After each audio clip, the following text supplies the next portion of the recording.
I'm very good at singing.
Hey, LRXC. Yeah, let me see. I'm about to just link everything, and then we'll begin.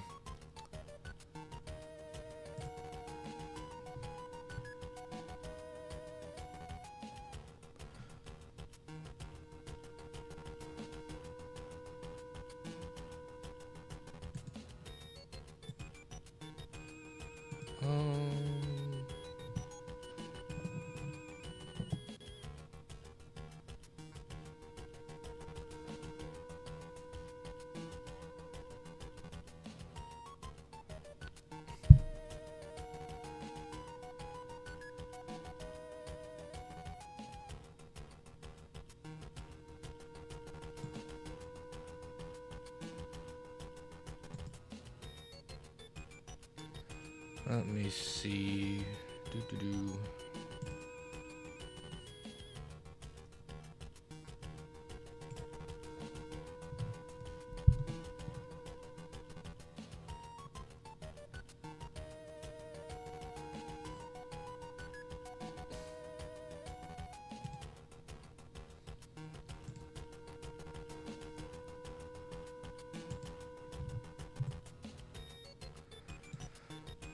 Okay. So yeah, let's begin. Okay, so yeah, where are we? What are we doing? We're playing the Pokemon Emerald Battle Factory. It's super cool. Okay, so last time, which it's only been a week ago, which for me that's a very short period of time.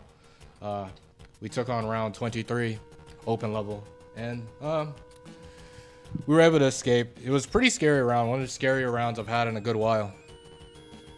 It was a very RNG influenced round. The draft for the first 5 Pokemon wasn't too great. Like Head Slacking 4, Gengar 3, those are workable Pokemon, but it was definitely looking very scary. But fortunately, the last Pokemon in the draft is one of the best mons in the entire factory. Gyarados 4 was my last, and I was hoping for Gyarados 4 to just make the entire round super duper easy. However, Gyarados 4 only got to +6 once out of the 7 battles. There was a lot of hacks involved in that in those battles. First turn wakes, not getting crit at the wrong time. I got Thunderbolt parried one time. That pretty much didn't allow Gyarados to do anything. And I also got Bright Powdered against a Raikou 5. But along the way, I saw a Pokemon that ended up swapping Gengar 3 out for, and it was Regirock 4. And Regirock 4, there was a stretch where Regirock 4 had to put the team on its back with its double team leftovers tactics. There was even a situation where Brick Break actually had a use because Raikou 5 was using Reflect a bunch of times, so I was able to Brick Break it and break the screens. But yeah, Regirock 4 turned out to be a very nice partner for Gyarados 4. And Along with Slacking 4 being one of my favorite leads, clicking Yawn, trying to set the tone, making the battle simpler by putting Pokemon to sleep, of course. I was able to escape round 23, but here we go. Round 24 of the open level Battle Factory, which means this is another Noland round. And if there's any round to lose, if there's any round you're going to lose to, it's going to be a Noland round. So this is going to be the round where you absolutely want the Brokens. Now, Dave out here, I was kind of fighting for my life last round. Dave had a draft so broken that a perfect IV Suicune 1 wasn't brought. Like, how broken of a draft can you get? But we're gonna need a draft like that if we're gonna have a comfortable run in this specific round. But yeah, also of course, yeah, 4 rounds away, but we're not thinking about that. Let's see what we can get in round 24 open level.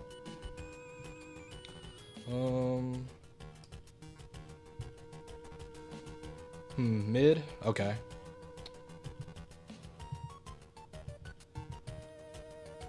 Quag 3, Zap 6, Starmie 2, Ursaring 5, Latios 7, Gramble 1.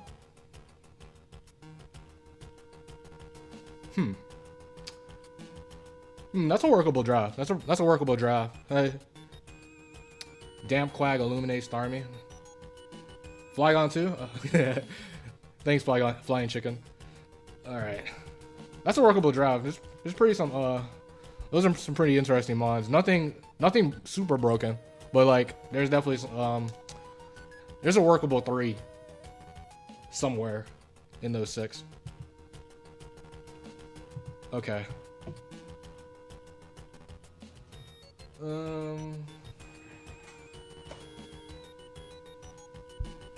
Badgering for the Articuno. I do not want to see an Articuno. Okay, here we go. Okay. No type. Unrestrained. Okay. Some basic stuff. This could be good. This could be bad.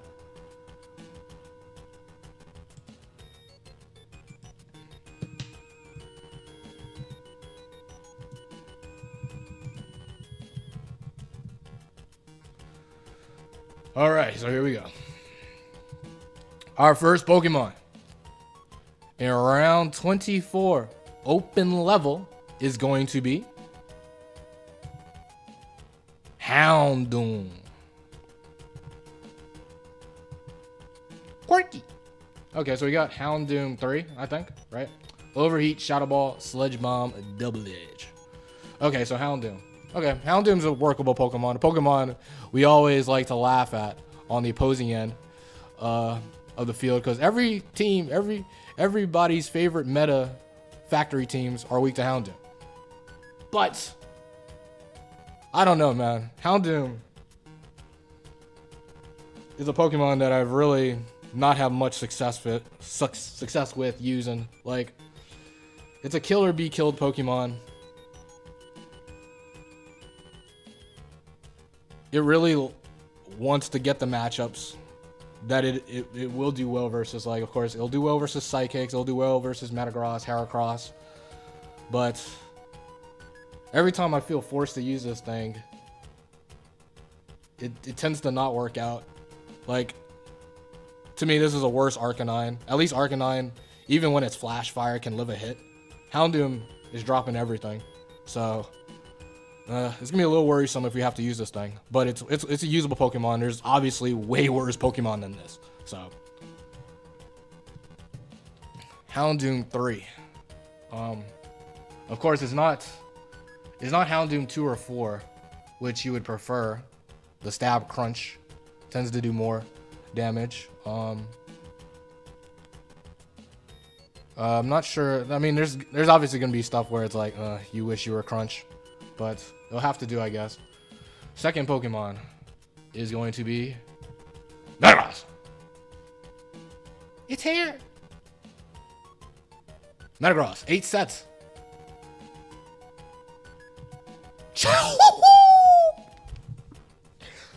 All right, here we go. Here's our flagship Pokemon that must carry us through this round. This is Metagross 3. Mash, Earthquake, Double Team, Resto, Chesto. Okay, so it's an interesting argument on like what is the best Metagross set. And I would have to say it's this one actually. You would think maybe it's Metagross 8, because that one has the holy trinity of Mash, Earthquake, and Explode. But I don't know, man. The rest Double Team allows Metagross to pretty much do anything. You can use it early game. You can have it as a lead, Unga Bunga, just a Mash, Earthquake, if need be. But I mean, Metagross, you got a broken Metagross that can safely Double Team on a lot of crap and reliable recovery, just to still Mash, Earthquake everything down. Okay. Hey, Cannon Bang. Oh, man. Okay, this is a very good Pokemon. We just need a water type, and we're cooking, right? Okay. Metagross is also a Pokemon I haven't used much at all in this entire streak. I think I've only used it in one specific battle, and that was in, was that Noland 7? I used it in one battle, Noland 7. But I've not used Metagross in any other battle. Round 5 onwards. Okay, third Pokemon is going to be Steelix. Okay, so we got Steelix. Leftovers. Okay, so this is Steelix 2. Steelix 2, Earthquake, Dragon Breath, Sandstorm, Block. Now, Steelix 2 is a pretty interesting Pokemon. This mon, if you have a probably less than optimal draft, can actually do a little thing or two. Because, I mean, Ground Steel is a phenomenal typing. And Leftovers, like, I've actually seen Steelix 2 put in more work than you would expect because of the Leftovers. This thing can sit on a decent amount of stuff and just do whatever. But when you got a Metagross, one should assume that this Pokemon's not coming. 3 Earthquake sets. 3 Earthquake weeks.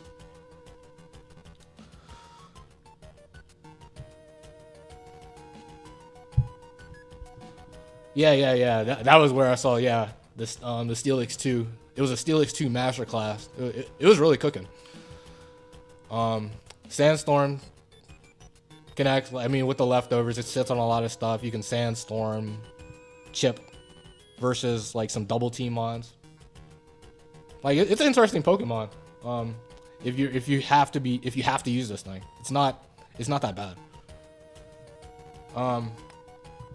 Okay, so Steelix 2. Okay, interesting Pokemon.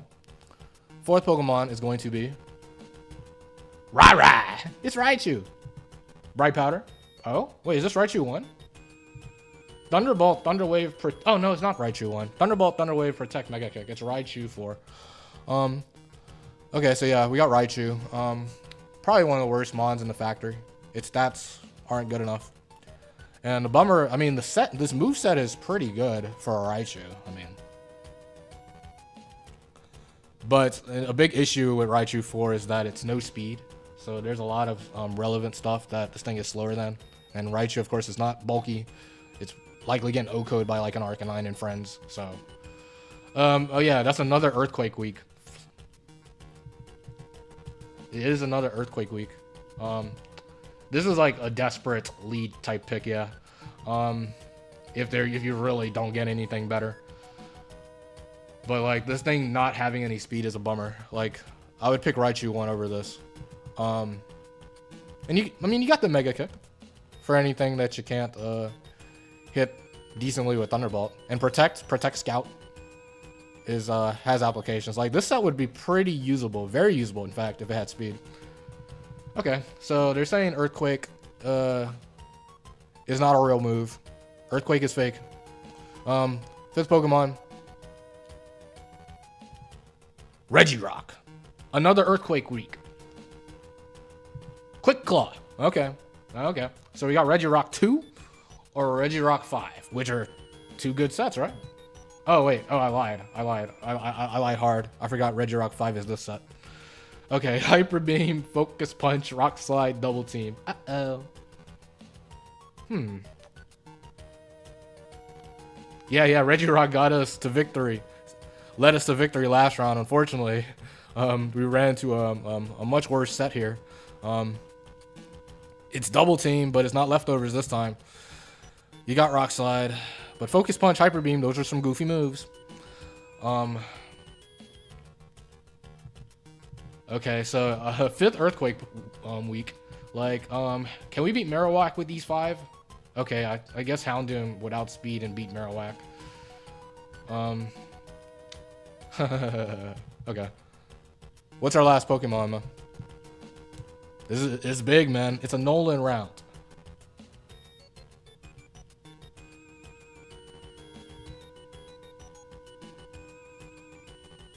It's Mischievous 1. This is a ground immune, technically. Mischievous 1. Pain Split, Shadow Ball, Confuse Ray, Thunder Wave. Who uses this Pokemon?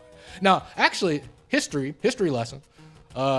This was actually one of my favorite sets when I first played Factory. Like, of course, younger me had to play open level round 1 a lot. I don't know why. This set was cooking. I like clicking Pain Split, Thunder Wave, Shadow Ball, Confuse Ray. It was a fun set. Probably one of my favorite set ones when I was younger. But, okay. Mischievous 1, huh? This is my ground immune. Okay, this is... Huh. Dang.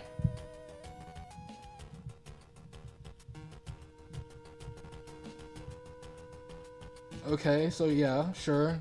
It's a ground immune. But what else is bringing it to the table? Thunder Wave. I mean, Thunder Wave is good for Metagross. It's really good for Metagross, in fact, right? More opportunities to get safe double teams up or just to outspeed something like a Fire and just OHKO at Earthquake. Yeah, and also, Metagross saves this entire draft because nothing super outstanding otherwise. Like on paper, what? It's going to be Mischievous, Metagross, Houndoom. That has to be the 3, right? Because, like, how else am I beating a Marowak?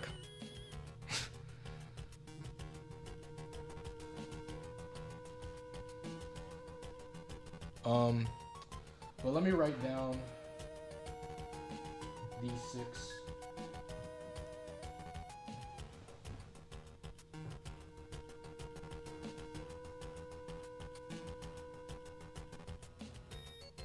Houndoom 3, Meta 3.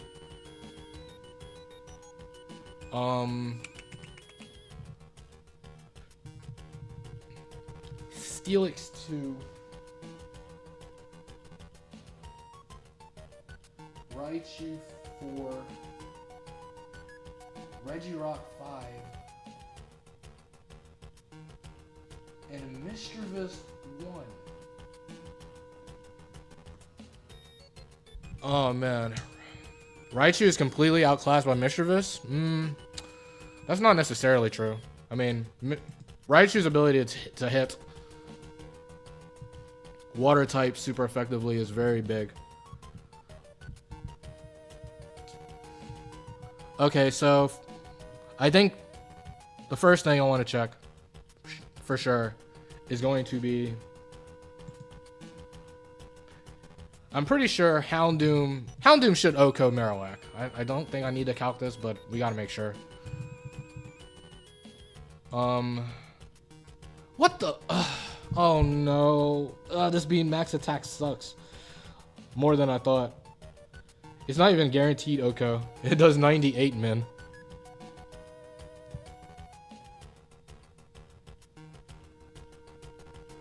Wow. Okay. That's kind of rough. Let me see, like, Donphan, right? Let's see, Donphan. That means Donphan should live Overheat easily, right? Yeah, Donphan lives Overheat with ease because you're not max special attack. Wow. Being Houndoom 3 sucks a lot here. Mischievous 1, though.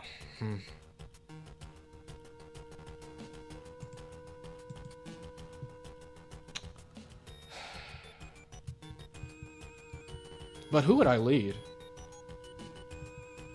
Because, I mean, Mischievous 1 could be built as a lead. T-Wave, Confuse Ray, whatever, as a scout. The least important Pokemon. But, of course, we have 2 Earthquake weeks in the back if Mischievous gets low. Um. Also, let me see. Houndoom ability is Flash Fire, so it's not Early Bird, which means, say like we run into Arcanine, or any fire type, we can pivot into Houndoom. That's workable.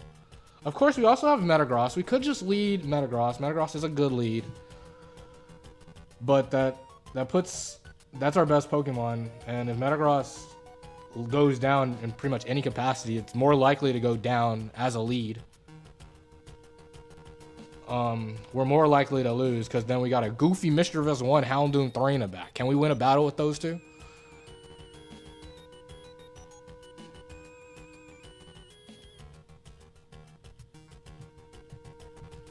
Or we could lead Houndoom,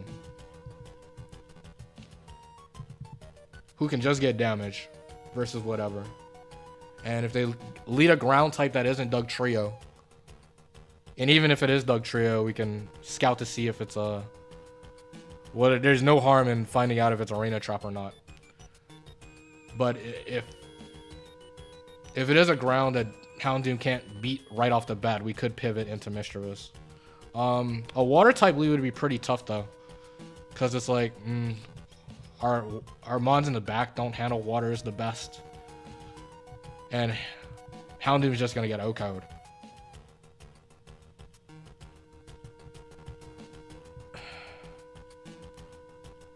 Metagross lead has the best pivot potential, but like I said, it puts so much weight on Metagross kind of 3v1ing as a lead, which is that's putting way too much weight on it. Because if Metagross is forced to go down early, we got some very unreliable Pokemon in the back. Now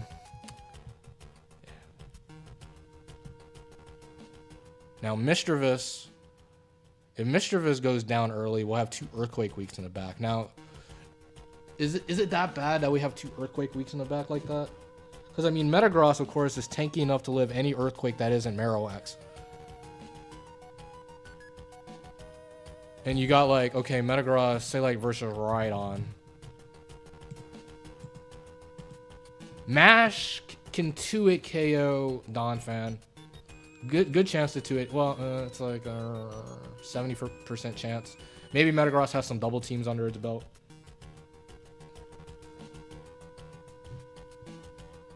Yeah. Mischievous' 1v1 potential is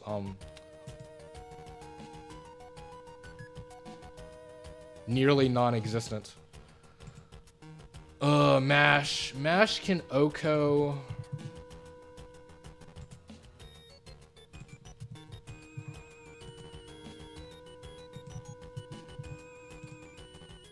Mash has a chance to Oko stuff like Rhydon. Let me see, Golem. Okay, I think Mash Oko's all Golems. That's notable. Well, I mean, Golem 2 is not a real Pokemon. But I think Golem 3 and 4 drop in because it's max attack, max speed up on both. So yeah, okay, so Mash Oko's all the relevant Golems. It's a roll versus Rhydon. It's a fairly reliable 2-hit KO versus Donphan. Of course, Swampert and friends, not the greatest.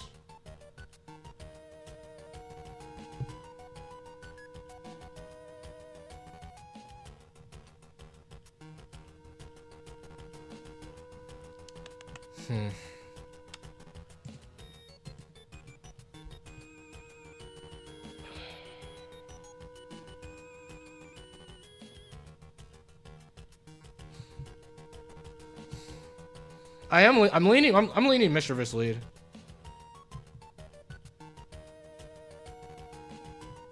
But man, water ground in the back would be so bad. A water ground in the back, like if we run into Swampert. But maybe, I don't know. Maybe we can play Mischievous very carefully somehow. I mean, it does have Pain Split. It can heal at times.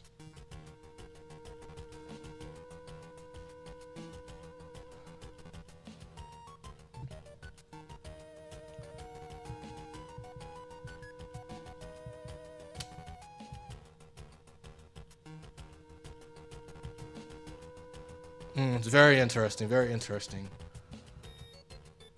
Okay, there. I don't like the Raichu angle because I mean Raichu helps with waters and then easy pivot potential, good enough lead, but then like Marowak, I just lose. Well, I don't lose. Raichu does have Mega Kick, but it requires hitting. And then there's Mischievous. Mischievous is faster than Whack, surely, right? Because the IVs.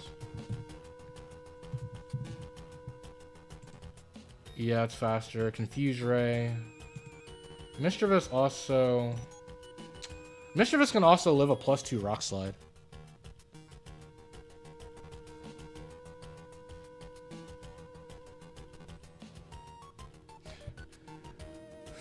Marowak isn't really... Maybe Marowak isn't as bad as I thought. Let me see. Metagross. Can Metagross live Earthquake or does it always drop? Oh, yeah. Of course it drops. It's a freaking Marowak. What am I talking about? Oh, wait, no. It's +2. It's +2. Oh, no. It still drops, though. 108 min. So, I mean, like, Mischievous versus... So, it's like, it's always an easy Earthquake pivot. Or, Boomerang pivot. Well, well, if it's one... If it's one, Metagross beats it. Because they won't see a Boomerang kill. And it just spams Icy Wind. But of course, like 2, 3, and 4, they'll always Earthquake kill. But then it'll be easy Mischievous pivot. And then what, it'll Swords Dance. But it doesn't even see a Swords Dance kill. But then what? I Shadow Ball. I mean, I guess Shadow Ball twice. Oh, wait. No, that's kind of cute. Because wait, I can Shadow Ball. I can Shadow Ball what? Let me see. Shadow Ball is 25 to 30. Then I can pivot in Metagross, right? Metagross can eat a +2 Rock Slide. And then, I mean, Shadow Ball into Mash kills. Or I can go for a safer Ball EQ. Interestingly, Marowak isn't as bad as I thought.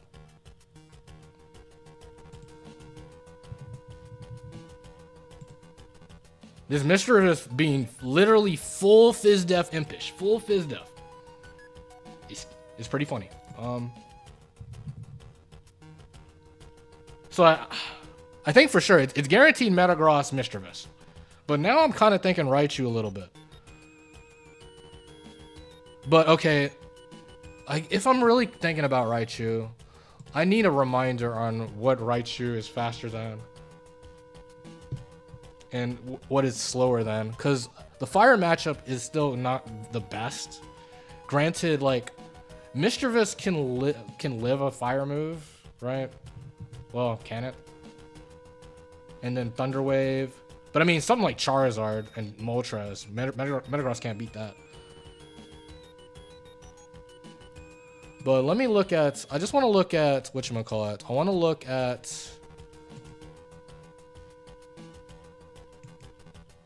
Wait, not the team builder. No. We're not cheating with the Battle Factory team builder. Speed calculator. That's what I want to look up. Raichu hits... No speed. Raichu's base 100, right? 236. That's gonna hit... Round 8 plus. What are you faster than? What are you slower than? 236. I mean, man, you're slower than a lot of crap. You're slower than...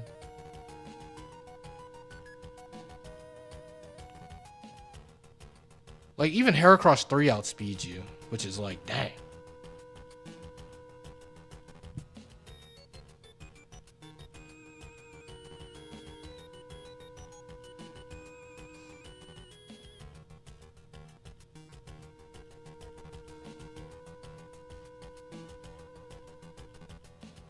Moltres. Oh, the fast Moltres is.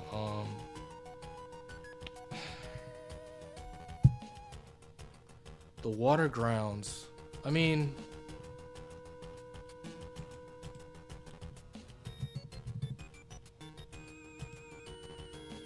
the water grounds. Like, okay, Swampert 3 and 4, for example. I mean, Double Ed. Let's chip, I guess. I don't like Raichu's speed. Like, Houndoom's speed is much more relevant. 289, that's very fast. Like, you're faster than... You're slower than Gengar still, which is a bummer, but... You're faster than stuff like Manectric and Electabuzz 3. Ugh.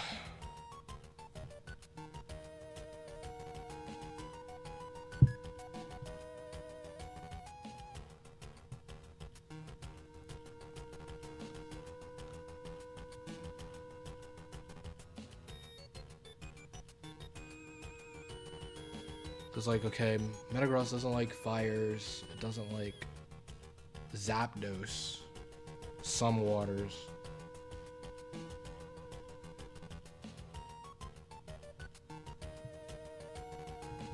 Man. I think I'm still leaning Houndoom. I don't think back Metagross Houndoom is that bad.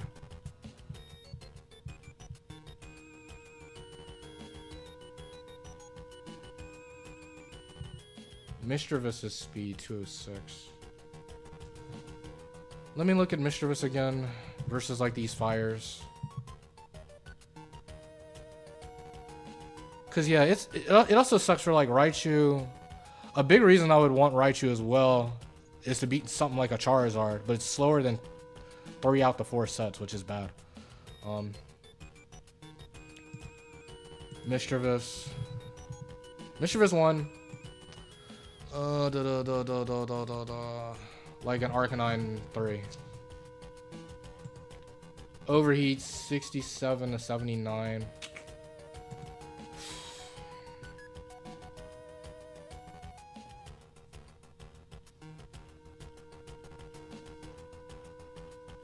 Yeah. I think I'm gonna go Mischievous. I'm gonna go Mischievous 1. Lead. Metagross 3. And then Houndoom, my bad luck charm. This may be bad. This may be over, man. Because my win rate with Houndoom is absolutely atrocious.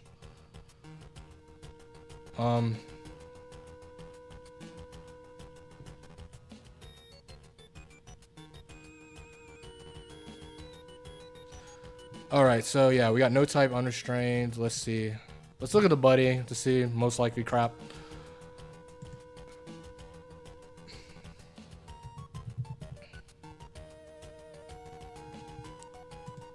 Mischievous, Metagross, and Houndoom. And then we are rejecting Steelix, Regirock, and Raichu. No type unrestrained.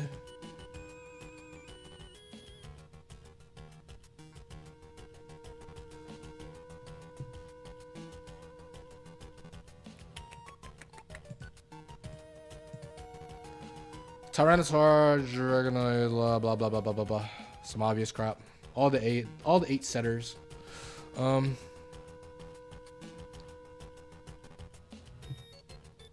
Let's see what happens, man. Mischievous 1. Can Mischievous 1 hold it down?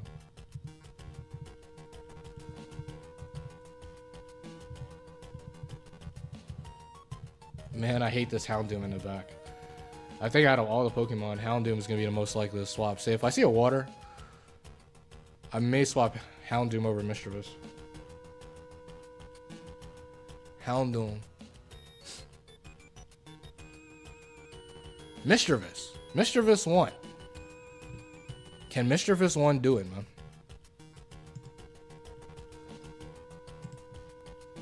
So yeah, we got Mischievous 1.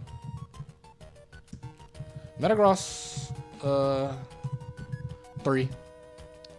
Houndoom 3. Flash Fire.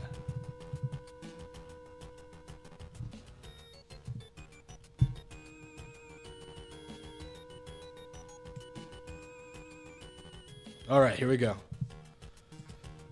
New type unrestrained. Yeah, I'm going with this. Let's play some Pokemon.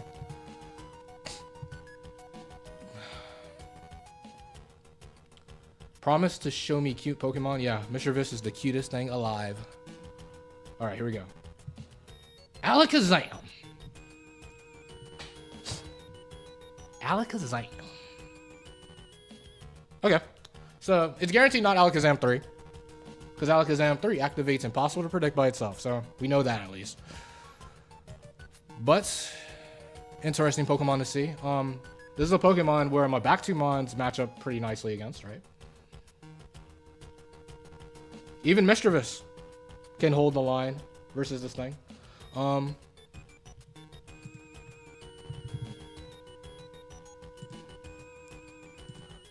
So I mean, we got a lot of we have a good amount of options here.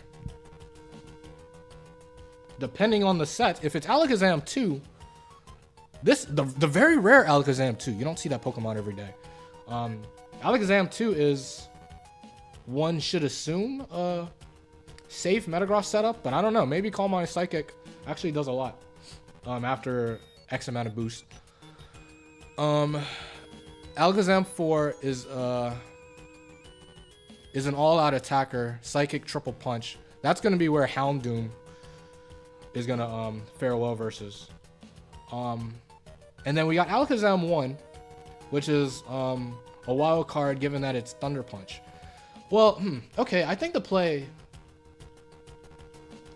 I think this is I think this is always Metagross, I think. I think it isn't like Metagross into, well,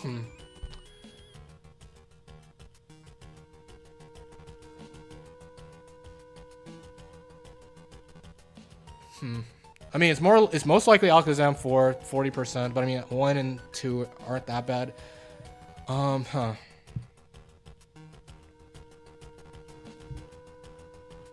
Yeah, Houndoom, the issue with Houndoom is that 2 of these sets have Thunder Wave. There's a chance that they can Thunder Wave. It's not guaranteed, given that Alakazam is faster, so it's like a 50-50. Well, I mean, okay, so Alakazam 1 can pretty much click any move, because the Triple Punch all do the same amount of damage, and Thunder Wave is like, what, 50% chance as well? So it's probably, I think it's a full 25% for each move. Alakazam 2 can go for any move that isn't Recover. Decent chance it goes for Calm Mind above all, though. And then 4 would always Psychic. So, I mean, we have a lot of options here. A lot of options that we should take our time and figure out. Because, I mean, we can Thunder Wave this. However, by Thunder Waving, we could be synchronized and Mischievous would be permanently paralyzed. That can happen anyways if they Thunder Wave me. But, of course, if we paralyze it, then Houndoom... Well, let me see Houndoom. Since it's goofy Shadow Ball, and all the Alakazams are max defense. Does Alakazam live Shadow Ball? Oh my gosh, 89 to 105. That's so sad. It lives more often than not. If compared to me being Houndoom 2, which Crunch would probably Oko. Yeah, Crunch blows this thing up. Okay. We can also Shadow Ball. Shadow Ball would get the damage to where... Well, Houndoom is slower than Alakazam, actually, right? Yeah, Wait, no, it's faster. Yeah, it's faster. So, if I get the damage... I mean, if I Shadow Ball, I get the damage for Houndoom to always kill this.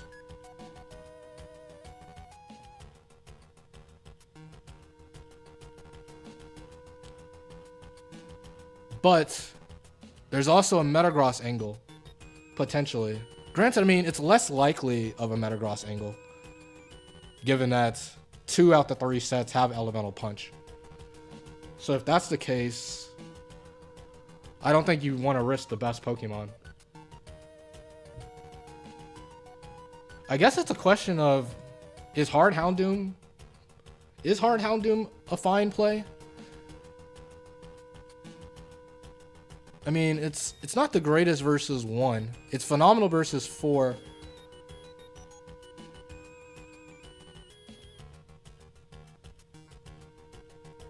Obviously, 2 can't do anything but T-Wave. Shadow Ball, maybe... Well, there's only one real issue with Shadow Ball. And that is the case that they have a small chance of switching because Mischievous is slower. So they can switch into like, I don't know, like a Tyranitar 4 or something.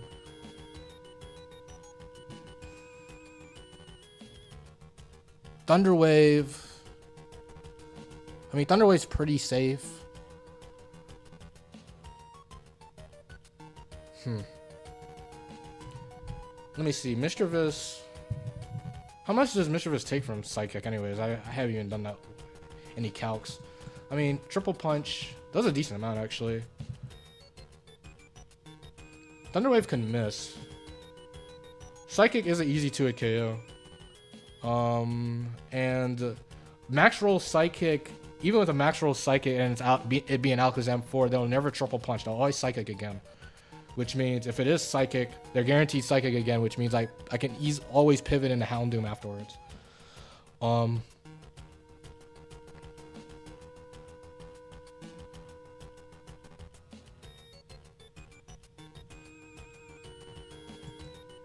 T-Wave is probably the safest play. It ensures this Pokemon is taken care of. Mischievous has a good chance of getting paralyzed here, which is a bummer. Let me check the Houndoom roll again. Although, but the damage is nice though. The damage is nice, cause like the Houndoom roll is pathetic. Shadow Ball does not always OHKO. It does 89 to 105. I could overheat, but overheat. I mean, overheat's not even guaranteed, and accuracy is shaky.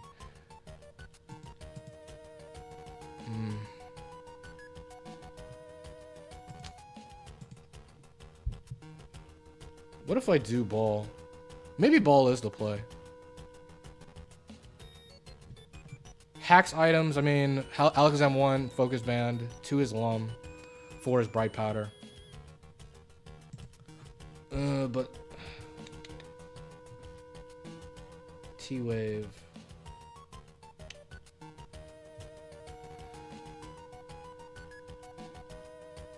But I do like the idea of Houndoom always... Cause like, say if it's Psychics here, I still don't know if it's Alakazam. I mean, it's more likely to be Alakazam 4. And also, I mean, I don't necessarily want Mischievous to, Houndoom to take a Thunder Punch. Thunder Punch does a chunk. And it can possibly get hacks. Does Ball kill? No, Houndoom Ball does not kill always. So, which is why I think I'm gonna Shadow Ball. I don't like switching.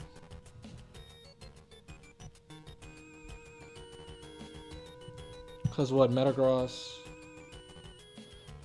Yeah, Mishravis's ability is Levitate, so, which is definitely something the team needs.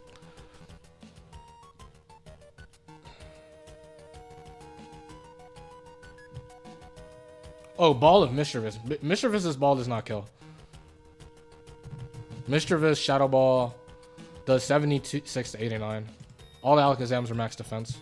I think I am going to Shadow Ball. I can't scout for this by going Metagross because I don't want to risk Houndoom getting paralyzed. And I don't want to risk like Metagross getting crit burnt. Granted, maybe I should think about that a little bit more. Because, I mean, does crit kill? If crit doesn't kill, because I could always rest scout, right? I would end up. Oh no. Crit Fire Punch OHKOs. Crit Fire Punch OHKOs Metagross. No, that's never worth risking. Okay, so yeah, Metagross is in the play.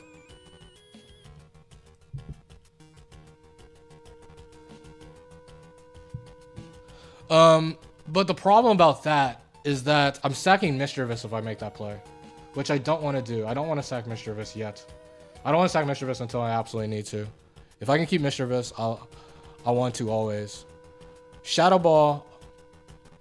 If it T-Waves, we know it's...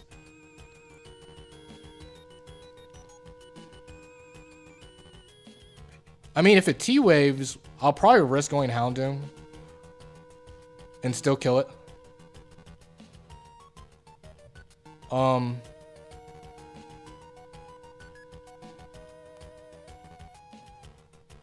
And if it's psychics, we get the damage, we get the free pivot into Houndoom and Houndoom Revenges. And we still got Mischievous alive.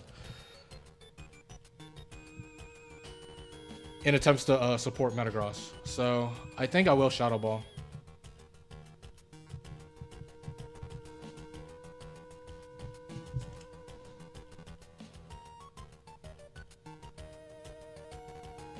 The main thing I'm worried about is either hacks from Focus Band, hacks from Bright Powder, or them switching turn 2.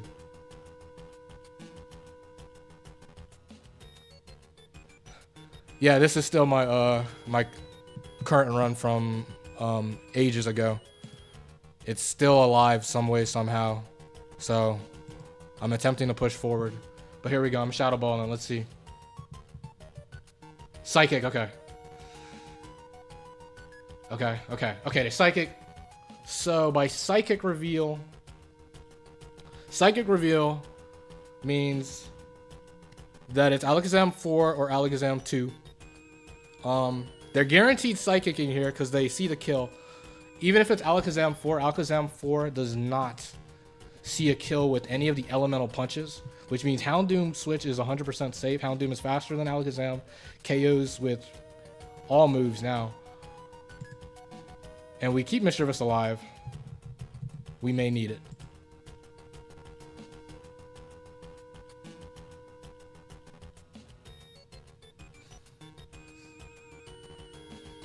Thanks, Rowan and Ryan. So yeah, let's see. So we know it's Alakazam 2 or 4.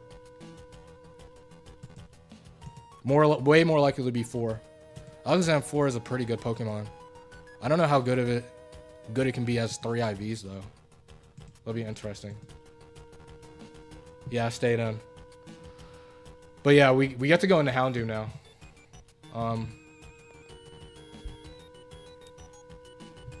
Let me make sure. Alakazam 4, Thunder Punch. It never sees a kill. Yeah. Yeah, it took a Psychic.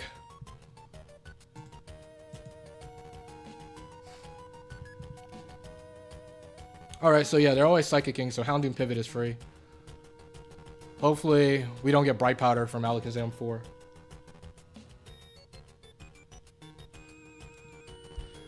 Yeah, I didn't risk the switch because there was no way to safely scout by switching in the Metagross, given that I want to, of course, avoid Houndoom from getting Thunder Waved if I can. And I opted for Shadow Ball instead of Thunder Wave because Houndoom 3 is a piece of trash and doesn't always OHKO Alakazam with Shadow Ball. So yeah, we get to pivot to Houndoom for free.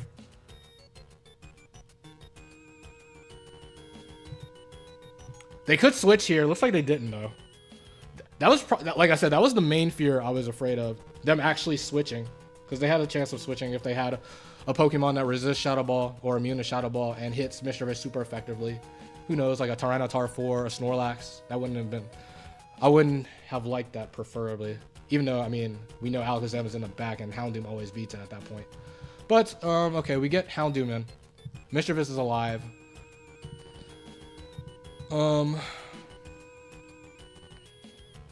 It doesn't matter what we go for, I guess. We'll ball. Okay, we take it out. Crit. Crit mattered. We know it's Alakazam 2 or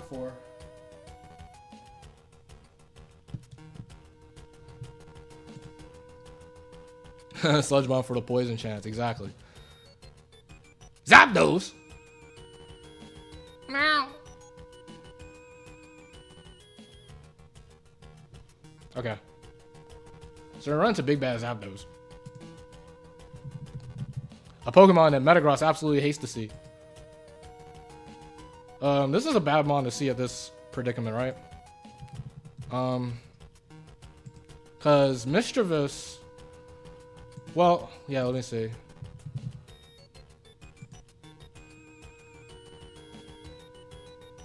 Overheat does 70 to 82. I mean, that's damage. That's good chip.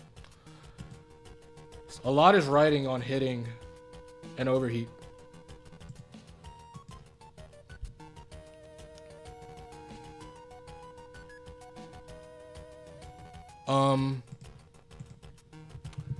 Houndoom is gonna get paralyzed. And I think because of the chip Mischievous took, Mischievous should drop to Electric move surely.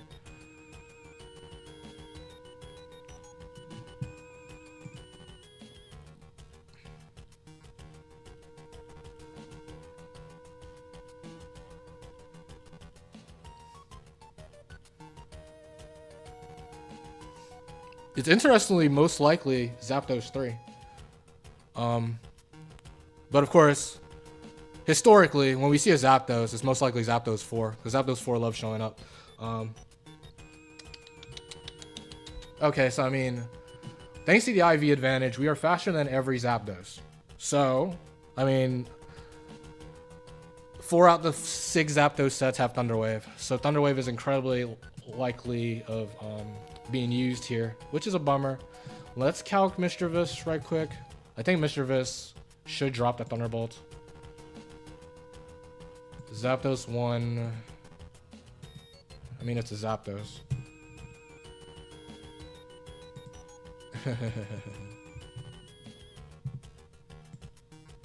Yeah. It drops every time. And say like it's still slower than even the slow Zap. It's slower than slow Zapdos by 2 points, which is a bummer. I guess the only question is, we gotta attack this. Metagross, we may have to hit a mash against this thing. Mash versus Zapdos. None of the Zapdoses have bulk. Do a lot. It does 40% min.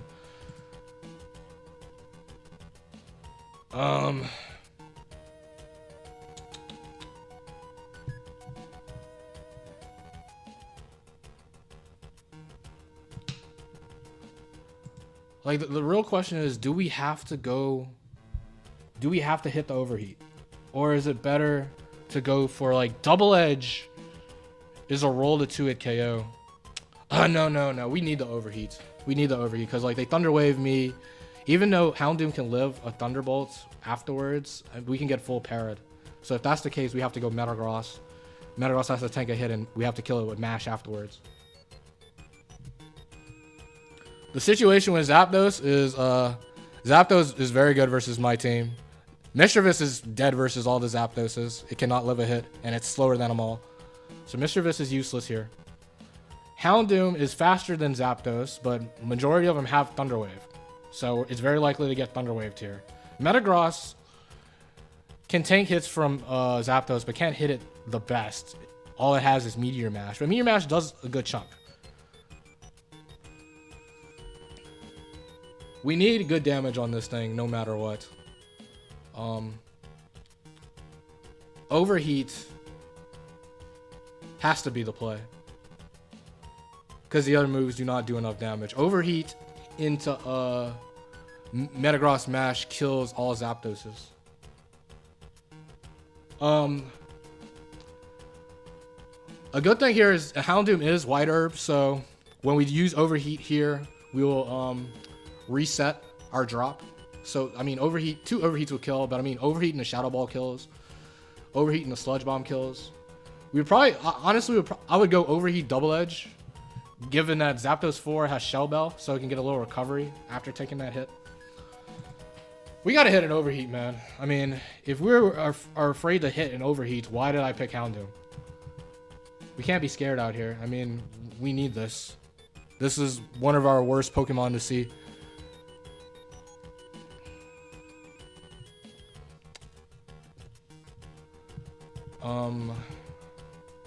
There's no other play.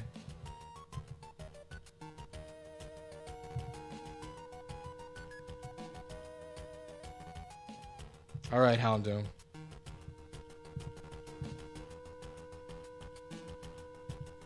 We do hit the overheat. Big hit. All right. Okay, big hit. Oh, wait, it just hits Thunder. Oh, crap. Do we drop the Thunder? Oh! Okay. Whoa. Big. Okay, wow. Huge. Okay, so it hits Thunder. We don't get parried, though. We hit Overheat. They go for Thunder, but we don't get parried from the Thunder. Huge, huge, huge, huge, huge. Okay, so this is a very likely Zapdos 6. Because, I mean, there's 2 Zapdoses with Thunder. Zapdos 2 and Zapdos 6. However, Zapdos 2 has Double Team and really like the Double Team there. Really like the Double Team there. Also, slight bummer, man. Slight bummer that it is a Thunder Zapdos. Because, I mean, Zapdos was definitely a Pokemon I would love to maybe consider swapping for. But as a 3 IV Thunder Zap doesn't sound the most reliable. I don't know. We'll have to really think about it, I guess. Okay. Huge, huge, huge, huge, huge, huge, huge.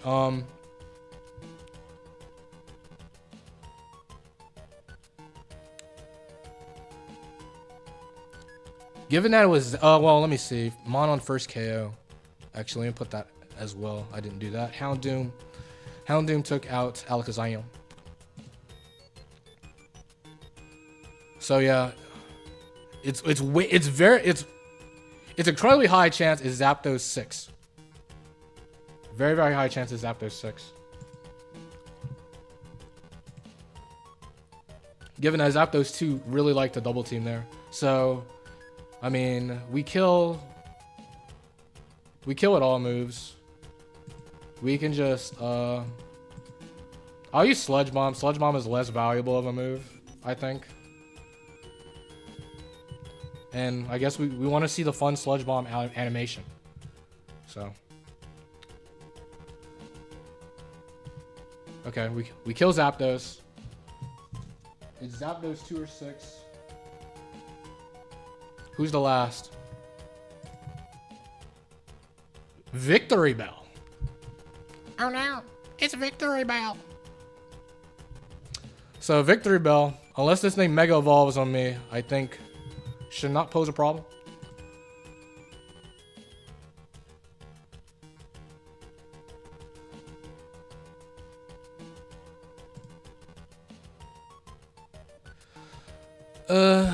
Okay, so technically, okay, so it's either Victory Bell 1 or Victory Bell 2, which means they see a kill. Well, unless it was Victory Bell 1. Victory Bell 1 doesn't see a kill. But,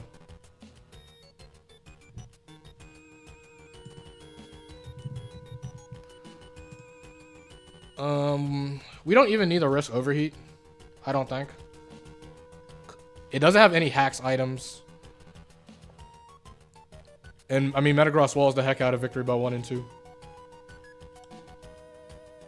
So, let Houndoom... I mean, Houndoom has been cooking a little bit. It's clicked Shadow Ball once. It's clicked Overheat once. It's clicked Sludge Bomb once. Let's use the 4th move for fun. For fun.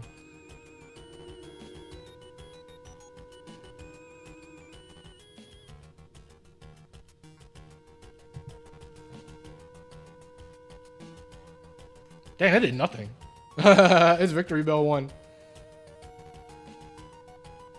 Houndoom 3 is trash. What the? Can't even 2-hit KO. Oh wait, no. I think Victory Bell 1's max defense. We need to give Victory Bell a little credit, man. This thing's with max defense, quite bulky.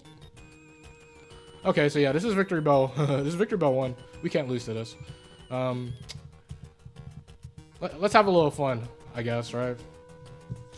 Does Victory Bell 1 change anything?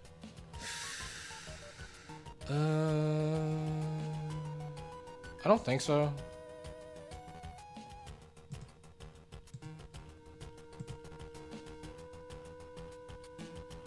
No, it can still either be Alakazam 2-4 or Zapdos 2-6.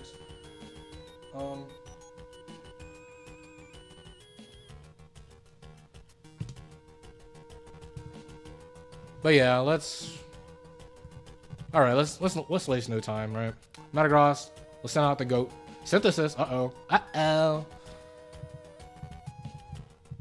Here comes. Let's use up all of our Meteor Mash luck. Sleep Powder, uh-oh. Nope, we're Chesto Berry. Oh, Citrus Berry, okay. Do you live Earthquake? Oh, crit, nice. Okay, we win. Cute. That's battle number 1.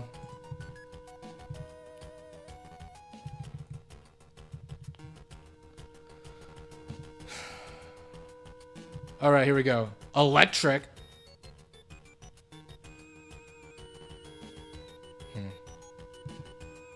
Electric Endurance. Electric Endurance. Hold up. Electrode 1. Raikou 6. What happened versus Zapdos? Okay, so Zapdos went for...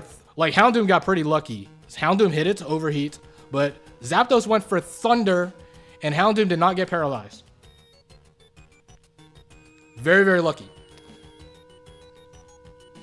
So I just took it out with overheat and Sludge Bomb. It was Zapdos 2 or Zapdos 6. Very likely Zapdos 6, given that Zapdos 2 loves to double team here. But Electric Endurance, that's a fun one. Very, very high chance of Electrode 1.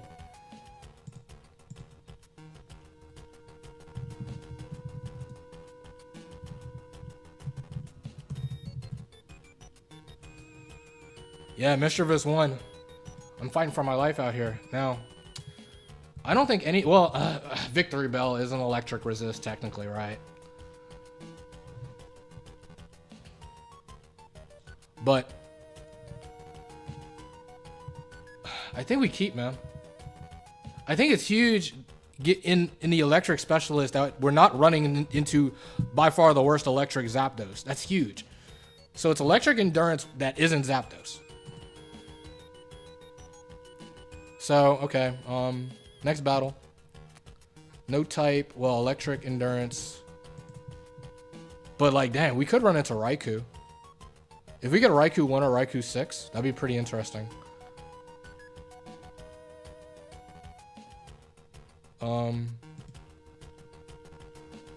Electric endurance, yeah. So yeah, 58% chance of Electrode. Electrode and Raikou. Incredibly high chance. Oh. We can even look at sets. Let's see percent chance of Electrode 1. Electrode 1, 51% chance of an Electrode 1 sighting.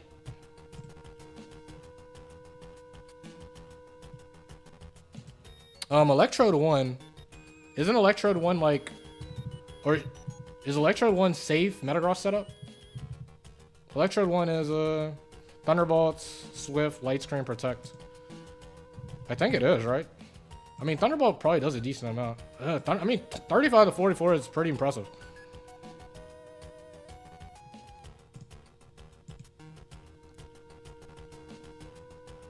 I cannot hate on that damage output. But I think a good thing about... let me check. I think a good thing is that if I get enough double teams, they're going to want to spam Swift. But I think we can go straight to the battle. I don't think we can swap for any of these three. Is Alakazam 2 or 4 though? Alakazam 2 or 4. That's not a bad Pokemon, right? Both are solid mons. Alakazam's a little tougher to pair with Metagross though.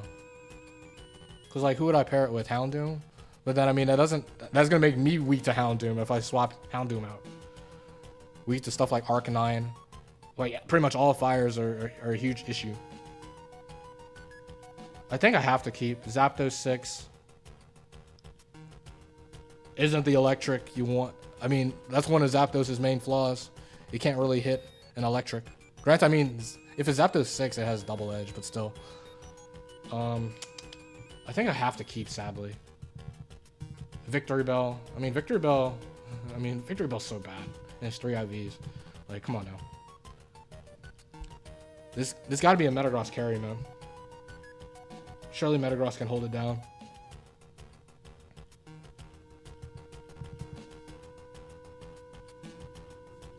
And just Earthquake the electrics. Alright. I am gonna keep... Scary, though.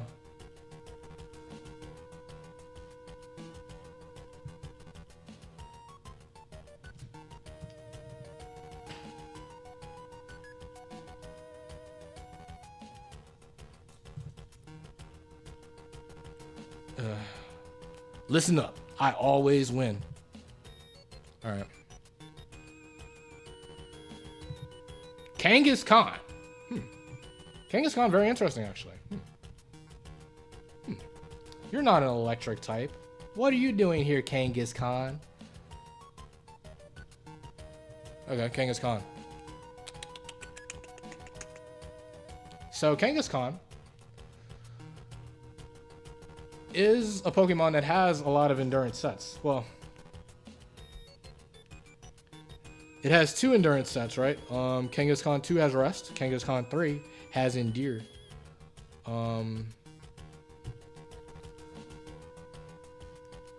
A pretty interesting Pokemon to see. Guaranteed 2 electrics in the back.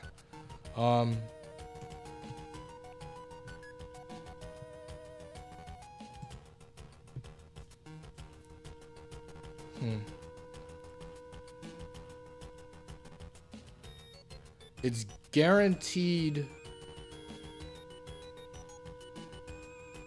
Huh, it's interesting. It can't be Kangaskhan 1? Why can't it be Kangaskhan 1? Why can't it be Kangaskhan 1? That's interesting. Oh, yeah. It can't be Kangaskhan 1 because if it's Kangaskhan 1, Kangaskhan 1 doesn't have an endurance move, which means the 2 electrics in the back, one of them would have to have 2 endurance moves. And the only electric set that has 2 endurance moves is Electrode 1. However, Kangaskhan 1 and Electrode 1 have the same item, Focus Band. So, it can't be Kangaskhan 1 because of that. Kangaskhan 2, 3, and 4. More likely to, like, 4 is pretty low, but I mean, if it's 4, that means it's guaranteed Electrode 1 in the back. It's very, if it's 2 or 3, that opens up options. That means Electrode isn't even guaranteed. Well, Electrode 1 isn't even guaranteed. Electrode 3 has an endurance set as well. But Mischievous. I mean, okay, Mischievous versus Kangaskhan. We got Kangaskhan on the field. Kangaskhan 3 is a Pokemon we would definitely prefer to see. Not too hard the wall. We can safely set up on Kangaskhan 3. Can we set up on? We could probably set up on Kangas. We can set up on Kangaskhan 2 as well. Actually, right? So, I mean, Kangaskhan 2 is going to either attract or rest. I mean, attract or Shadow Ball. Kangaskhan 3 is going to Thunderbolt. Is the only thing it can hit me with. And Kangaskhan 4 will always Shadow Ball. I think, under all accounts, a Metagross switch is safe versus all. Because, I mean, it has rest to heal up from any damage. I think after that, I think maybe main thing I want to calc. Let me see. So we got Mischievous 1, Kangaskhan 2. So Mischievous is faster than Kangaskhan. Shadow Ball does 42 to 50, which means it has a small chance of getting the Oko. Very small chance, 1/8 chance of getting the Oko with a crit. That can matter. But let me think. Okay, let me check Kangaskhan 4. Shadow Ball into Earthquake on Metagross 3. Shadow Ball 16-19. Crit Earthquake. Yeah. Okay. This could be awkward. This could be awkward if they get the luck. Honestly, there is a route. There is an option of staying in though. Maybe staying in is safest. Well. No.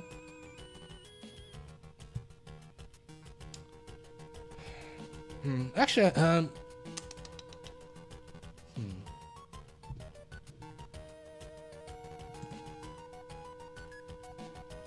I think I need to give Kangaskhan 4 more credit because there's a decent chance it's Kangaskhan 4.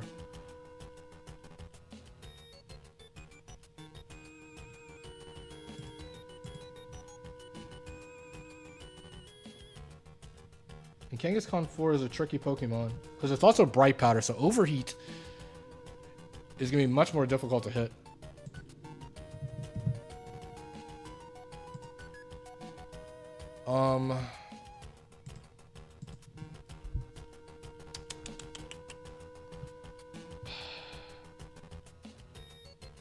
Like, we could stay in Shadow Ball.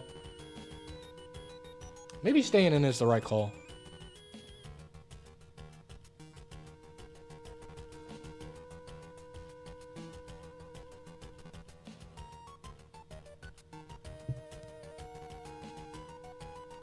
It's a very small chance to crit me. And I mean, like, okay, like I said, Kangaskhan 3 is just going to Thunderbolt. Who cares? Kangaskhan 2 could attract me here. And I like Thunder Wave versus Kangaskhan 4. Because I think actually Kangaskhan 4 is not an easy Pokemon to switch around. Because it's not like I can switch into all 15 Shadow Balls. I would need this Mon crippled in some fashion, and this would be the best opportunity to cripple it.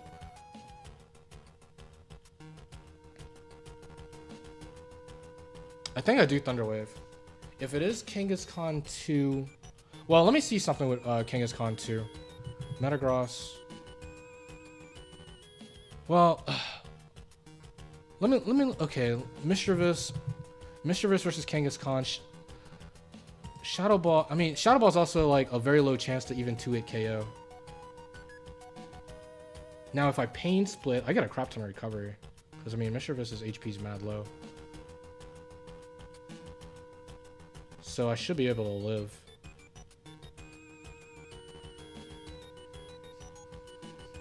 Hey, DG. Some more Battle Factory high-level gameplay, right? Okay, I'm thinking of Thunder Wave, man. Because Kangaskhan 4 can really get out of hand, I feel.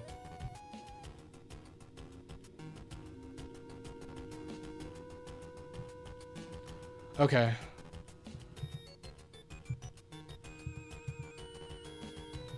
No, wait. Also, well, Kangaskhan 2... I mean, we're going to know no matter what.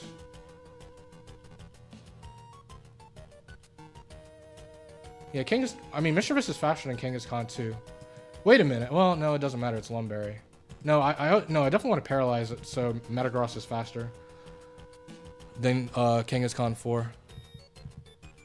I'm going to Thunder Wave. Okay, so I'm faster. So this is Kangaskhan 2. Okay. They do Shadow Ball. Okay. Okay, they do Shadow Ball. So we know he's guaranteed Kangaskhan 2. But I mean, Kangaskhan 2 is Metagross setup. So we're good. Shadow Ball does diddly squat. I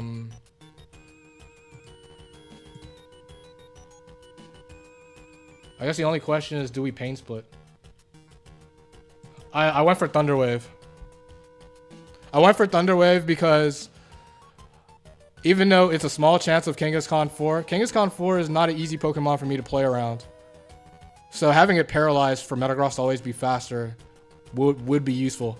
And Mischievous had a very low chance of getting haxed. It only had a 1/8 chance of dropping to crit Shadow Ball. So yeah, this is Kangaskhan 2. So Kangaskhan 2, does it see a kill with Shadow Ball? Yeah, it's Lum.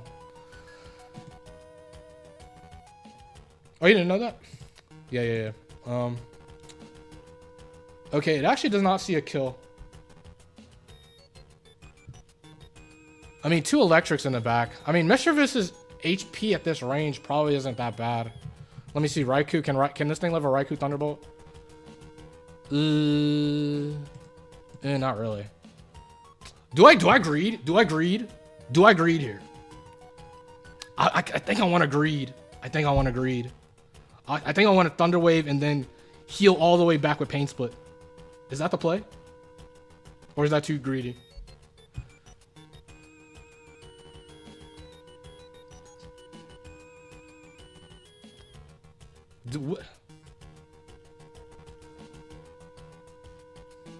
How would that work, actually? I gotta remember, how does Pain Split work? So, like, okay, I'll be very, very low. Kangaskhan has very high HP, and it's max HP.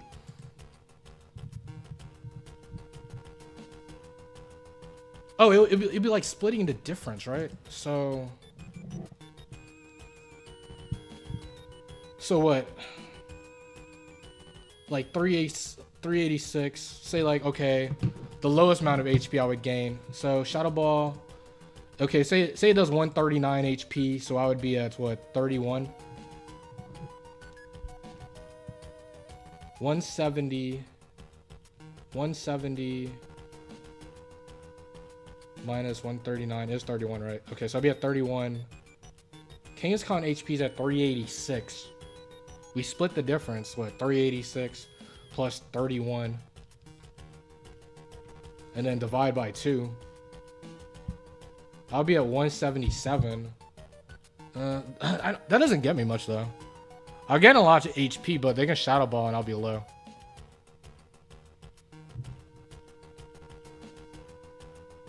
Yeah. However... yeah, I'll be pretty low still. Yeah, Yeah, I'll be pretty low. I don't think that gains me much. It only gains me... Huh. I don't think it's worth. I don't think it's worth.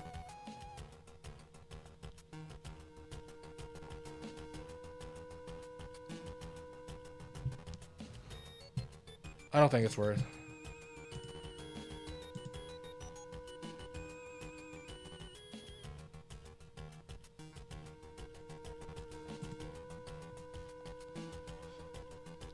Hey, Ongong. I don't think it's worth. I mean, it's funny, but...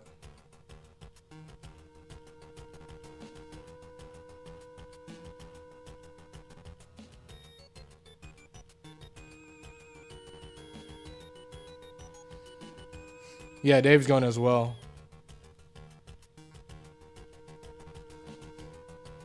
Hey, Unogreen.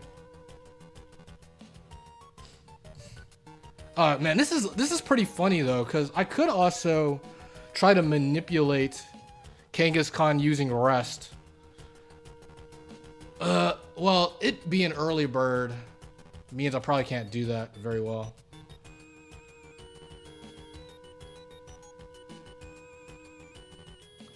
Man. Because, yeah,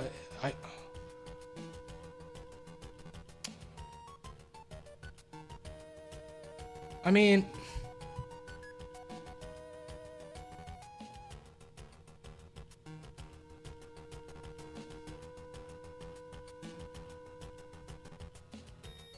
Maybe I could. I don't know. Maybe we can look into that later. I think we don't risk it. We just go Kangas Metagross now and set up. Because, I mean, Metagross takes nothing. I think that could be fun. It could be a little cute. But, I mean, maybe that is the play, though. Because, I mean, all it has... As soon as we stall it out of balls, it literally can't touch Mischievous. I think that's literally the play, actually. Maybe I'll just aggressively use Rest. Because let me see, Shadow Ball. I mean, even crit Shadow Ball. You would have to get a triple crit to take out Metagross. But I'm gonna get some double teams under my belt. Yeah. Let's do that. I think Mischievous is gonna actually get to heal up. Let's count the Shadow Balls. So yeah, we got Kanga 2. Let me see. Shadow Ball, Crush Claw, Attract, Rest. It's used Shadow Ball twice. For the new viewers, Kangaskhan 2 is the first Pokemon. But you can also see from the spreadsheet, it is Electric Endurance. So it's 2 guaranteed Electrics on the back. And also it's guaranteed not Zapdos either, because we battled Zapdos in the first battle. Alright. Oh, Metagross is faster than Kangaskhan. I didn't even know that. That's huge. Oh, there's the crit. Okay. Wait, that's huge that Metagross is faster. I like that a lot. Okay, that's the third Shadow Ball.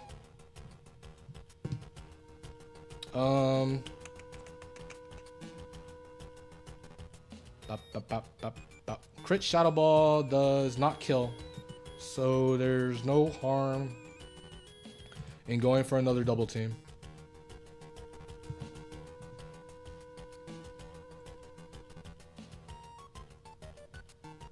Okay, we got a rest here because Crit Shadow Ball can kill.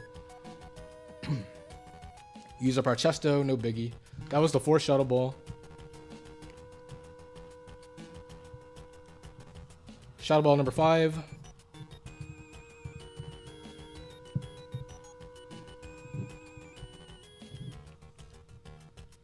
Shadow Ball number 6. As long as we're above 134 HP, we can keep double teaming. That was 7, right? 8. Okay, so we're at +6. 9. We don't need to attack this. We don't want to attack this. We'll rest up here. We have enough rest PP. That is Shadow Ball number 10. Shadow Ball number 11. Shadow Ball number 12. Rest again. Shadow Ball number 13. Shadow Ball number 14.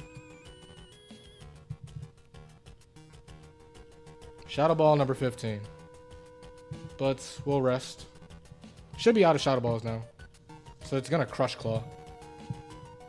But we're going to take this opportunity to heal Mischievous back up. Because, like, why not? It's the perfect time. It can't touch. It literally cannot touch Mischievous. And we can double team up afterwards. Okay, so that's 2 Crush Claws. Crush Claw has 10 PP. Slurp, slurp. Yummy in my tummy.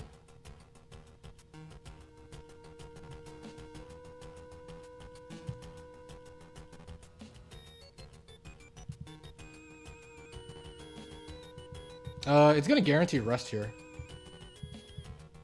We don't care.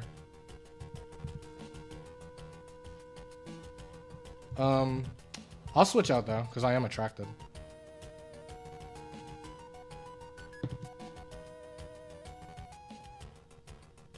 Okay, that's the first rest.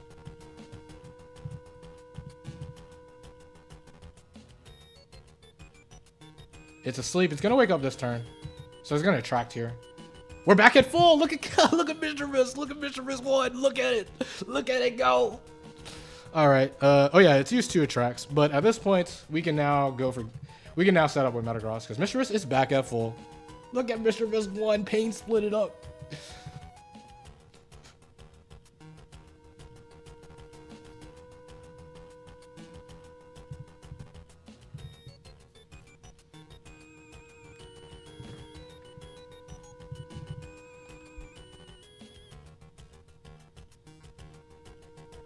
Alright, 3rd Crush Claw. And we might as well spam Meteor Mash. Because every Pokemon they have in the back is weak to Earthquake. So Earthquake is obviously more valuable PP. Let me think.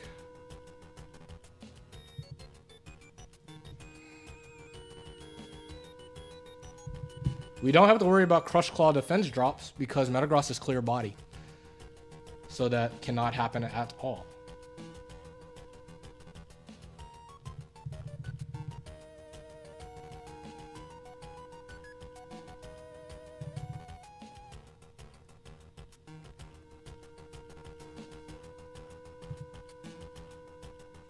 Okay. I'll rest, why not?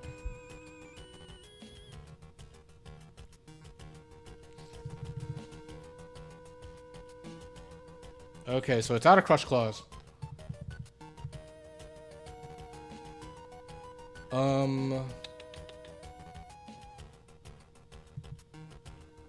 We kind of want it to rest. Who cares if it rests? All we need is Earthquake PP. I think them getting the rest is gives me more chance to get the raise.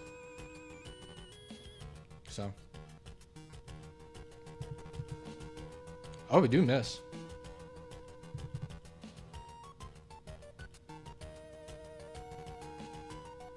Oh, there's a raise. Metagross 3 is cooking. I don't think there's any electric with Psych Up. I don't think.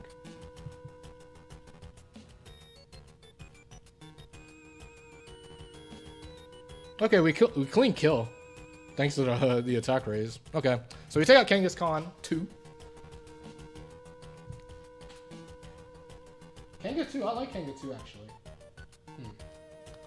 A 3 IV Kanga 2 though? I don't know. We'll have to see.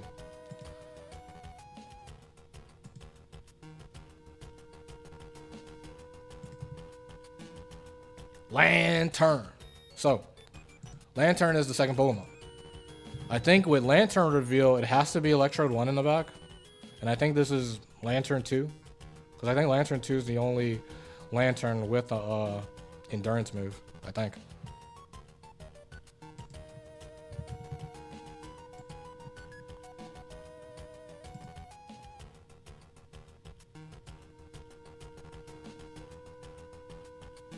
Oh wait, no, I'm super wrong. Duh. It doesn't even have to be Lantern 2. I mean, it's 80% chance it's Lantern 2, but still. If it's Lantern 3 or 1, it's guaranteed Electrode 1 in the back. I guess the big question is Lantern faster than Metagross? Lantern 4 is speedy. It's not faster than my Perfect IV 170 speed EVs Metagross. So we OHKO Lantern. We outspeed an OHKO. Well, we always outspeed. We just fear Lantern 3 Bright Powder. But remember, we are at +6 evasiveness as well, so odds of things going our way is incredibly high here. Yep, Earthquake, get him out of here, wrap it up. What you know?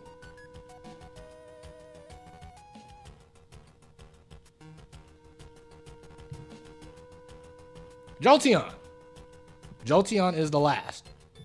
I think Jolteon last. Jolteon has to be... Well, actually, I think there's 2 Jolteon sets with endurance moves. Jolteon 1 has Protect, but Jolteon 3 has Baton Pass. So,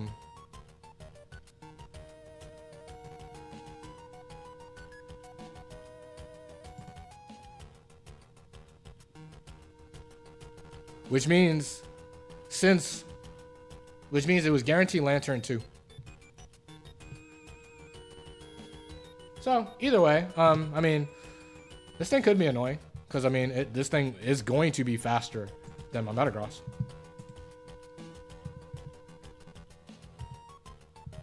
But, there's only one thing to do. Okay, so it is Jolteon 1. It protects, as expected from a Jolteon 1. Thunderbolt misses, we take it out with Earthquake. Good job. Okay. So that was nice. That was basically a Metagross win. Mischievous was a decent scout though. And we had a fun play with getting Mischievous back to full HP with Pain Split. So that's a win. Cool. Running into some interesting Pokemon. Jolteon 1 and Kanga 2 are very usable. But I don't think fits our composition as well. Well, I mean, if Mischievous was in the back, Jolteon 1 would have been really nice, actually. Well, because, yeah, unlike Jolteon 1 compared to Raichu 4, Jolteon is way faster. And would have, like, outsped an OHKO, say, all Charizards, all Moltres, and whatnot.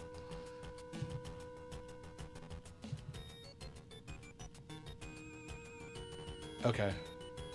Alright, we're about to look at the type and phrase, but I'm about to take a restroom break right quick. Let's see. No type.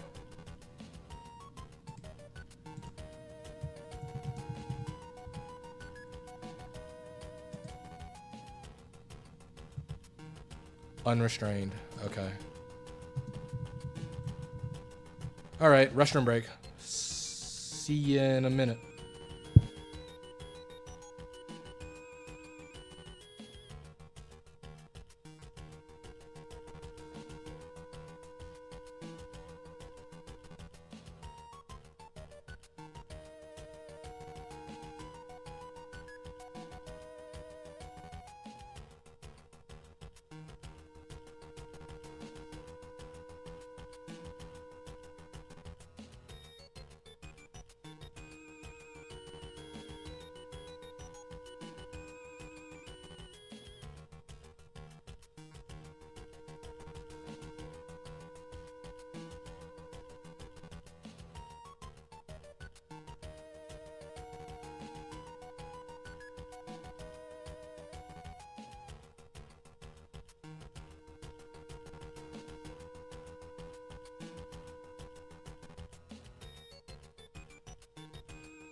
Okay, I'm back.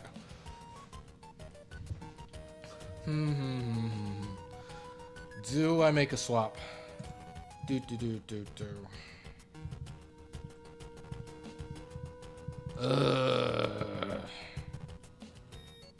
Kanga 2. I like Kanga 2. But does Kanga 2 help with anything? Okay, I can pair Kanga 2 with Mischievous, Cute, Ghost, Normal, Core, sure. Wall all Snorlaxes effortlessly. But I don't think that's what the team needs. We gotta, like, Houndoom. Like, I'm mostly afraid of Water Grounds. But Mischievous can kind of cheese versus them. And Zapdos is mad scary. But if Mischievous is healthy, it can Thunder Wave.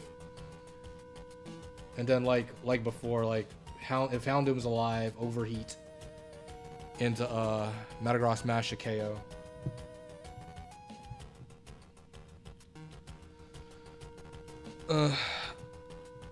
Stubbornness wants me to keep because IVs are IVs. Lantern is a water Pokemon.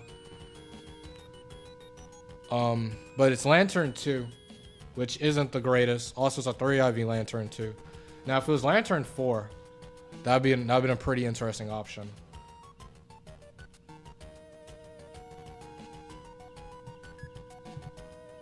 But I think we sadly got to keep this doo-doo butter Houndoom, man. The Houndoom's been holding it down. It held it down in the first battle.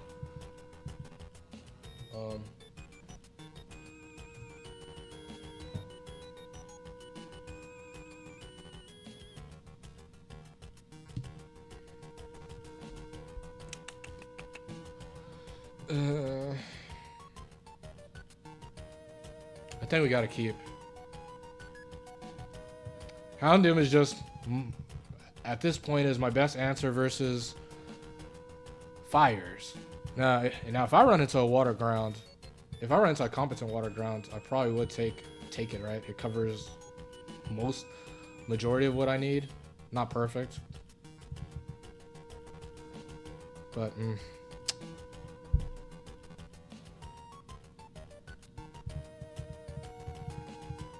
Mischievous 1 though. Okay.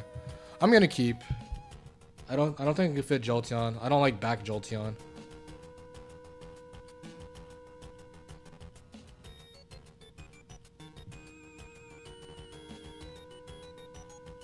Houndoom just being fast and getting a hit in might be all I need for now.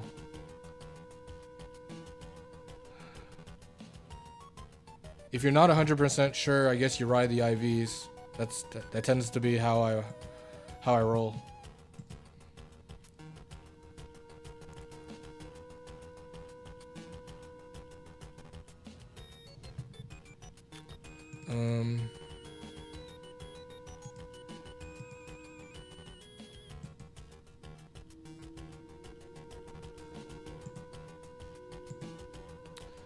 I don't think new type unrestrained should change my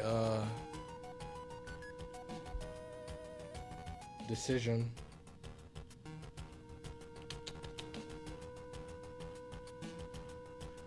I think it's mostly going to get interesting when we run into High-Res High Return. Tyranitar, Dragonite, Lottie.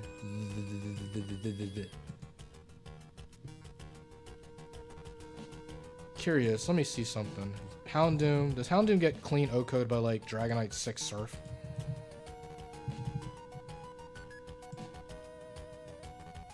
Okay. We got that going for it at least.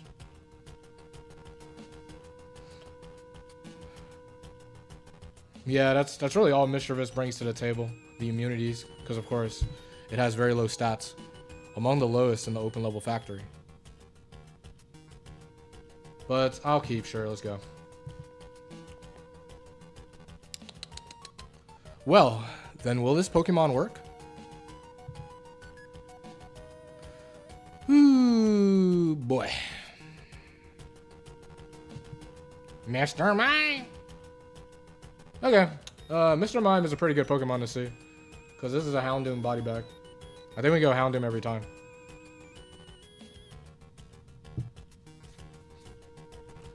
Now, I was trashing on Houndoom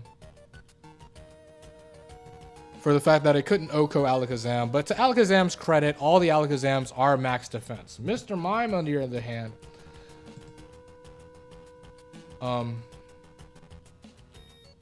outside of Mr. Mime 1, who is full Fizz Def, does not have... Well, Mr. Mime 2 is bulky. That's funny.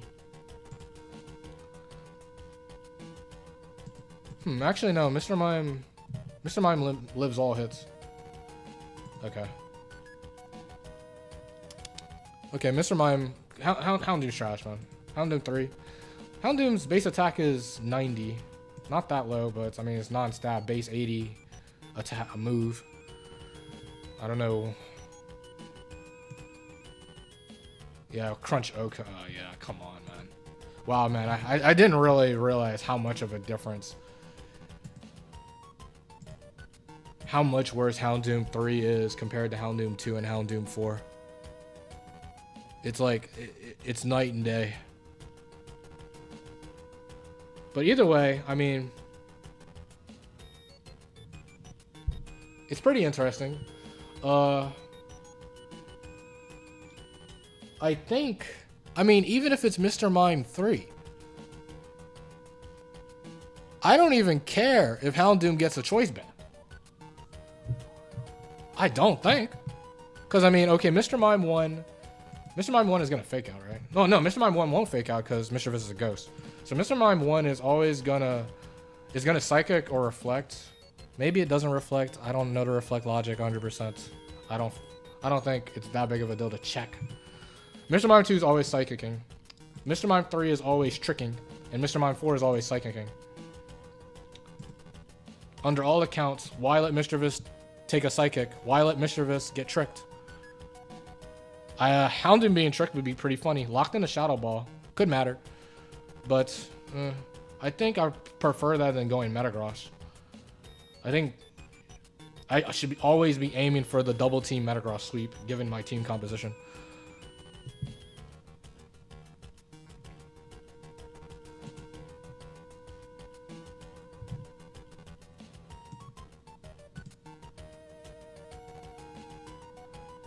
It's most likely 4, but I mean it's if you're looking at it like this, it's basically 25, 25, 25, 25.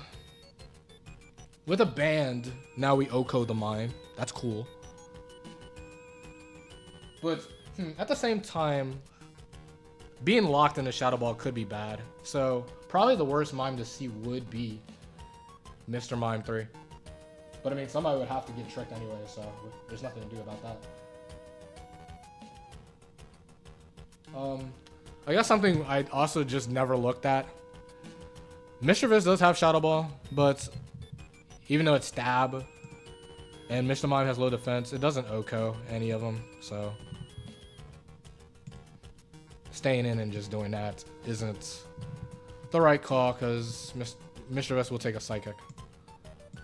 So yeah, Houndoom switch is pretty safe. Let's find out what Mischievous this is.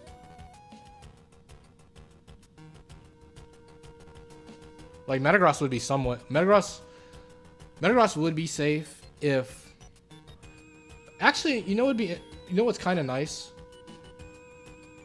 is the fact that I mean Mr. Mime 4 would get a good Thunderbolt off me, but if it's not Mr. Mime 4, we can use Mr.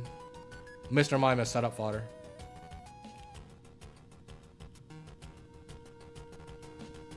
Which would be really nice.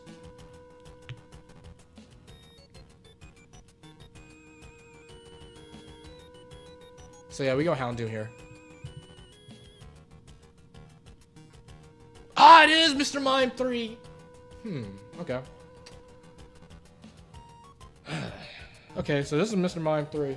So we're not running into any impossible to predict moves in the back.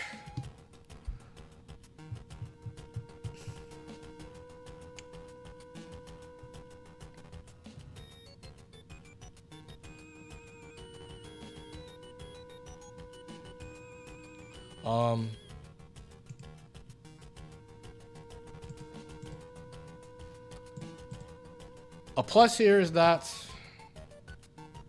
we now easily OHKO because we're choice banded. But the downside is that we're locked in the Shadow Ball. That can matter big time, depending on who comes in.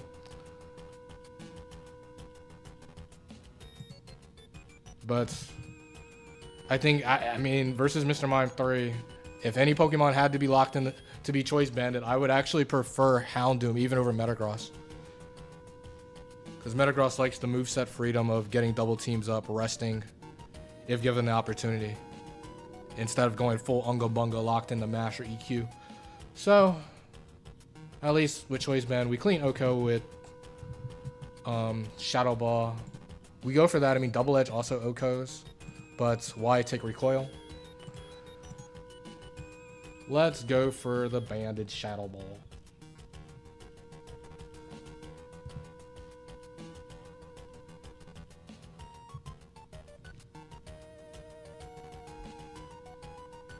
We lost our White Herb too, so if we have to lock into Overheat, we'll be at -2. And then, but, that's a big deal as well. But we take out Mr. Mime 3. Who's the second Pokemon? Vaporeon. Wait a minute, hold up. Well, I guess we gotta take this. Okay, Water Pokemon.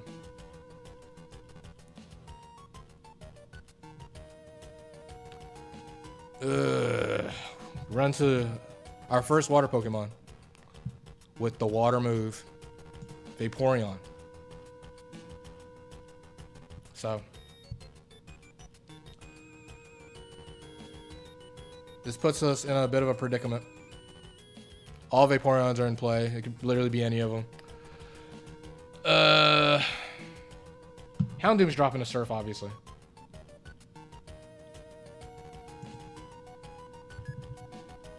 Surfs will do good damage. Not only that,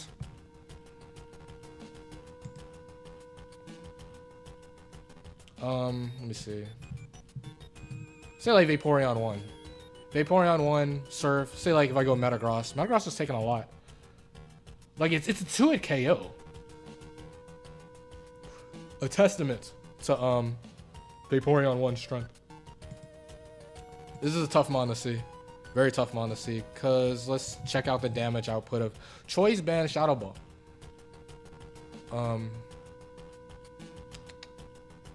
It's very interesting what to do here. Choice Band Shadow Ball versus the Vaporeons. Of course, Surf is OHKOing all the Surfs from Vaporeon is OHKOing Houndoom. Banded Shadow Ball. 37 to 44 is not that impressive. 34 to 40. 34 to 40.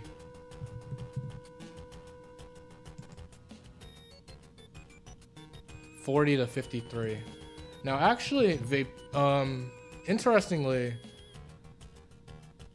Houndoom lives Vaporeon 3 Surf. So, Vaporeon 3 has a decent chance of going for Acid Armor over Surf. Oh, actually, okay, Vaporeon 2 and Vaporeon 3 does not OHKO Houndoom, which is a big deal. Vaporeon 1 blows this thing up expectedly. Let me see, Vaporeon 4. Vaporeon 4 heavily favored to get the KO. So, okay, so if we stay in here, we're going to know what the Houndoom, we're going to know what Vaporeon set this is 100%.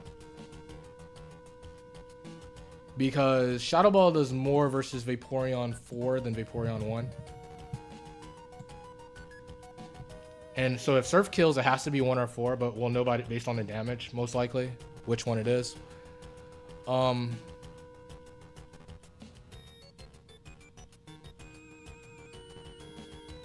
Like, this is pretty scary. A fire type last would be really bad.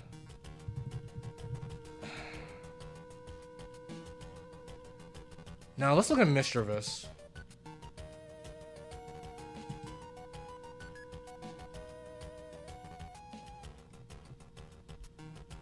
Mischievous takes, like, Vaporeon 3. Vaporeon 1 is an easy 2-hit KO. But versus the other 3, it does not get 2-hit KO'd. There could be a there could be a Mischievous angle here. The worst case would be 1.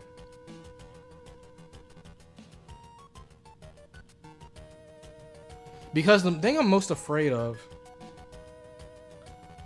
by, say, just throwing away Houndoom is the last being a fire type is pretty bad. Because, like,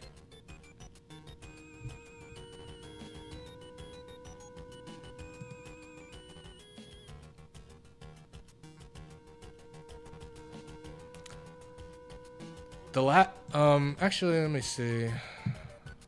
No, that's not going to change anything, because, I mean, all thingamajigs. I may have to pay attention to the third ball for this one.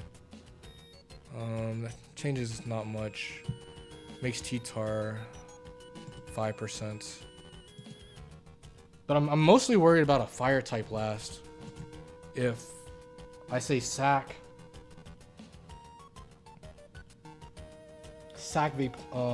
Houndoom, and then Metagross, if it's Vaporeon 1, I'm not going to be able to safely get many double teams up, and then there's a fire type last.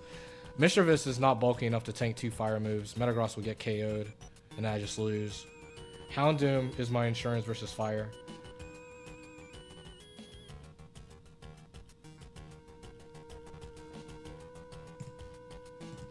And there's definitely, like, means of outplaying versus a ground type. It's not that likely to be a ground last. Ground loves, like, say, ground loves activating high risk, high return, for example. So the chances of the last being ground outside of Marowak, and Metagross is faster than Marowak. Metagross is definitely faster than Marowak. I don't think I need to look that up. Means I'm not even afraid of that. Like, I don't think the ground weakness is that bad.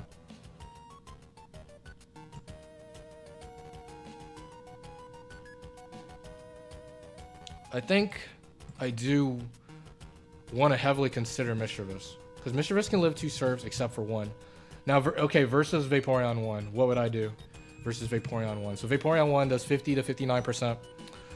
So if I take 163, if I pain split up, I can live another serve. Vaporeon 1 isn't max HP. So at 373 minus 163. But I mean, I can keep pain splitting and then get it low to where I revenge, maybe. Let me see. Plus 163 divided by 2, 268. So if I'm at 268, if I'm at 268, I still live another serve. And then they'll be at 268. See, min 268 minus 163, 105.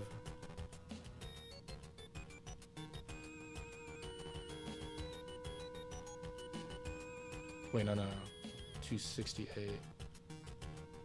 Wait, no, wait. Oh, no, yeah, 105. No, 105 is right. And then, so it'll be 105 plus 268. Divided by 2, 186. So minimum it's going to be at 186 HP. Now Metagross Earthquake.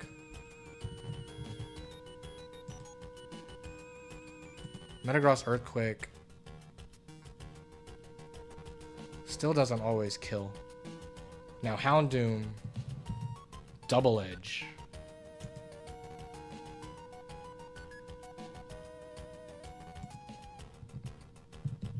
Choice Band Double Edge.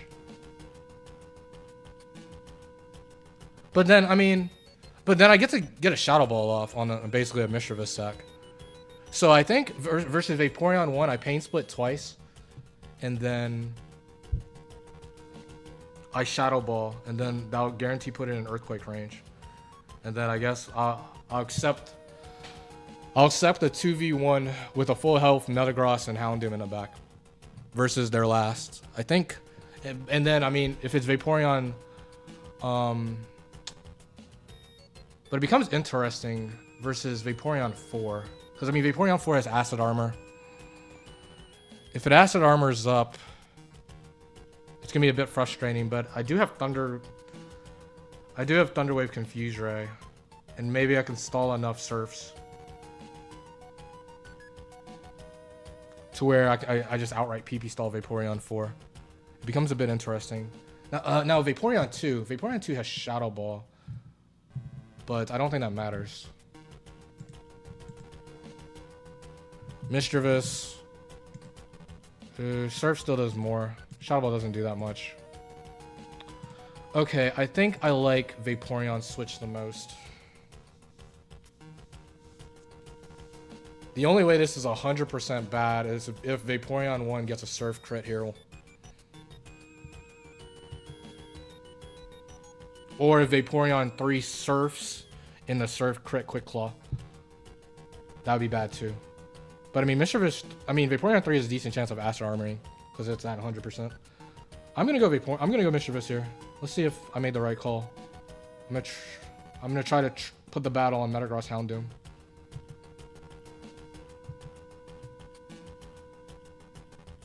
Ah, it does Acid Armor. Okay. This is guaranteed Vaporeon 3. Because...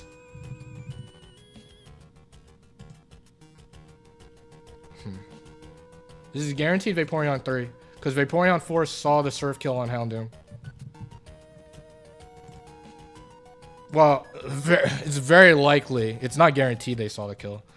They saw it 81% of the time, though. Either way... Vaporeon 3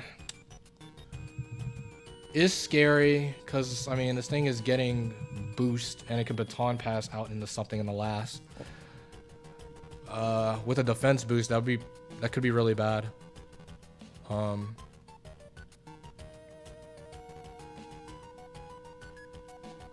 That's where getting damage would have been cute.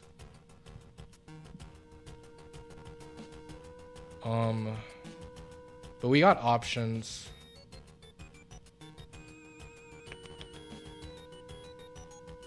I think Confuse Ray is the play, surely, because Confuse Ray gives us we don't need the speed, we don't need the speed drop of Thunder Wave. Confuse Ray, of course, gives us 50% chance of a free turn compared to Thunder Wave only giving us 25%. So we surely we go for whatchamacallit, we go for Confuse Ray here. And then go from there. With an Acid Armor up. Shadow Ball is doing diddly squat.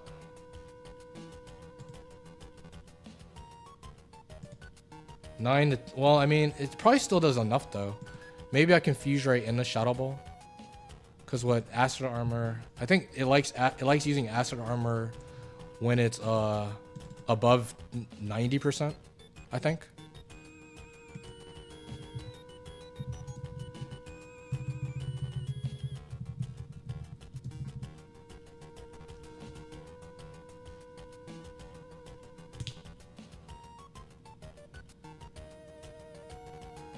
Oh no, when he gets any damage.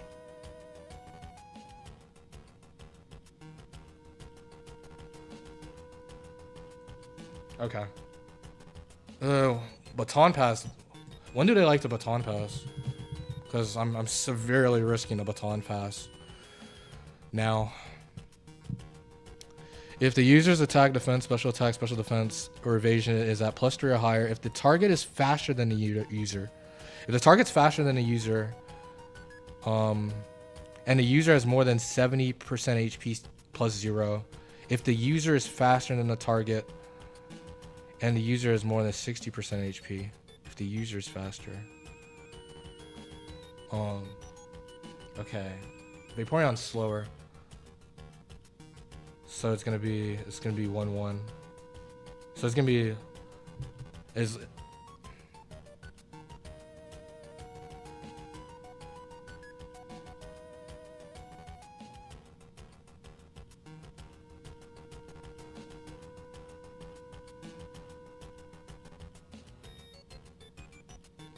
if the target is faster than the user, and the user has 70% HP or more, -2 score. Okay, so it's not going to want a Baton Pass here.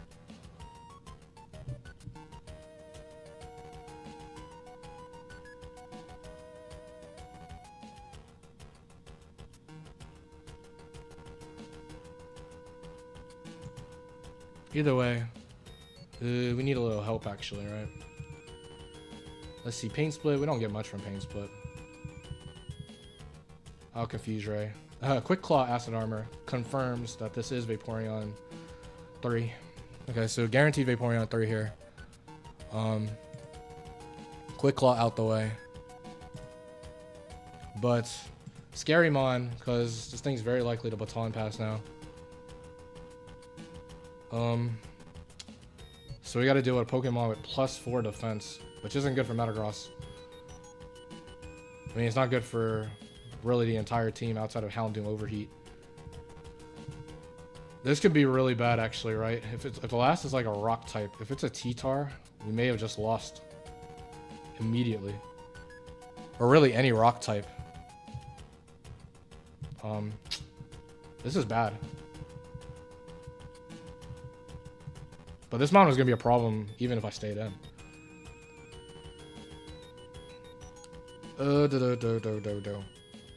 What to do?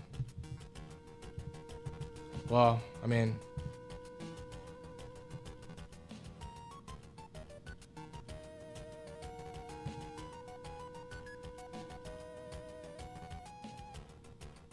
Okay, they actually surf, so we can Pain Split now.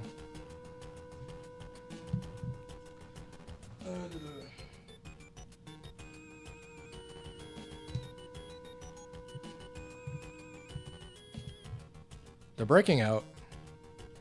T-Tar Salamence. This is a... I'm in a bad spot right now. This is Vaporeon 3.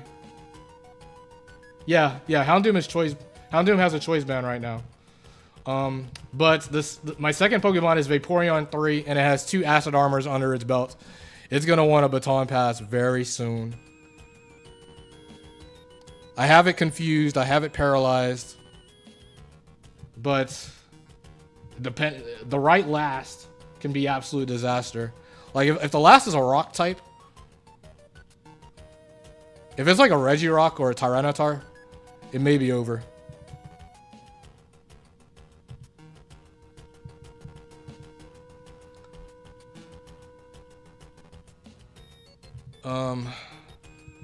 There's no reason not to Pain Split.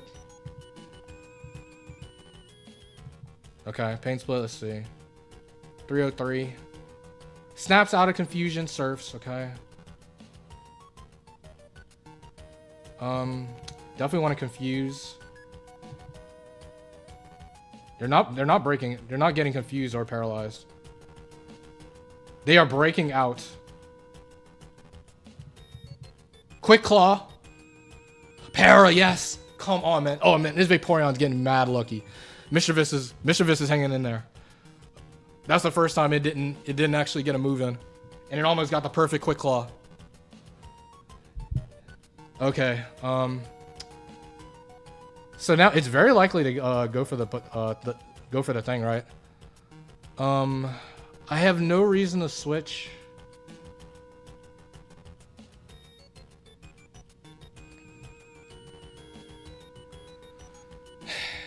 No reason to switch. Mischievous HP is still okay-ish.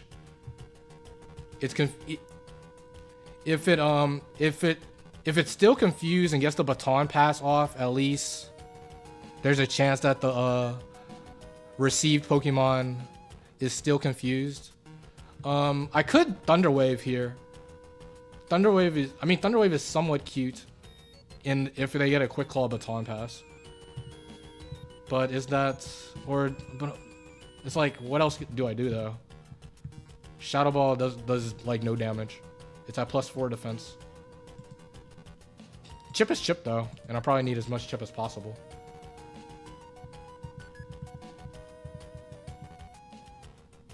Maybe Thunder Wave is the play, because I'm probably better off using Pain Split to get damage on this. Although, let me see something. I guess the HP, Vaporeon's HP does matter, because when it Baton passes, of course, if I'm able to somehow take down the last, Vaporeon's going to come back. And if we get into like guaranteed Vaporeon, Metagross Earthquake range, that'll be good. So Ruler, slightly above 40%.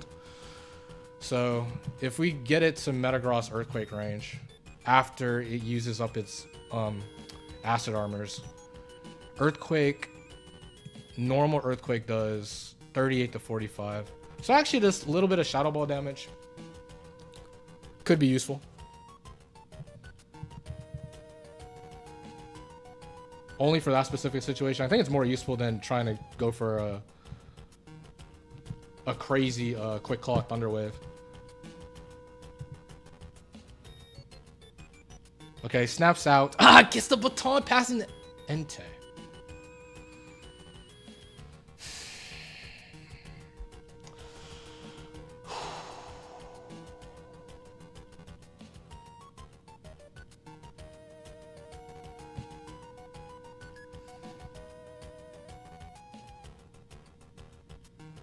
Entei.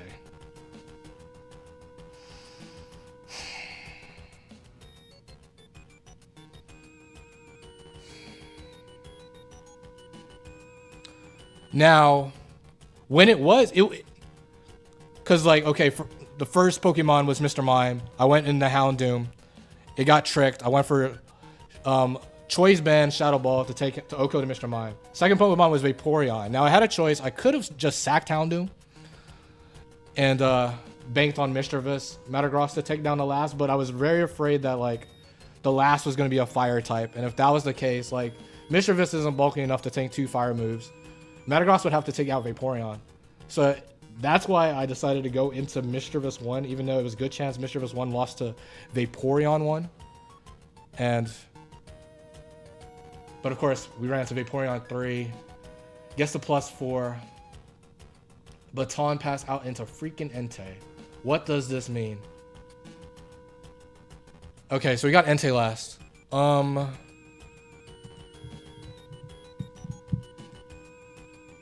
I mean, no Entei has Quick Claw. No Entei has... no Entei has Quick... Yeah, no Entei has Quick Claw or Choice Band. I think... Wait, it can't be Entei 1. Because Entei 1 has Calm Mind, Double Team. The quote is Unrestrained. So Entei 1 has 2 setup moves. So it can't be Entei 1 with Vaporeon... Because that clashes with Vaporeon 3. It also can't be Entei 5. Because Entei 5 has 2 Endurance moves with Vaporeon 3's Baton Pass. So that eliminates 2 Entei sets. Let's see what the buddy has to say. Entei 3, Entei 2, Entei 6, and Entei 4. So Entei 4 would be, I mean, Entei 6 would be a good site because it only has Flamethrower. Well, actually, wait a minute. We might be cooking. We might be cooking. We might somehow be cooking. The combination of Mischievous plus Houndoom, I think, walls all Entei sets.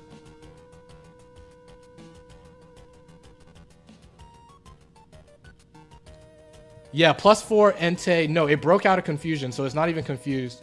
We might be cooking, though. Look at the Entei sets. So we got Entei 3, Flamethrower, Double Edge, Swagger, Psych Up. Houndoom is immune to Flamethrower. Mischievous is immune to Double Edge. Entei 2 is Fire Blast, Sunny Day. Solar Beam, Reflect. Neither move hits, Houndoom is immune to Fire Blast. Solar Beam, I don't know, Solar Beam may do chip. Entei 2 is probably the worst case. But Entei 6, literally walled by Houndoom. Entei 4, well, Entei 4, I mean, Bite does chip, and it has Double Team. Okay. This is very interesting, very interesting. I mean, the play is definitely, I gotta go into, Mischievous is slower than Houndoom. I mean, slower than Entei. Unless if it's probably faster than Entei 6. But the others have speed.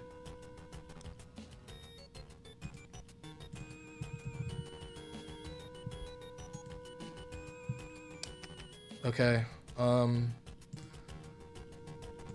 Fire Blast kills from Entei 2. They should see the kill.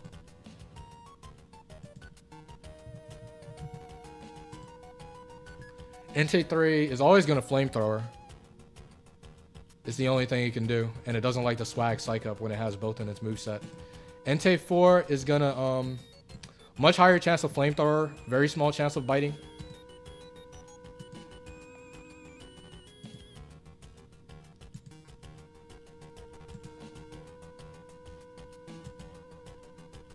Yeah, there's a very small chance of bites. It can't be Entei, and then Entei 6, who cares? I mean, it's gonna flamethrower, and okay, I mean, all signs says we go into to thing. If we see Entei 6 or Entei 4, we're home free. 2 and 3 still not amazing, because I mean, I guess we'll look into it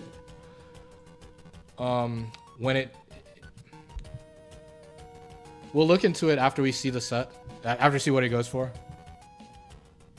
Because I mean, we have to go Houndoom here.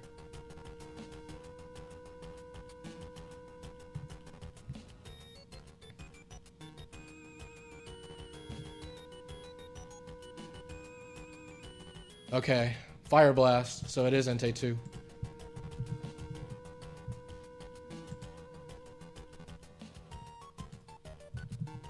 I think, I mean,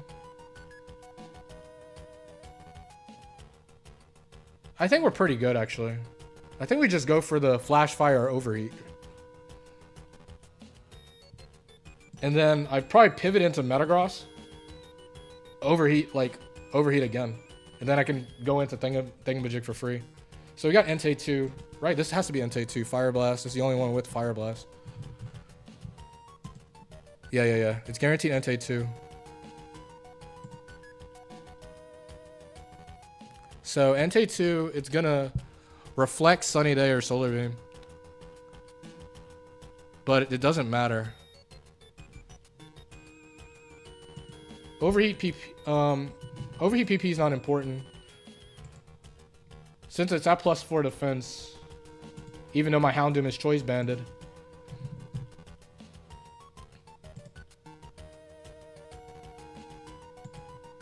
It does no damage. Overheat does a lot.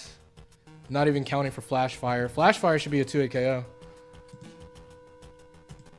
Yeah, it does 53 to 62.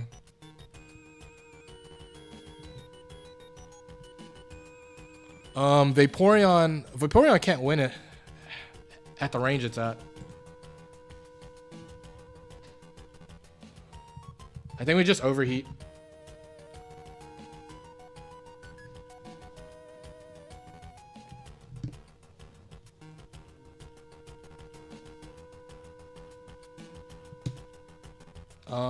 We're faster. We do hit Overheat. Note that this is Bright Powder, so hitting wasn't the easiest thing to do. Sets up the Sun.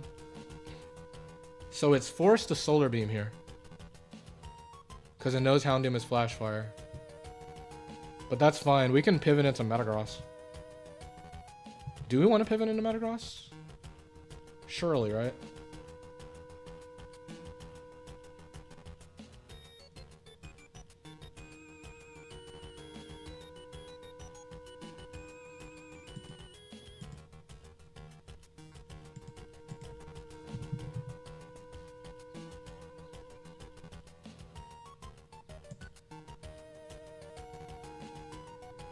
Yeah.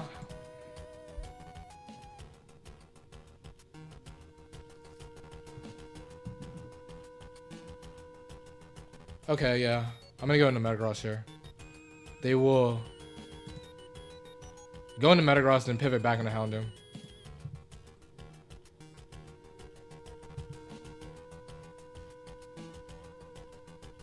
Screens! Okay, so let's Earthquake here, man. Let's test the All right, let's not test the damage. How much is Earthquake doing, man? How much is Earthquake doing to this Entei with +4 defense and a Reflecto? 15 to 18%. All right, beautiful stuff by this Entei. All right, Houndoom, back to work. Huge, absolutely huge that this Houndoom is Flash Fire. I think I just lost if this wasn't. If this was Early Bird, I think I lost, right? Because Houndoom just takes too much from fire move.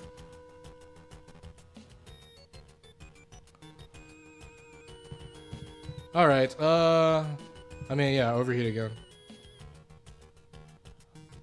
Huh, this could be spicy if I miss my last 2 overheats. Vaporeon is at like, little under 40%.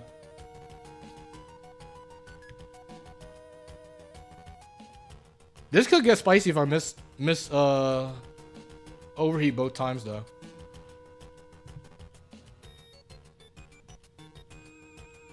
Alright, we take out NT2. Whew.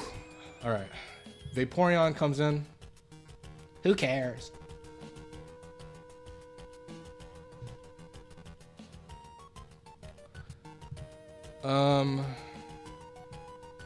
Sun's up. We can do whatever.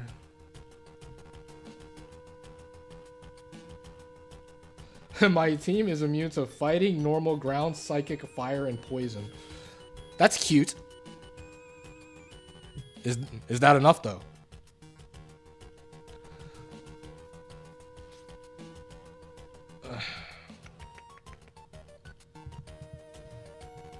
Yeah, we can't lose.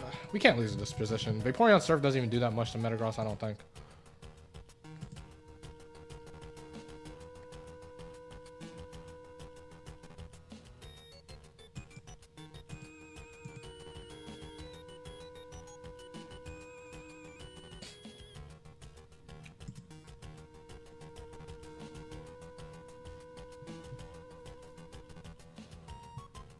Oh, wait, Reflect is still up. Wait a minute, wait. I remembered that Reflect is up, actually. Reflect is up is actually a big deal. I actually almost forgot. Reflect is up. So actually, I do want to wait a bit before I go Metagross. I think I'm going to go Mischievous.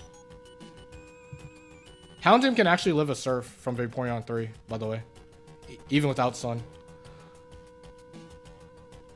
I'm gonna go Mischievous, because I gotta stall out Reflect a little bit, actually. Surf. Okay, Sun ends. We'll Confuse Ray.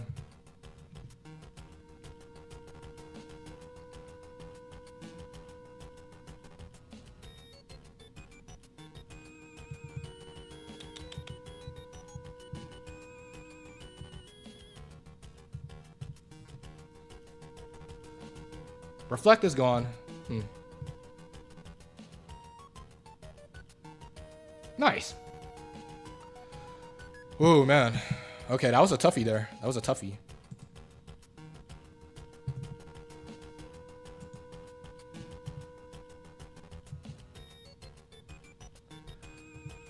Classic Pokemon player blaming their loss on matchup. Oh, man. But, okay. Vaporeon, though. The faded water Pokemon with the water move. But it's 3 IVs versus Noland. Mischievous 1 has been cooking. But Houndoom's been holding it down too. On a sliver. Okay, Battle 4. This has been a slow round. Okay. No type. Endurance again. Okay. Endurance? Oh no, are we about to run into am I about to run into Suicune 6 and I have to say GG and it's over? Am I about to run into Suicune 6?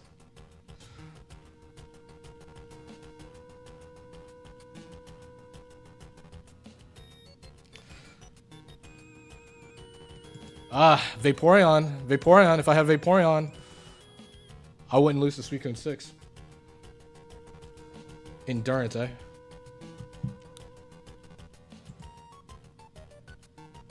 I've been running into a lot of endurance Pokemon, actually. Because I've had electric endurance. This last battle had 2 endurance Pokemon. Baton Pass, Reflect. So, very bulky round.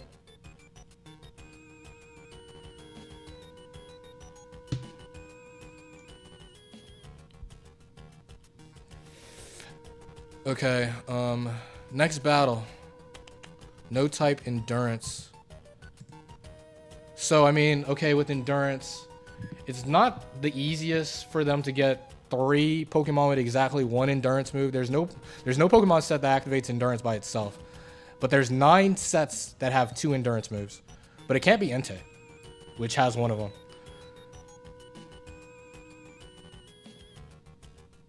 In fact, Entei has a lot of endurance sets. So it's actually somewhat big that it's not Entei. So we got 21 Pokemon that are above 4%.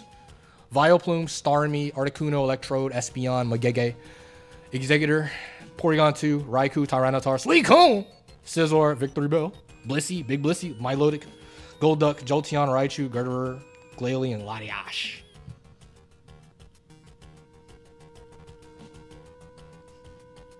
Hey, Anna. Oh, man. I'm scared. Starmie? How are we beating Starmie?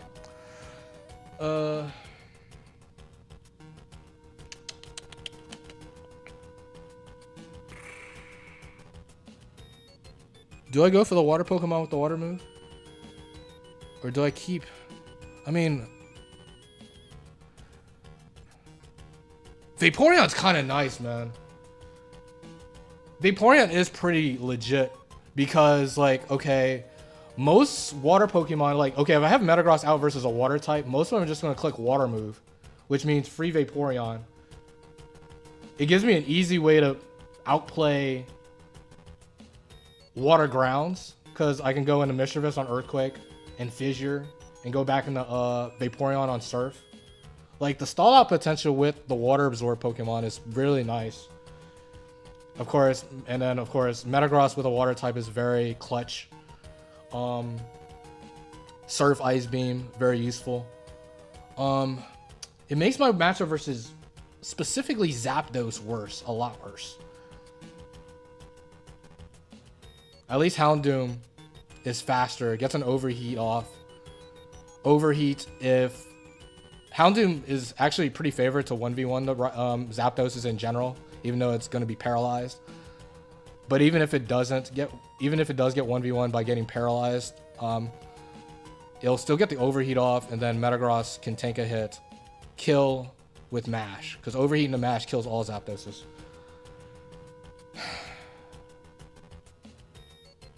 And then, of course, I mean, I could swap Mischievous out. Technically. Water Pokemon, water move lead. Is pretty good. A lot of the time. Dang, man.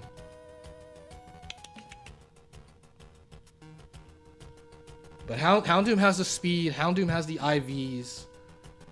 But,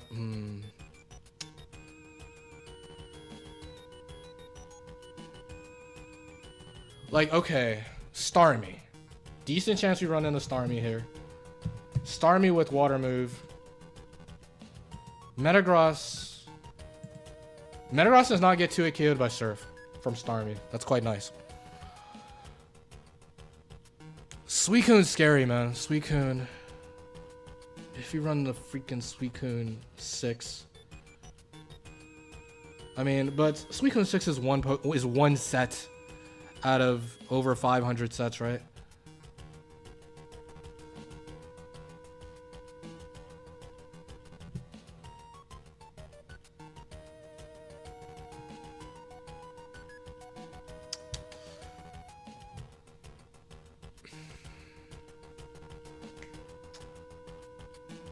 The Zapdos matchup is really bad. That's like one of the main enemies for Metagross. I don't...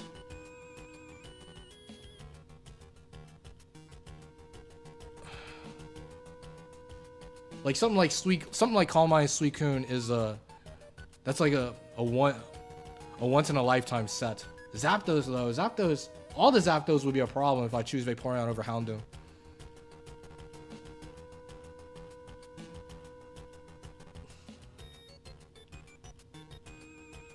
I mean, Thunder Wave, Confuse Ray, magical moves, double team magic.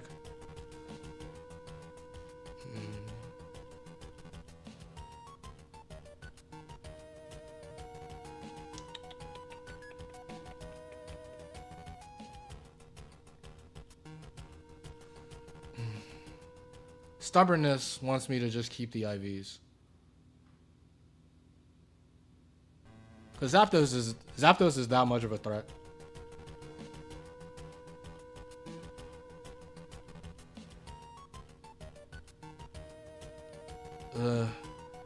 Mischievous. But I feel like a big reason I would want Vaporeon is specifically for specifically with pairing specifically for pairing with Houndoom. I mean with Mischievous actually. Let me see.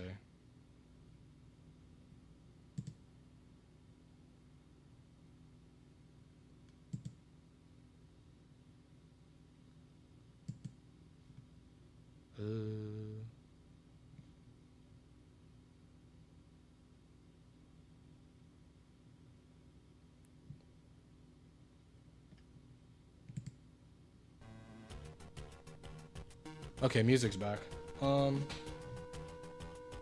Scarm. Scarm's not bad because I mean, 3 out of the 4 Scarm sets are pretty bad. I don't care about Scarm.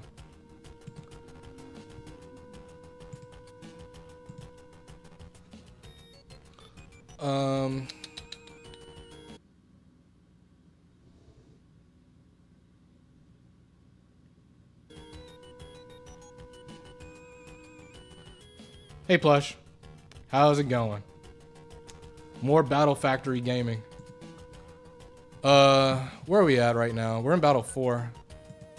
Yeah, 2, 3, 4. I think that's right. But this is a scary one. So yeah, I think I'm gonna keep, man. I got Goofy Mischievous 1. I got Metagross 3, the GOAT. And then I got a pretty underwhelming Houndoom 3, but it's been holding it down barely. I think I keep, man, because like I don't like sacrificing.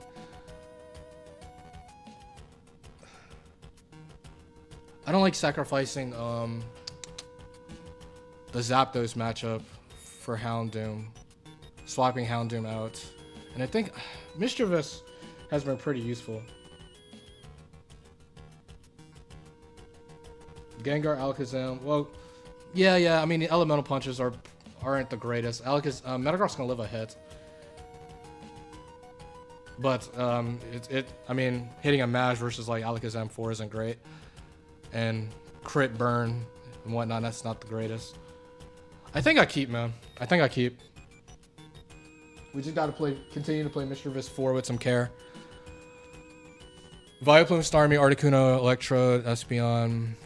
I mean, these aren't the worst mons to see. It's really the one that just raises a massive red flag is Suicune.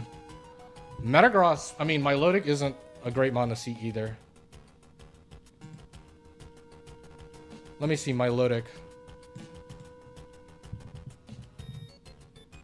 Milotic's 4, Surf. Like, it does a lot, man.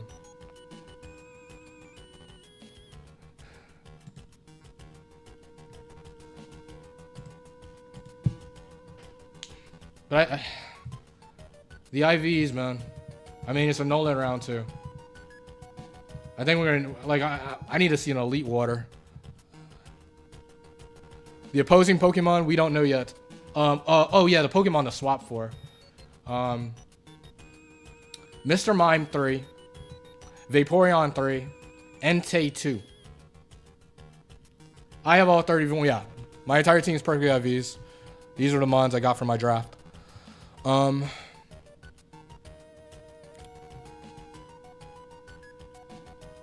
Also, wait, yeah, I didn't put, it's not no type unrestrained, it's no type endurance.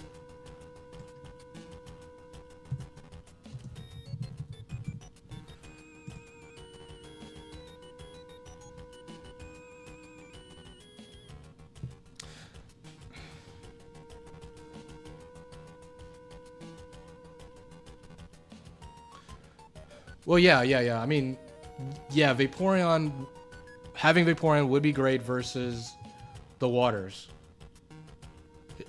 In fact, practically near perfect. If I swap, say like if I swap Houndoom, then stuff like the water grounds would be easy to pivot around as well. But pure waters, ignoring the water grounds, would be pretty good with Vaporeon. Yeah, Vaporeon 3 is the Acid Armor set. Surf, Ice Beam, Acid Armor, Baton Pass, Quick Claw. Bulky, a third in HP and defenses.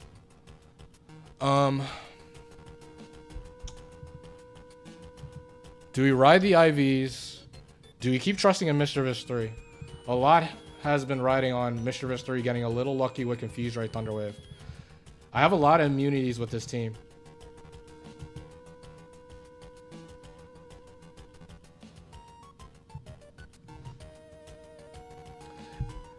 Also, I mean, I'm not even really worried. In this specific battle, I'm not worried about Water Grounds. Water Grounds is something to be more afraid of when high risk, high return pulls up. But I mean, I really could go Vaporeon lead over Mischievous. I think Houndoom has to stay. And I think the question is, do I swap for Vaporeon over Mischievous or I keep? Mischievous has to keep resistances. Thunder Wave is great for Metagross.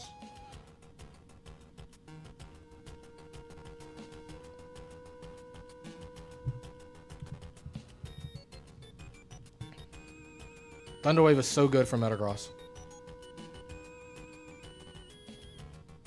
Yeah.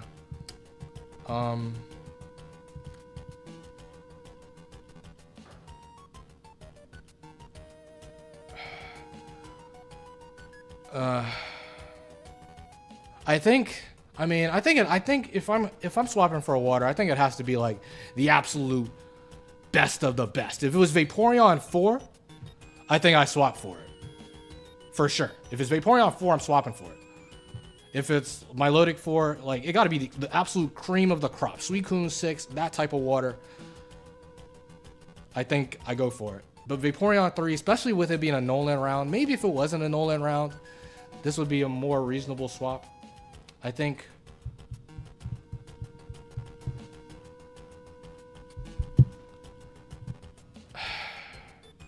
I'm gonna keep.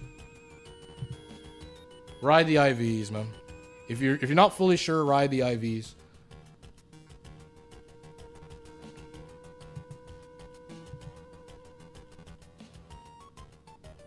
My Pokemon have too much power. Oh no, do you have the Suicune?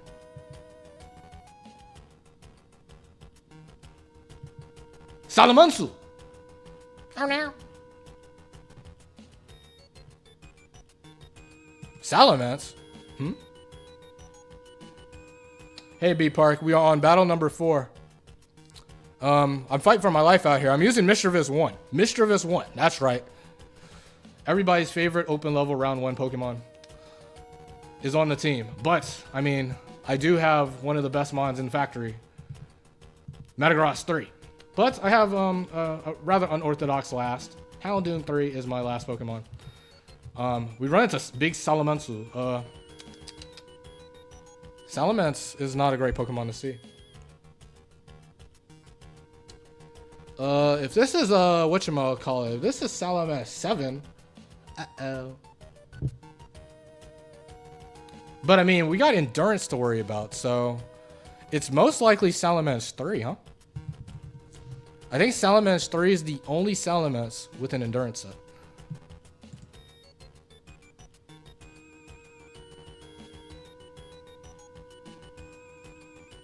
Oh no, Salamence 2. I forgot about Big Brain Salamence 2. So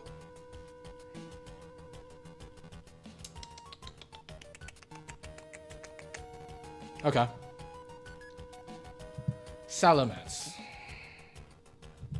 No, where's my water Pokemon with the water move that Ice Beamed? No.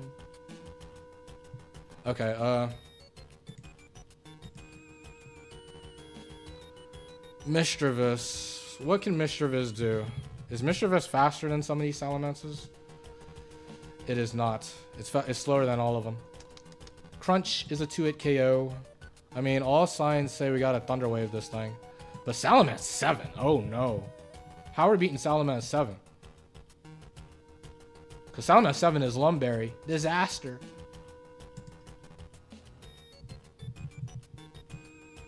Metagross Mash does a lot. 80 to 95.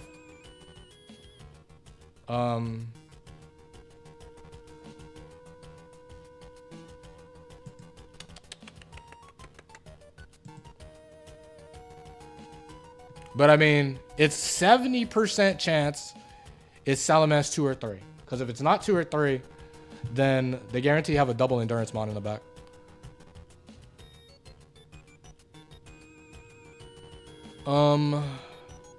Okay.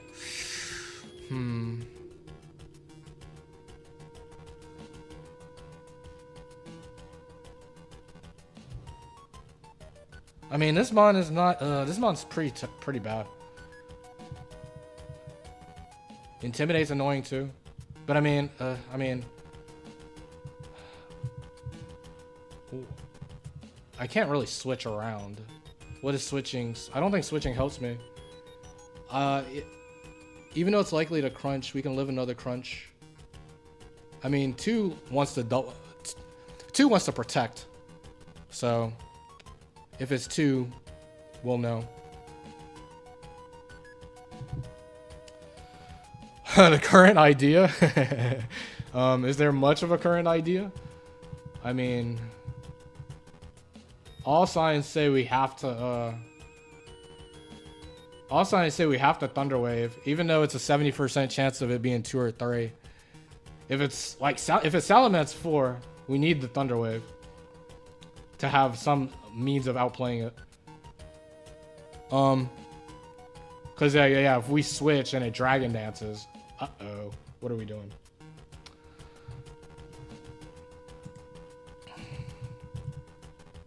Salamence 7 would be absolute disaster.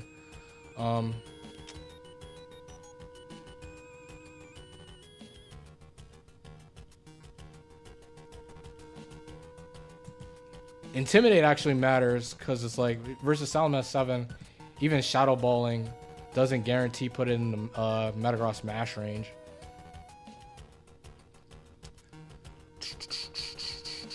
And then Houndoom versus Salamence 7, I'm pretty sure it probably cleanly loses the 1v1.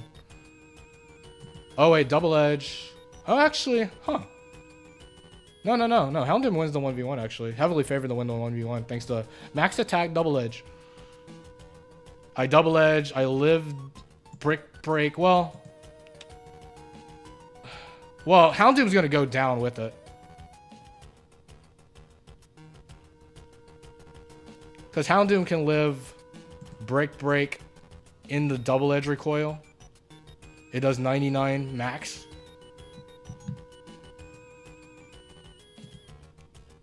Between both of them being recoil. But yeah, but Houndoom, I mean, Houndoom's gonna go down with Salamence if it is Salamence 7. But then that would require, yeah, that would require Metagross to 1v2 because I would end up losing. I don't think it EQs. Pretty sure it does not EQ. Plus, I mean, 10 billion of these Salamences have crunch anyways. I think Thunder Wave is the right call. But Salamence 7 would be so bad. Salamence 7, I'm losing 2 Pokemon. And Metagross got a 1v2. But I think Thunder Wave is fine versus the rest. We get information on what set it is. It's Salamence Ace! Come on!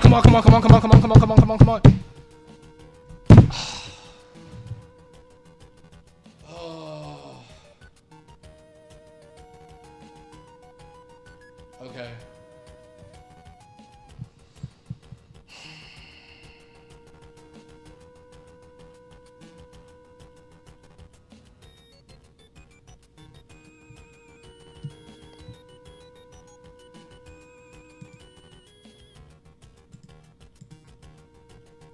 Salamence 8. So, The main fear of Salamence 7 was the fact that Salamence 7 is Lumberry. So if I Thunder Wave, I basically got nothing out of the turn.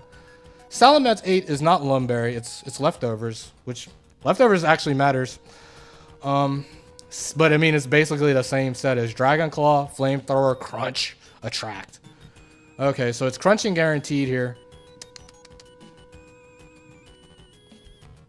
And they guarantee have one of the 9 double endurance sets in the back. Or maybe, I don't know, it could be less than 9. I don't know if one of them have leftovers. No leftovers in the back. Heh. So it's always going to crunch here, I assume, right? Crunch does more than Dragon Claw. I'm attracted, so it's going to be harder for me to get a move in.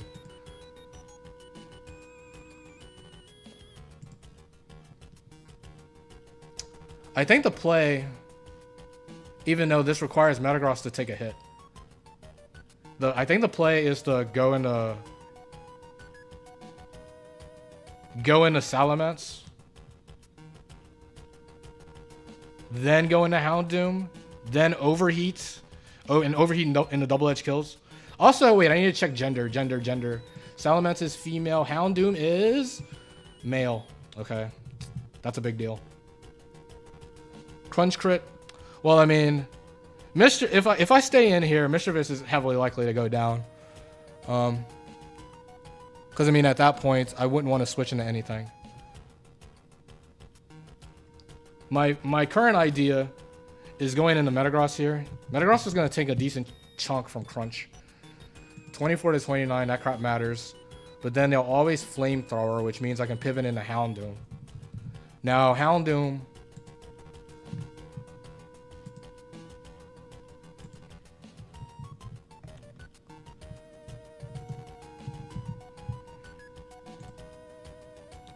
Houndoom with a Flash Fire boost. It's not going to kill Salamence, but it's going to do a lot. But I'll definitely... Overheat in the double edge kills, but I definitely would want to do that. Or do I always double edge? Because I mean, overheat missing sucks. Meanwhile, double edge very likely to kill, and Dragon Claw. I mean, Dragon Claw and recoil doesn't kill. But oh wait, leftovers. Okay, wait, leftovers. Okay, yeah. So 56 to 66. 56 plus 47 equals 103 min. So I would have to get a really bad low roll. Okay. I think that has to be the play. Hopefully they actually Dragon Claw instead of going for Attract. I don't know what... There's no way I can stall out the Crunches. Crunch does too much to all my Pokemon. And has too much PP.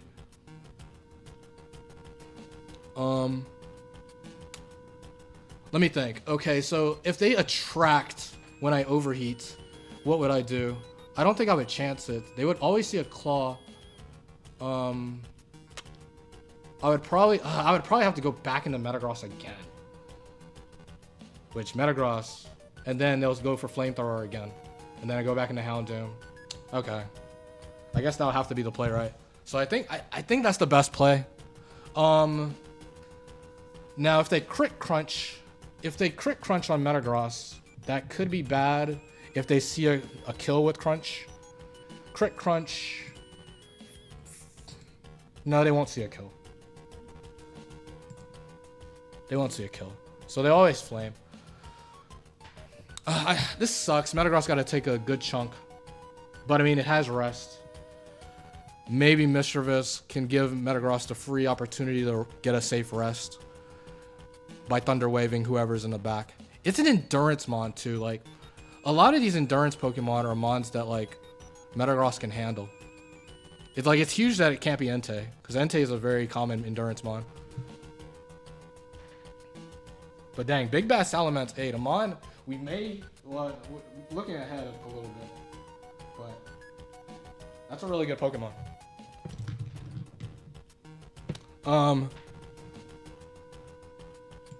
Okay, I think that has to be the play. Staying in with Mischievous would basically be sacking Mischievous. This gives me the highest upside as it far more often than not allows me to keep all my Pokemon.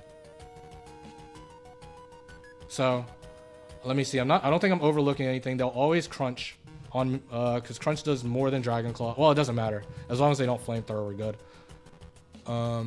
Yeah, crunch does far more than any other move. They're already attracted. Let's make that play. Metagross. It'll always flame on Metagross. This has to be the maneuver.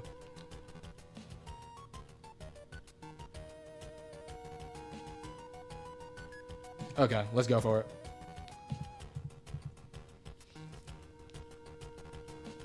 Crunch it up. Okay. They'll always flamethrower here. We go into Houndoom, who gets a Flash Fire boost. Here we go. Flash Fire. Alright, so we got a Flash Fire boost. With the Flash Fire boost, we're heavily favored to get the 2-hit KO with Overheat and the Double Edge.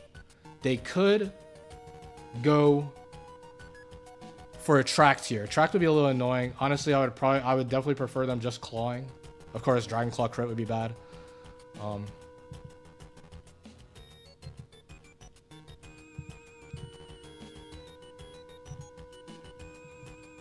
Overheat. We do hit, which is a big. I think we got a good roll there. Let's see. Dragon Claw. Okay, come on, come on, come on. Oh, it lived! It lived! They got the crit, but it lived. Houndoom! I wonder what the roll was. I didn't calc. Because, I mean, crit.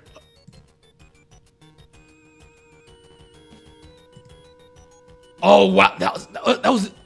Okay. Crit Dragon Claw, O-code 81% of the time. Okay, well, I can't... So the question is... Okay, yeah, this is a question. Do we try to keep the Houndoom? Because, I mean, okay, we use the Sweaty Ruler. I think Double Edge does kill. A little bit under 40%.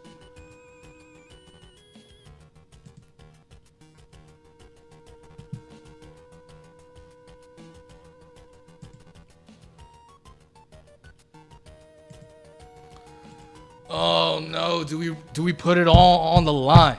Do we put it all on the dog? Does the dog have the dog in him? Do we go for Overheat again? Put the game on hitting to keep Houndoom. Houndoom at 2%, it's fast. They can get a good hit in. Or do we go for the very, very safe Double Edge? And then put the game on a slightly behind 2v2. It's pretty interesting. This is a big play. Because, I mean, it's really bad if I miss, though. It's really bad if I miss. I think I can't risk it. I think I can't risk it, man.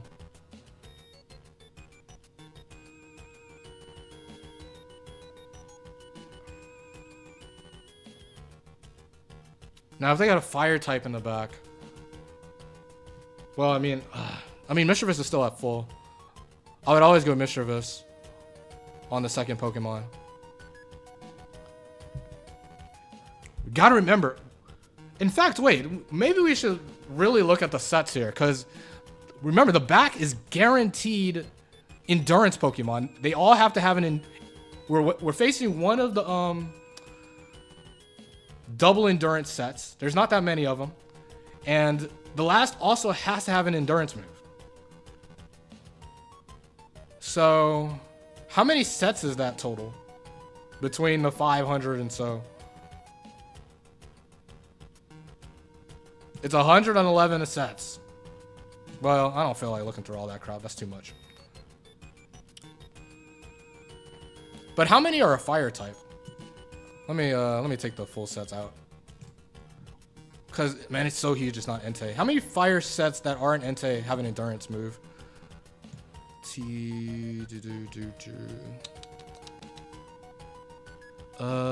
Rapidash. I mean, Rapidash isn't great. Is it just Rapidash?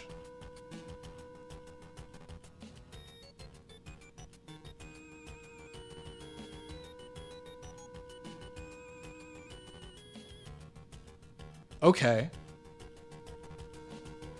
Okay, the only possible fire it can be in the back is Rapidash. Now, of course, I mean, there's Pokemon with fire coverage. Granted, I think, actually no, because it has to be endurance sets, so we can actually snuff out all the sets, right? Tyranitar, I think the only sets that have a fire move between the remaining Pokemon is Blissey 3 and Rapidash. It has to be Rapidash 1. I think no other set. Well, oh no, Ampharos 4. Ampharos 4. Okay. Anything else? Altaria. No.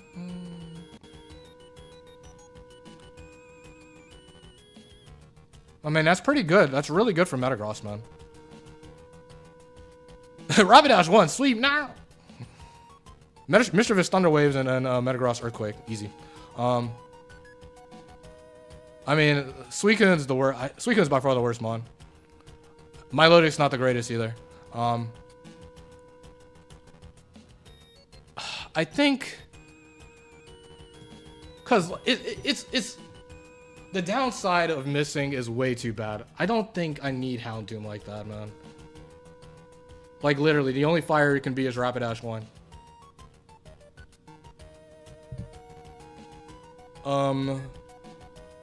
Not a calc, right? Sludge Bomb Poison. If I get the Sludge Bomb Poison, Sludge Bomb plus, well, I mean, it's still gonna drop because I mean, Sludge Bomb is very unlikely to kill.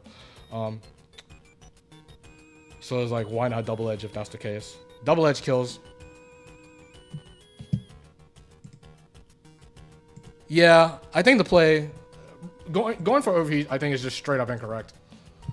Given the circumstances, maybe if it was a phrase with less information, gambling is more worth. But given that, I think Houndoom did enough. Now let me see Zapdos. Can we run into Zapdos actually? Zapdos is literally the least likely Pokemon. It can only be Zapdos 4. Okay, Zapdos isn't good either. But I mean, okay, yeah. I'm double edging here.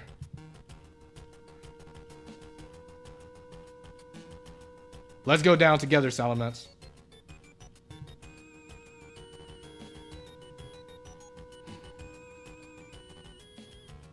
Salamence 8, okay. Alright. Mischievous, hold it down. Can you hold it down just a little bit longer?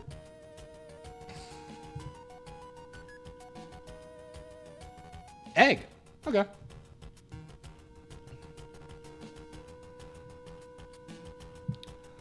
So we got Executor. Executor. It's likely Executor 1.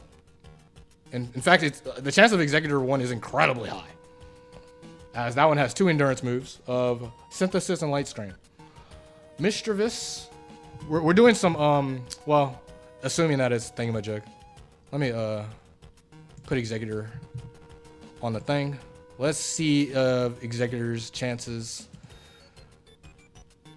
Executor, it's 98% chance of Executor 1. Which is pretty good news. However, I mean, Solar Beam probably does some good chip. And it's Quick Claw. Oh, wait. Oh, no. Executor 1, interestingly, is max defense, max speed F. So Solar Beam shouldn't do too much. I mean, 24 to 29. That ain't that bad, man. That ain't that bad. It's really a crit away, man. It's really a crit away. Now, I mean, it can only be it can only be Executor 1 or Executor 2. Executor 2 literally can't touch Mischievous. So Thunder Wave here is literally free. There's no reason not to Thunder Wave.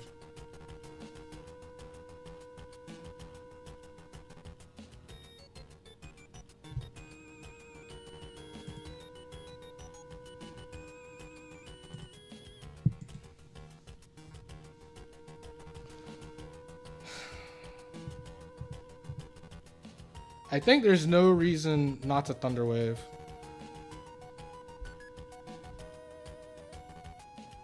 And then we can go into thing.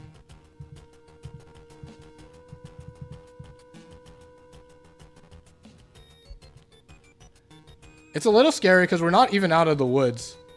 I mean, Suicune chances are still pretty fair. Yeah, Solar Beam is 10 PP. Right? It has to be. Surely it is. Thanks, you're making me check. Usually I'm pretty good at knowing the PP of moves. I'm pretty sure Solar Beam's 10 PP.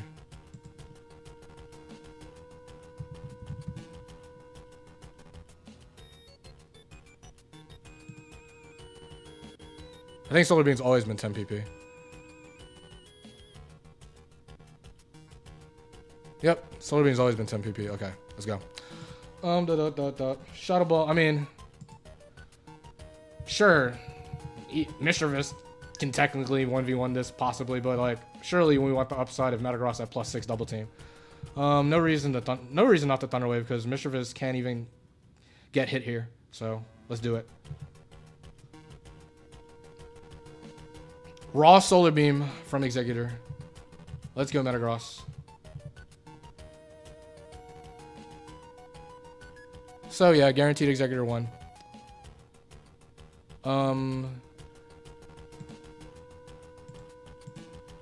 Crit Solar Beam can do up to 201.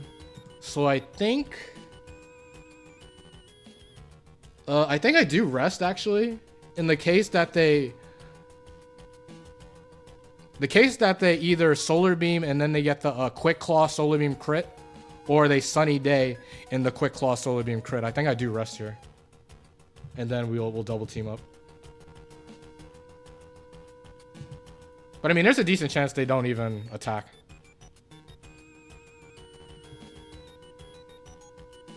Para. That's why we used Thunder Wave. Here we go. Here comes that Metagross.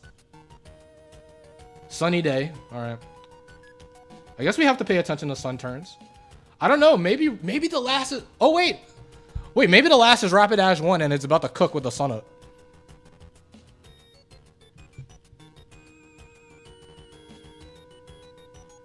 Oh, yeah. They don't like soul. Oh, yeah, because it's a resist. Yeah. Okay. Okay, so maybe... Okay, I jumped the gun with using rest, but it doesn't matter.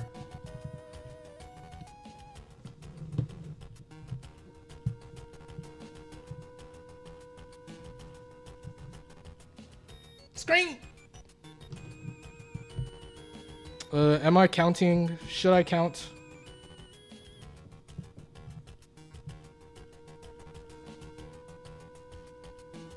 Solar Beam dodge. That's the second Solar Beam.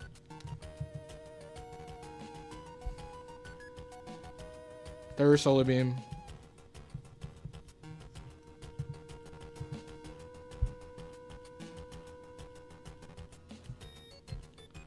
Fourth Solar Beam.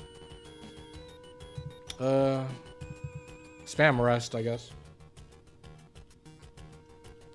Sun's out. Sun's out, Bun's out.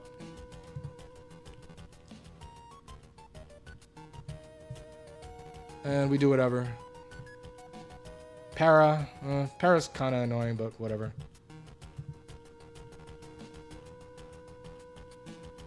Okay, so what do we do? Do we go for it? I think not. I think there's no reason to go for it. I'll just double team. Screen.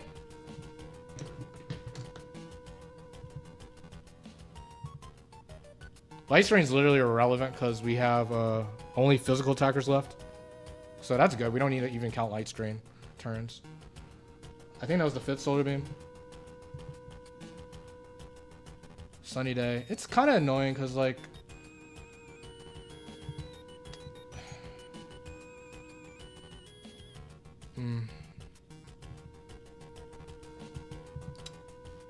I'm going to make the call and say I don't need double team anymore. We're going all in with Metagross.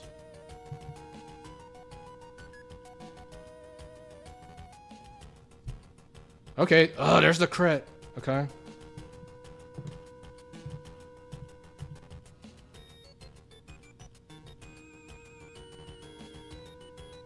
Okay, 7. Strain. So it's gonna strain here.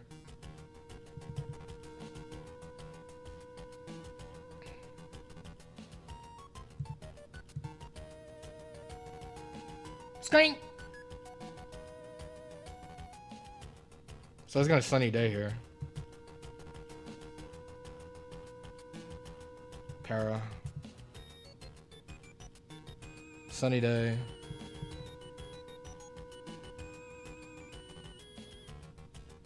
Okay, I'm gonna start counting the sun turns. Quick claw, who cares?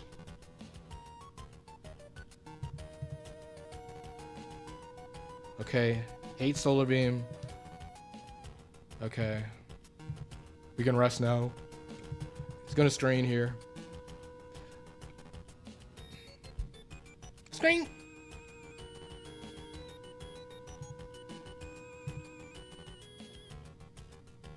Okay, 9. Okay. Okay, we literally can't faint now. Been a sunny day.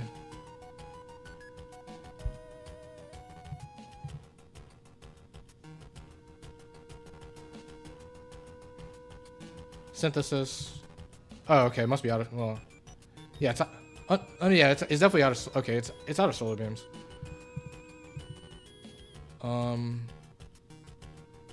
So, and then it just has a bunch of light screens left. So we actually don't need to attack it yet. We'll just wait till he uses all his synthesises. Screen!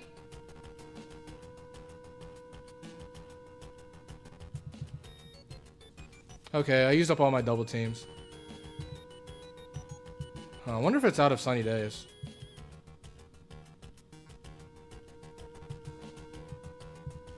I'll use one more rest. Okay. I don't want to attack it.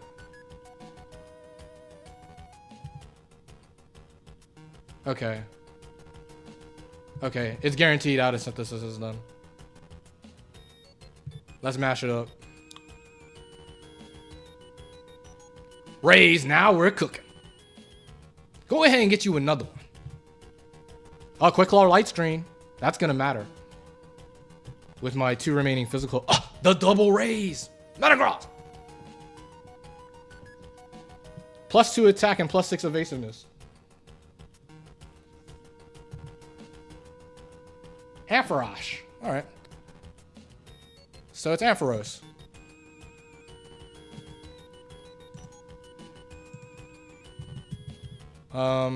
Which Ampharos does it have to be? It has to be Ampharos 4? Ampharos 4, who does have the super effective Fire Punch. No, it's not Ampharos 2. It has to be an Ampharos with an endurance move, which is only Ampharos 4. Lumberry, we outspeed and we KO. Metagross.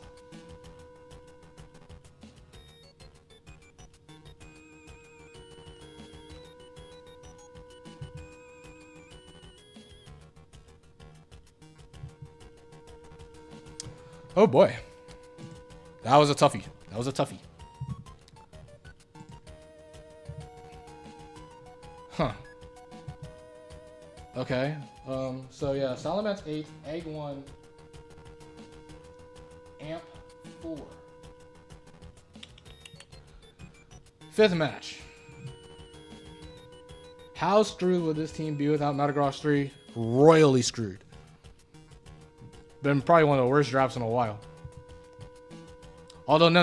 Steelix 2, man. We're sleeping on Steelix 2. Steelix 2 would have carried. Steelix 2, Mischievous 2, Mischievous 1 Masterclass. No type. No type.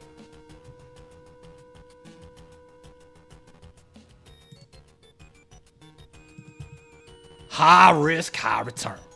So, a big enemy for this team would be a water ground, right? Houndoom can't touch it. Metagross can't touch it. We get hit with Earthquake. Mischievous is a setting duck. This is going to be the phrase where water ground chances are much higher. But we did run into one of the better sets in the entire Battle Factory, Salamence 8.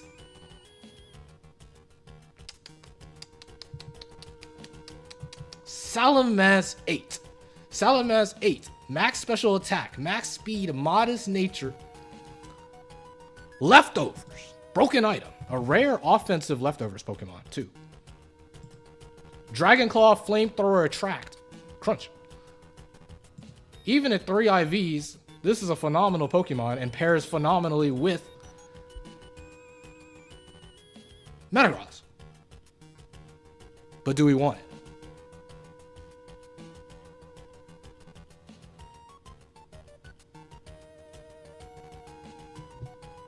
Pretty clear, you say. I'm assuming the play is to swap Houndoom out for Salamence. It makes a lot of sense. Mischievous has been holding it down, setting the tone. Thunder Waving, Confused Rain. Pain Split has been kind of cute at times. No, actually, no. Pain Split has been pretty legit because there was a Kangaskhan 2 that I was able to PP stall and literally get Mischievous back to full with Pain Split. Pain Split was vital in whittling down that Vaporeon 3. Pain Split has been huge. Houndoom has overperformed for sure.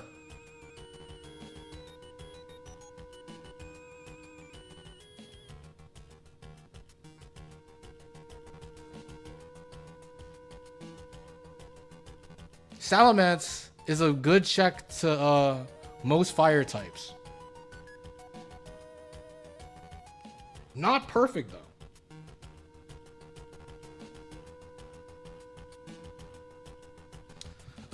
No, there's a couple of things Houndoom can do better, for sure.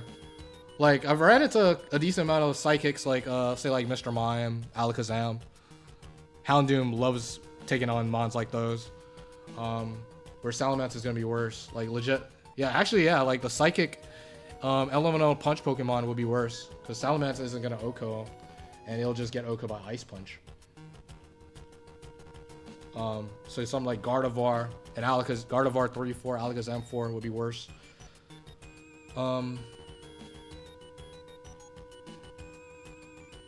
It's pretty interesting, and I'll probably put more thought into it while I take a restroom break. So, bop.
Houndoom speed help versus Starmie and Gengar? Unfortunately, no. Houndoom is still slower than Starmie and Gengar.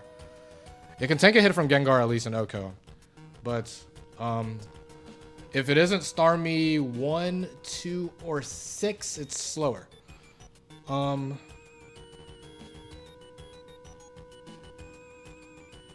with Mischievous is that it enables Metagross only versus relatively weak and slow mons such as Egg. No guarantee it happens versus Noland. To a degree, there's truth in that. If Mischievous is healthy though, there's a lot of stuff Mischievous can tank, and then getting a Thunder Wave off to support Metagross is a big deal.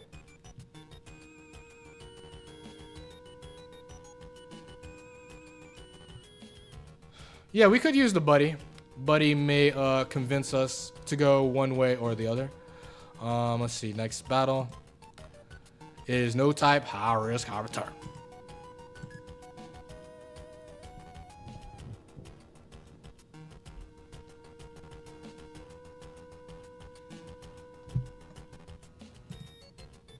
$16 Pokemon that have an above 4% chance. So Machamp. Machamp is... We're not afraid of Machamp. Ursaring. Ursaring shouldn't be bad either between Metagross and Mischievous actually. Regirock. Regirock. I mean, Regirock's pretty bad actually. Moltres. Moltres is fine because Salamence is faster. D-Claw and can take its hits. D-Knight. Salamence is gonna be faster than all the D-Knights. Fortress isn't a problem. Gardevoir. Gardevoir isn't the greatest. Snorlax with, I mean, Intimidate support is good for Metagross. We probably have enough outplay potential for it's a leftover Salamence too. A lot of outplay potential. Gengar. I mean, I've never looked at it. I think Mischievous can probably not get 2 KO'd by any Gengar and thus 1v1 it. That's probably true. I'd be a little surprised if it actually gets 2 KO'd by like Psychic or Thunderbolt. Yeah, and Shadow Ball, 43%. Yeah, okay. I mean, Mischievous can take on Gengar decently. Lapras. Lapras. How do you feel about Lapras? I mean, Houndoom isn't taking, like, not doing that much damage versus them. Like, Salamence would do more. Tyranitar. I mean, Houndoom can't hit T-Tar well. Weezing. Between...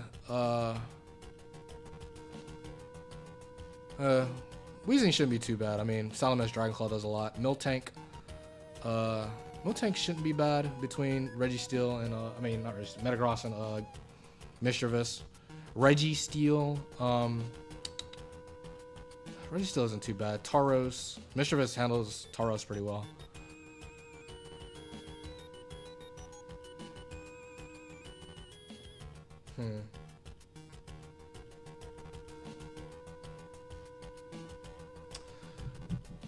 And then, I mean, also with the Psychics, I can also, like, maybe, I mean, Mischievous can tank a Psychic hit as well.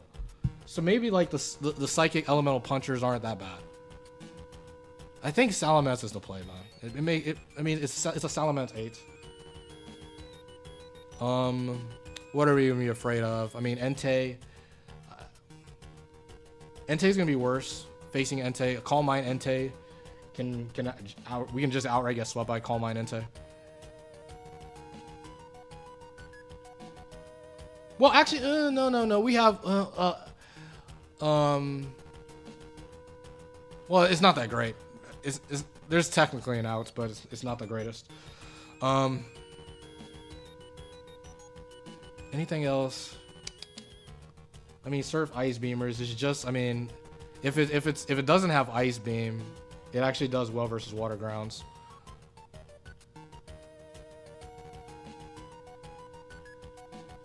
I mean, and then, I mean, I do have a Metagross I can tank Ice Beams. If we can scout for that. Mischievous can scout too. And then Salamence being leftovers is adorable. I think, man, am I really gonna miss Houndoom like that? The speed drop. I think something like Charizard 3 is bad, because then it's like a speed tie between it's a speed tie between Salamence and Charizard. and then it literally comes down to the speed tie. I don't think Charizard gets. I don't think Charizard can Oko Salamence. But I mean, Charizard 3, that's one specific Pokemon. One specific set.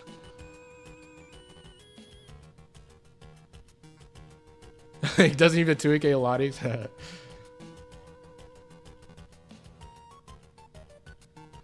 Yeah, I think for this one, if I want Salamence 8, Mischievous is staying on the team for sure. And it's going to be over Houndoom. Let's see, Dragon Claw doesn't kill. So it just becomes a nasty speed tie between the two.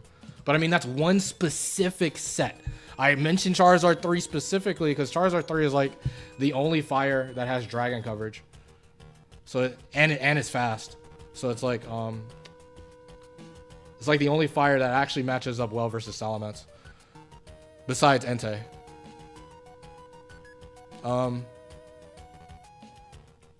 Well, particularly Calm Mind Entei. The other Enteis are okay-ish. It's a nasty speed tie between the two though.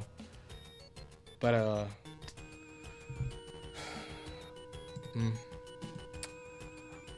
I mean, Salamence. I feel like Salamence does open up a lot more lines, right? Because I mean, it's leftovers. It has a good amount of resistances.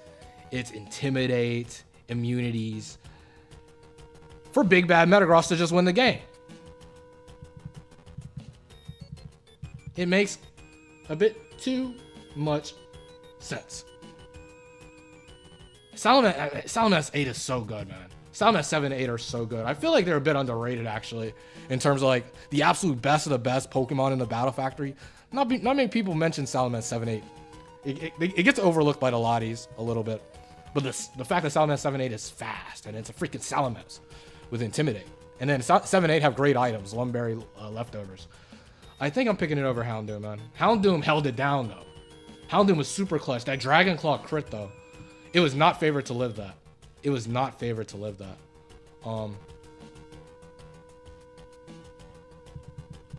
I think I'll go for it, man. Oh, wait. Oh, I almost said no swap. I think I'm going to swap Houndoom out for Salamence 8. 3 IVs. Now, Salamence 8 could be bad versus Noland. Because now it can't speed tie with the... It's going to be slower than the base 100. It's going to be slower than a decent amount of relevant crap like Houndoom. But, I mean, we're jumping the gun. We're not facing Noland yet.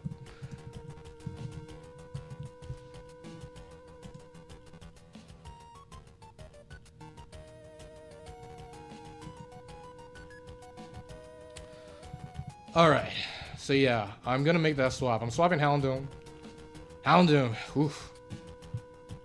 Had that dog in him.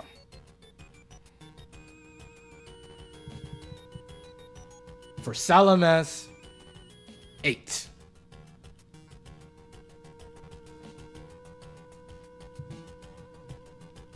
Okay, no type, high risk, high return. Here we go.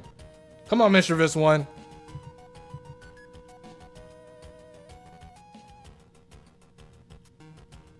Yeah, it's definitely unexpected. Now, come on, Mischievous one, man. Oof. I need more grass Pokemon. That's exactly what I want to be seeing, too. Send out all the grasses, man. Come on. All right, here we go. Rapidash.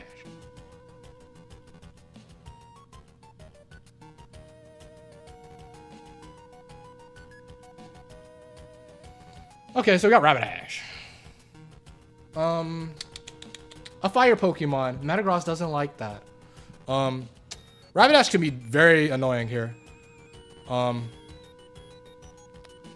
Fortunately, there's no Rapidashes. Even though Rapidash is base 105 speed, they screwed over everybody's favorite pony and didn't make any Rapidash max speed. So Salamence is gonna be faster than all the Rapidashes. Even Rapidash 1. Rapidash 1 is hilariously max speed, but they gave it quiet nature. So next level trolling by them. But the rest are third in speed. Supposedly, this would be men's food, but there's a very dangerous... There's a decent argument that this is the scariest... Rapidash 3 may be the scariest sleep inducer in the entire Battle Factory. there's probably a fair argument that that is the case, right? Because I mean, Breloom's pretty slow, and it always sees focus punch kills all the time.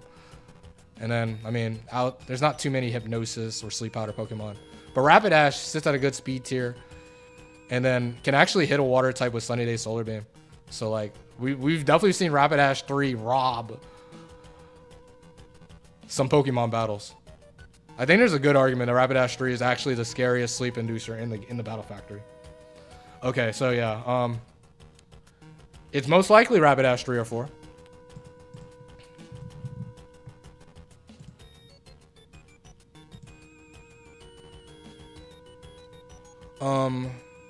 52% chance of Rapidash 4, 27% chance of Rapidash 3.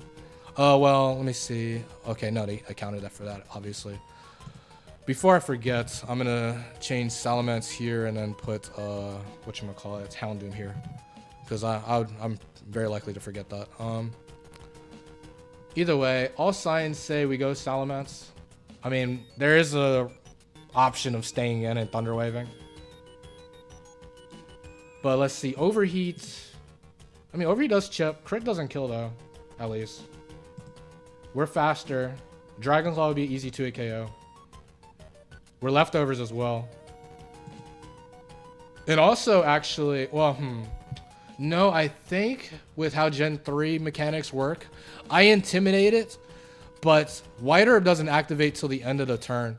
So even when they overheat, they'll be able to reset all of its stats. I'm pretty sure that's how it works.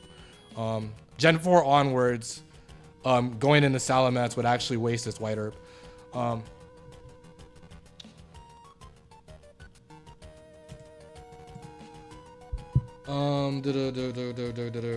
mean, that seems fine. Machamp, Ursaring, Dragonite, T-Tar. It can't be very unlikely to be another fire in the back, right? It'd have to be like, I don't know. I mean, there's not many dual type fires in Gen 3. It'd probably have to be like a flying and then a Charizard or a Moltres in the back for it to be double fire.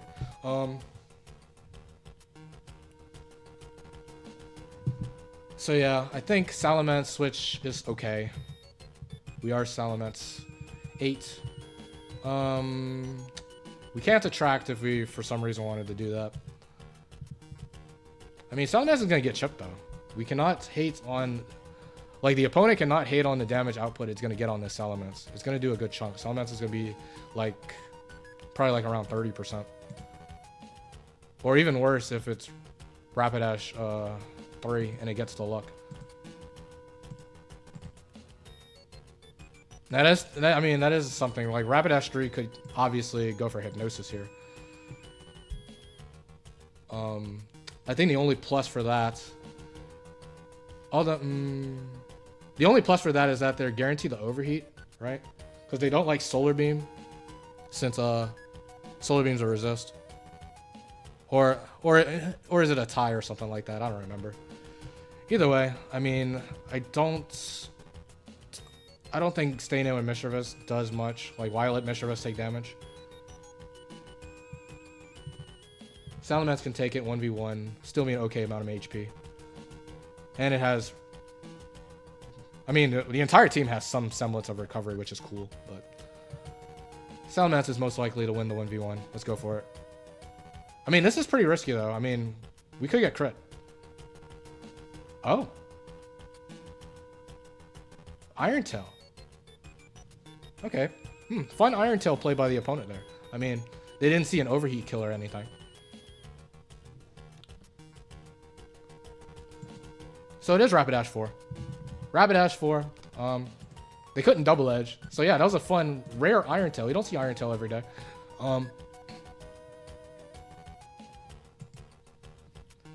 Hey, Combustible Lemon. So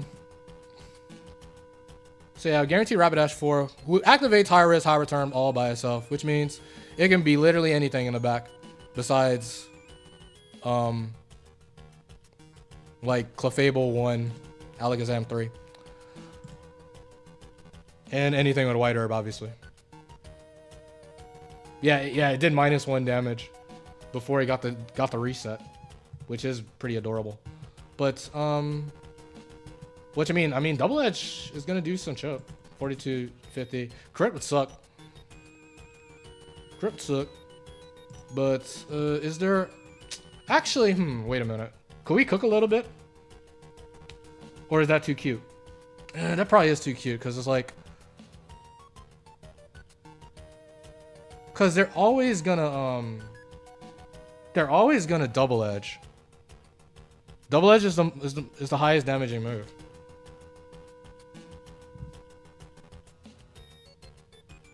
Is that the play actually?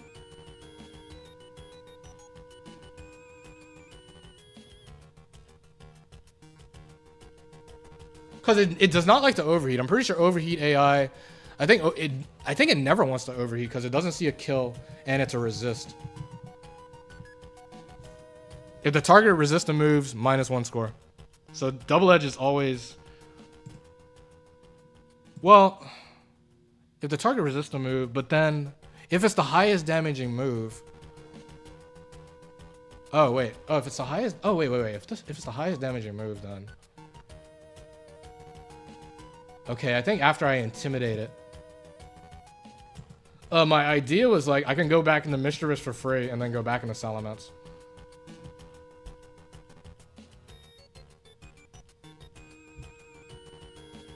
And that's somewhat free.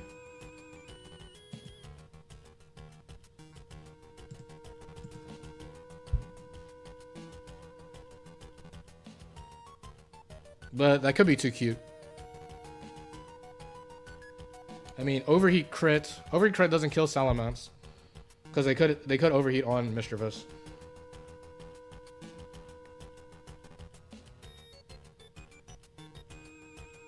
Is that too cute? Because then I go back into Salamence. Dolphins game. I didn't hear a word about the Dolphins game. What's the score?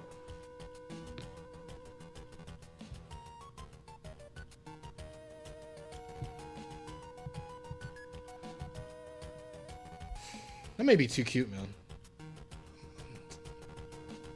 Like, I mean, 26-20 Chargers. Okay. That sounds about right. Mischievous. Do I want to... Like, okay, the upside is like, okay, I go back to Salamence.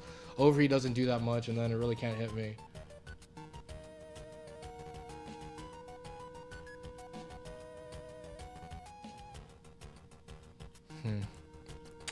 It is cute, but is it necessary? That's...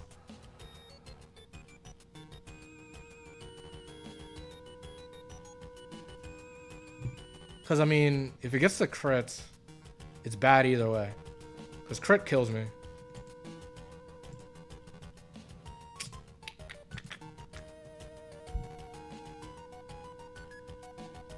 It is kind of cute, man.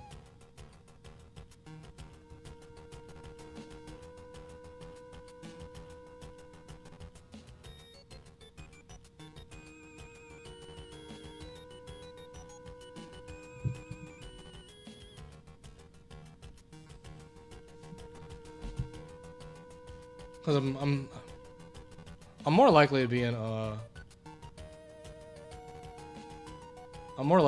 higher HP if I make this play.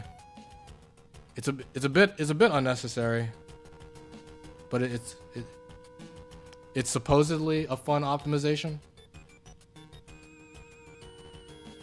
Unless I'm wrong, unless I'm incorrect with the AI doc and it actually overheats. But I think there's no way it overheats here. Because it sees double edge as the highest damaging move and overheats.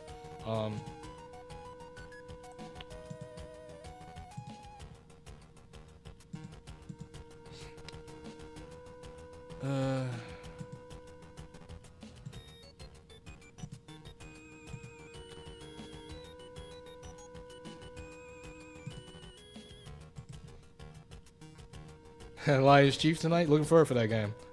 Yeah, that's probably the only game I'm watching today as well. I think I'm gonna do it. Let's have a little fun. Why not? There's no stakes to this, right? let's have a little fun. Because I feel like the chances of this working out is pretty high.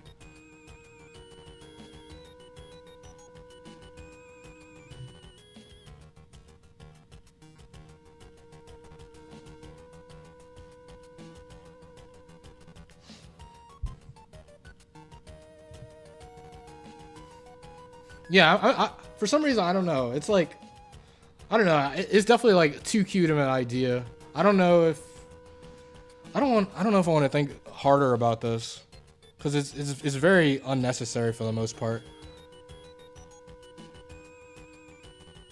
Like I think I have a higher chance of it resulting in me taking less HP, but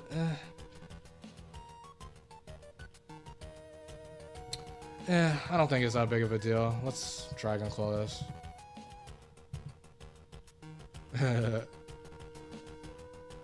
Don't you do it. Nice. Okay. Let's flamethrower. Let's flamethrower. Let's flex on this rapid dash. You're runaway. You're not flash fire, aren't you?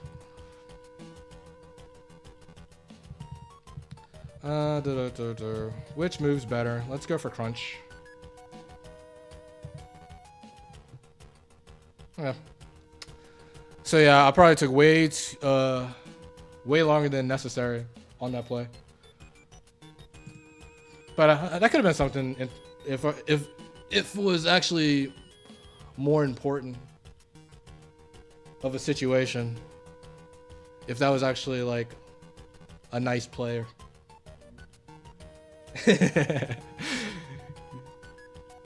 Hariyama.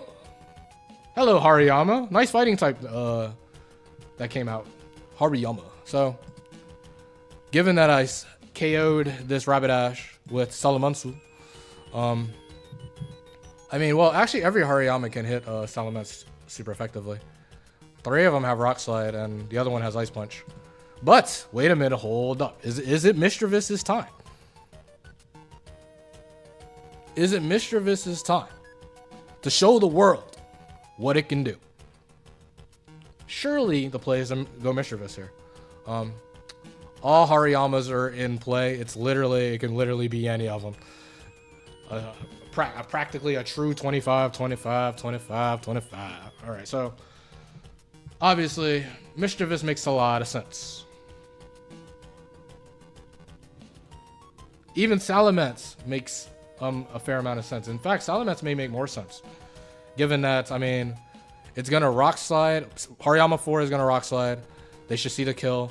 Hariyama 1, well, let's see. It should see the kill. Like, it's no bulk Salamence with no IVs. Hariyama's not weak, man. Hariyama can do a little damage. Hariyama 1 is no bulk, and Rock Slide is an easy 2-hit KO, so all of them should see a kill or Rock Slide, and then 2 could Ice Punch. Well, I guess the only risk by going Metagross is that we risk a freeze on it. Granted, I mean, if they Fire Punch, thing's gonna thaw anyways. So it's not even that much of a risk.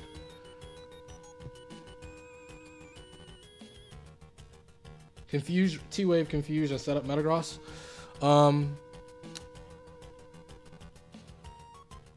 I think the play, I think I do like Metagross. Even if it gets Ice Punch frozen, there's a decent chance it thaws.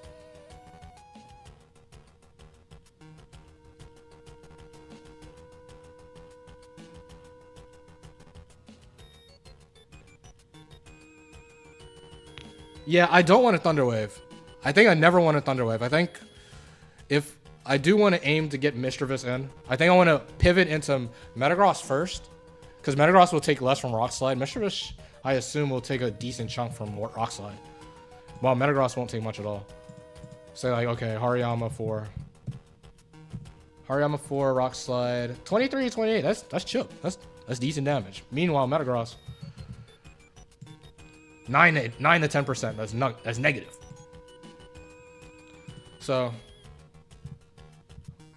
there's also a chance we could get Salamence in. I don't know on what. We'll have to see. I do like Metagross here though. because it's gonna it's gonna rock slide, rock slide, rock slide, rock slide, ice punch, which Metagross can tank any of those moves. And if it's ice punch and it gets to freeze, we have still a fair amount of chance of it thawing, mostly because of its chance to fire punch. So yeah, we probably don't want to see Hariyama 2. I think we're probably better off seeing the others, but not 100% sure. I'm gonna go Metagross though. Okay, Slide Miss, which is cool. Slide Miss somewhat matters in the sense that we can gauge the damage, because Slide does a little bit less if it's Hariyama 1.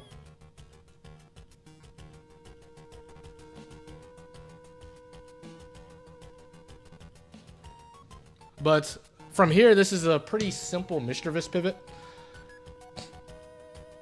Because what? Hariyama 1 is going to want to... Hariyama 1 would counter or cross chop. Hariyama 4 is going to Earthquake or cross chop. Hariyama 3 is going to Earthquake or cross chop. So Mischievous switches into all and takes literally no damage. So yeah. And then from there, I guess... from there, actually, we can just PP stall, right? Because we can just PP stall the rock slides. And then from there, after we stall out the rock slides, Mischievous literally can't get hit from this, from any of the sets. Though it becomes a little awkward, because then it's like,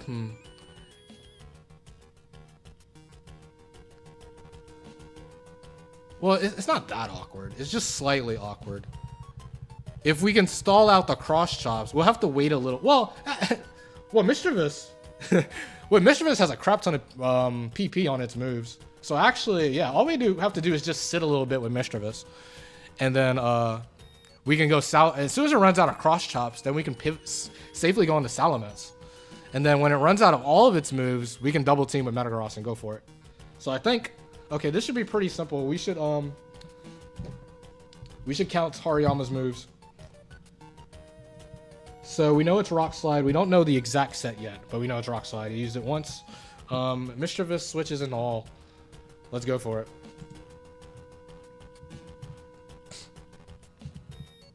it. And this would be good. Like we're gonna get Salamence back to full 2 with leftovers.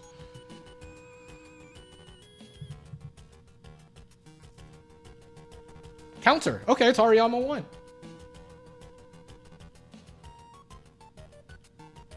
Yeah, setup rest is so broken. It's another reason why Gen 4 Factory is a lot tougher. There's far less rest Pokemon.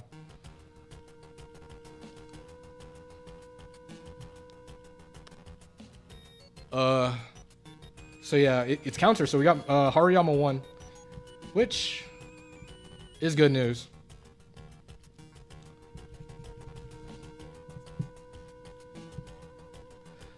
So yeah, Rock Slide counter, cross chop.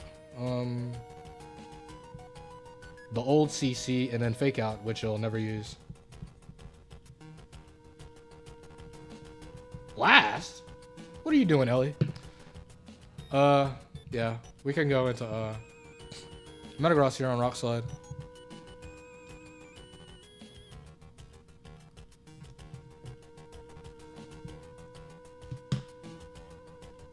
So like Hariyama 1 Rock Slide does only 7 to 8%. So like even if you use all 10 Rock Slides on Metagross, it doesn't even kill. So yeah, okay. So this is gonna be a Hariyama stall out.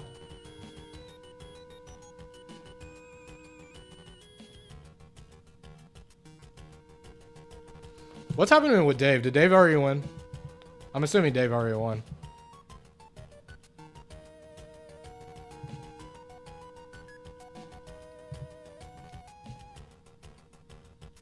Counter. Dave is done streaming. So he won the round. He defeated Noland 8, right? Power of Latios 7. Exactly what the world did not need to see.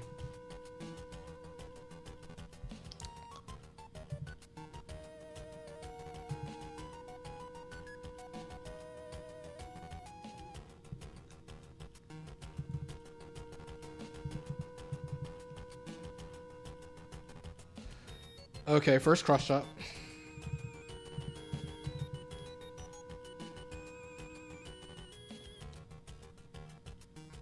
Okay, crit slide. Cooking, cooking.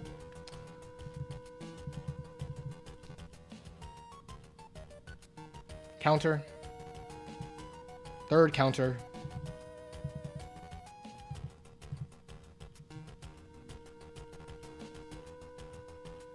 Five slides. Oh, another crit. Okay, wait. Hariyama's cooking right now.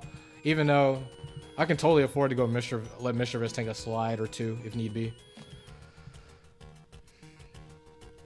That was another chopper, I think, right?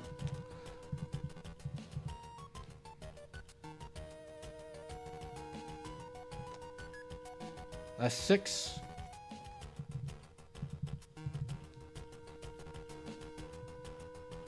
That's the third chop.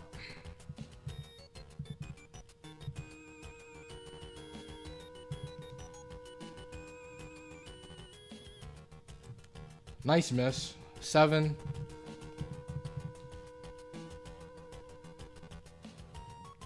Fourth counter.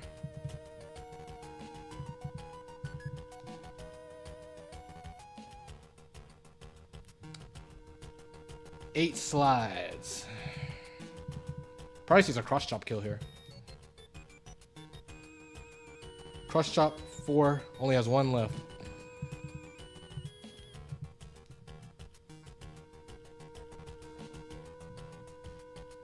This is slide number 9.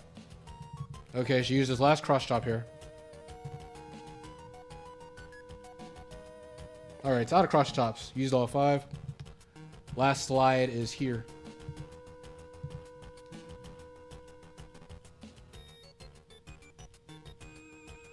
Okay, out of slides. So, all it's going to do is counter. So,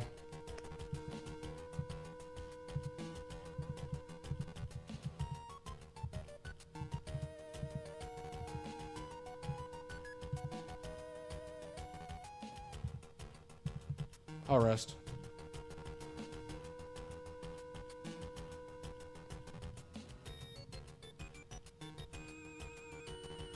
Okay, now we can get Salamence back to full.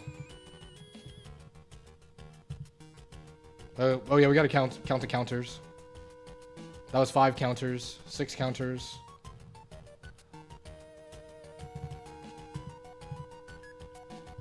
Let's get the star in, man. The star wants to come in and play. 7 counters.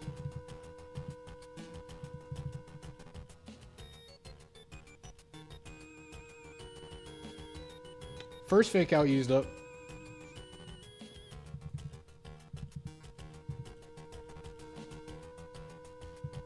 There's no need to attack and waste PP.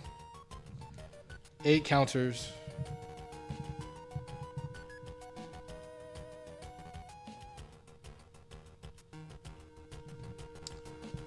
Honestly, this is a misplay.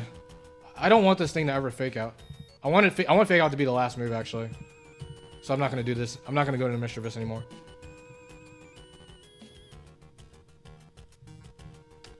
Nine.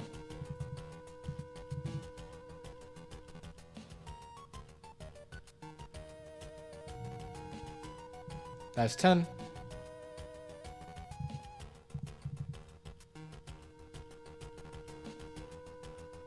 $11.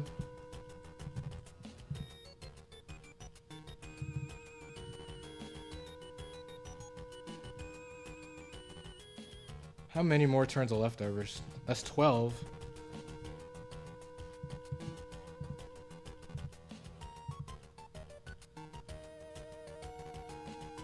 $13.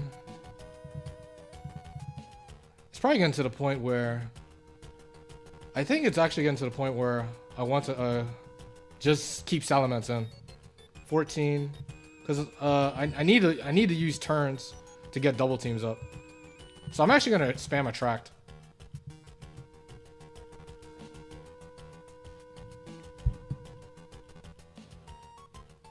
15, that's fine. Just to get Salamence back to full faster.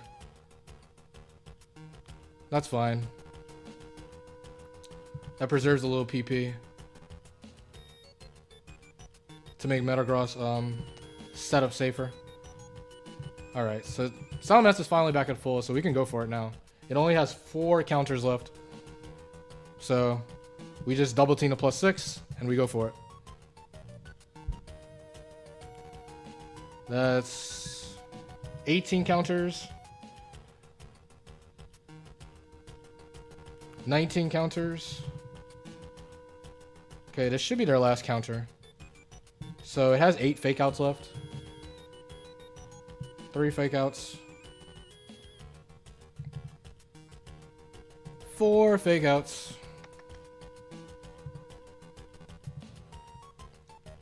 5 fake outs.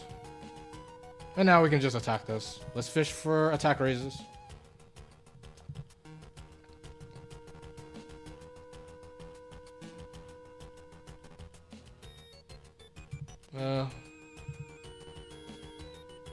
Okay, we hit 2 mashes. Hopefully mash PP isn't a big deal.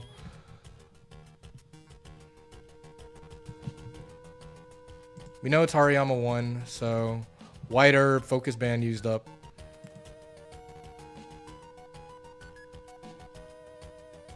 Who is the last Pokemon? Steelix, and Steelix is second ball, if that means anything.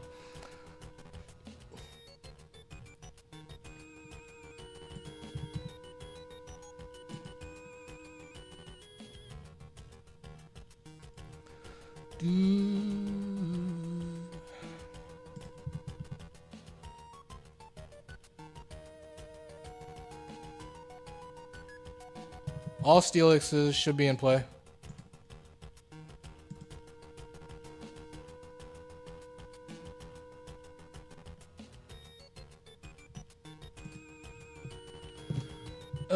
Obviously we Earthquake.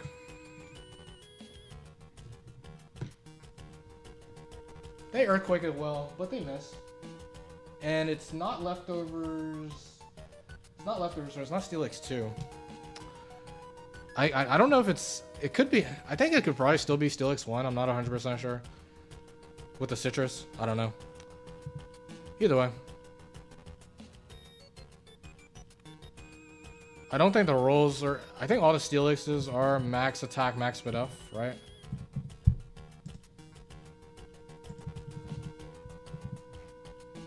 I feel like they are.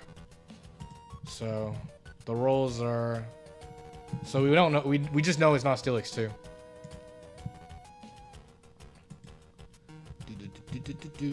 Yeah.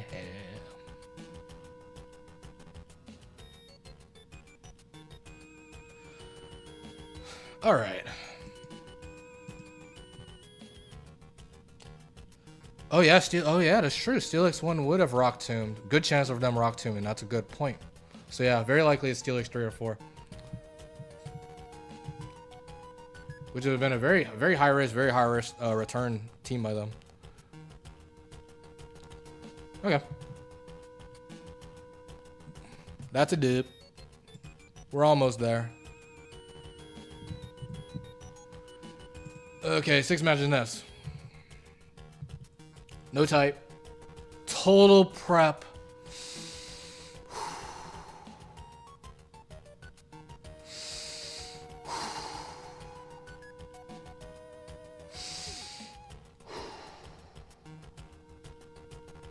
I may be in great danger.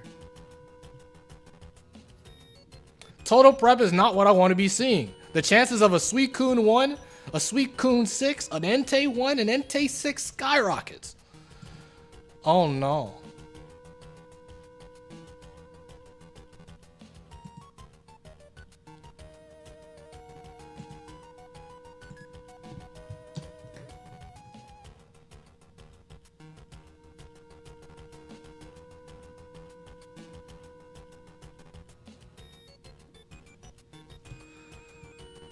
Oh no. Alright. I don't think these Pokemon are worth picking though. Steelix, I don't know. Decent chance I could explode on a Suicune. Total prep are setup moves. Pretty much all setup moves except Curse. Curse falls in the impossible to predict since Ghost Curse does something differently. But setup moves. The most common setup move is, of course, Double Team, but there's some dangerous set of moves in the game of Pokemon. Swords Dance, Calm Mind, Dragon Dance are moves to be on the lookout.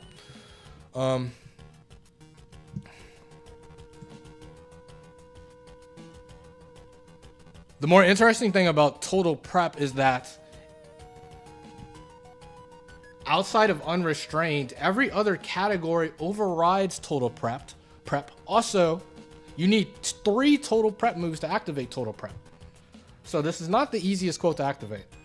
And since there's no Pokemon that activates Total Prep by itself, it either has to be all 3 Pokemon having at least 1 prep move, or there's at least one Pokemon with a double prep move. And I think there's only 7 sets total to have 2 double prep moves. Entei 1, Suicune 1, Gardevoir 2, Clefable 2, Claydol 2, and 2 others.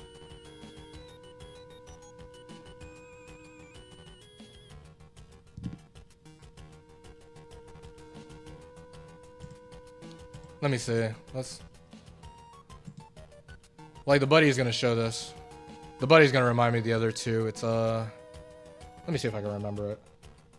Total Prep. Ooh. Wait. Oh, Ursaring 6 is one of them actually. And then what's the last one? Last one is crap, I don't remember the last one. Oh, last one's Scizor 4. Okay. Scary. Look at this. It's a 31% chance of running to a set that 3-0s my team. Calm Mind Entei and Calm Mind Suicune is probably the mon I'm most afraid of. These Pokemon that I ran into isn't gonna help versus those 2 mons. Entei.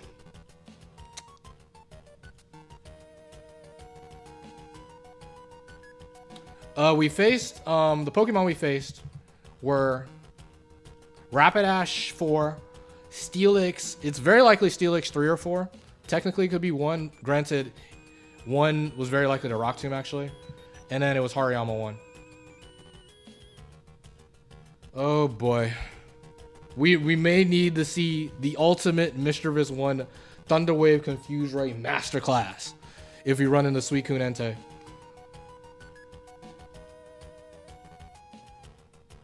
Now, like Entei, we do have Thunderwave into Metagross Earthquake. Metagross Earthquake should OHKO Entei, but Entei 1 is double team. Okay, Earthquake is 90 to 100 versus Entei 1. Entei 6 is a very weird, peculiar Pokemon because this thing's full Fizz Def. So Earthquake actually does negative. 66 to 78. But Entei 6 would be okay. Well, I don't know. It's just not good, man. It's not even Yama 4. It's Yama 1. Yama 1 is counter, fake out, cross chop, rock slide.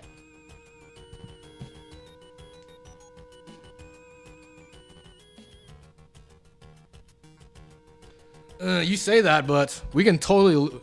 This is definitely a battle we can just lose right here before even hitting Noland. So yeah, the Pokemon are just not good enough to swap for. The only plus here is that Total Prep should give us a lot of info. All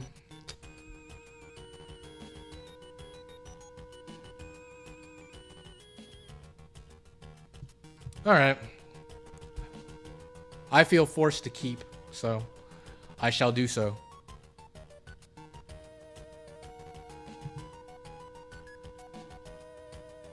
But I mean, like, stuff like there's a lot of stuff that is actually very preferred to see. Like Gardevoir 2 is great. I don't know. Gardevoir 2 could get out of hand actually. I don't know. Plus 6 Psychic may end up actually doing damage to Metagross even though it double resist. That'll be a very interesting situation actually. Claydol 2 should be fine. I think. Is Claydol 2 a problem? I don't know. Struggle. Little 2 can do something. I don't know. This is a scary battle. But I think we got to rely on these. If we're going to win this battle, these 3 Pokemon, I think, are going to give us the best chance. So, let's go. I want to see your Pokemon. I want to see your Pokemon, man. Are you about to send out the People's Champ? Are you about to send out the GOAT? The Trode. Huh? Electrode. Is Electrode a prep Pokemon? Isn't Electrode actually kind of annoying? Doesn't Electrode 2 have Double Team? Okay, so I think the chances of Electrode 2 is super high. It literally can't be... oh, man. Yeah.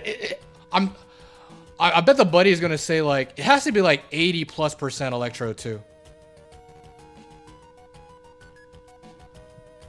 Because... Electrode 4... It literally can't be Electrode 4. Because that activates High Rise, High Return by itself. Electrode 1 has 2 Endurance moves. A lot of prep Pokemon like having stuff like Rest and whatnot. And, I mean, Electrode 3 has a Endurance move and a High Risk, High Return move. Electrode 2 is Thunder, Swagger, Double Team, Rain Dance, right? So I bet it's going to be like maybe 80-90% chance it's Electrode 2 here. Yeah, 93% chance it's Electrode 2. Okay, so Electrode 2, Thunder, Rain Dance, Double Team, Swagger. This is actually a threat. Given my team. I don't like switching into Thunder. Swagger can rob Pokemon battles. What is going to help is that my play for sure is to Thunder Wave this. From there, it becomes interesting. I could just go Metagross and try to OHKO it ASAP. Metagross versus Electrode 2. Electrode 2 is goofy set. I think it's a 3rd in bulk. HP in bulk. HP in defenses. Earthquake still kills. It's going to likely spam Double Team. I think that is the play, man.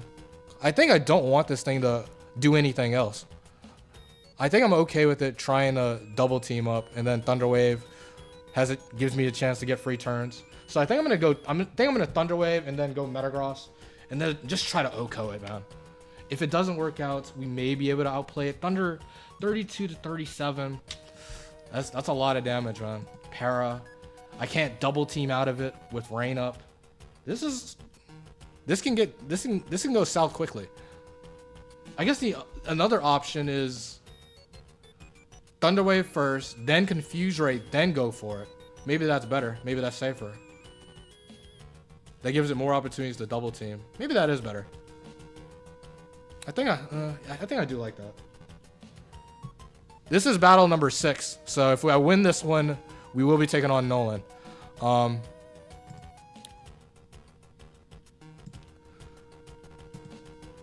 also, wait, I gotta change the spreadsheet.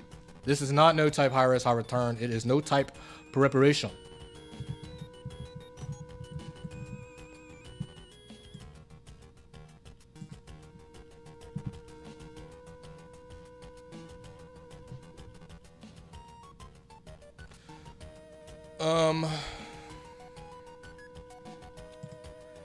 So yeah, I like Thunder Wave.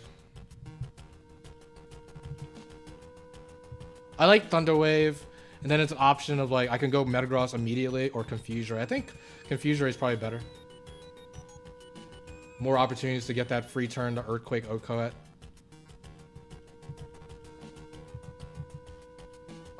I guess the only other question here actually is there's no way Mischievous is faster. There's no way. It's a freaking Electrode. Yeah, okay. Because yeah, if Mischievous is faster, then Confuse Ray is better. Turn 1. I'll Thunder Wave. Oh, he Thunder Waved me!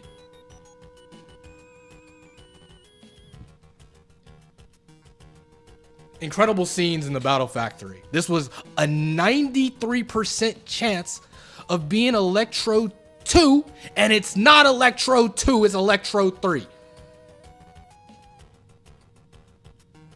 The 5.97 chance of it being Electrode 3. This means Well, I mean, actually, no, it doesn't mean that much. I mean, it just means there's no high risk, high return mon in the back. Now, Electro 3. Are we happy seeing this mon? Mischievous is paralyzed. That can be bad. That could be bad. Devastating.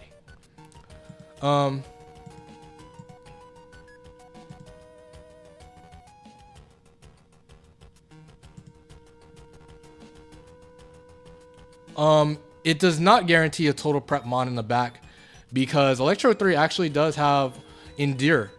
It just means it can't be a high risk. There's guaranteed no high risk, high return mon in the back.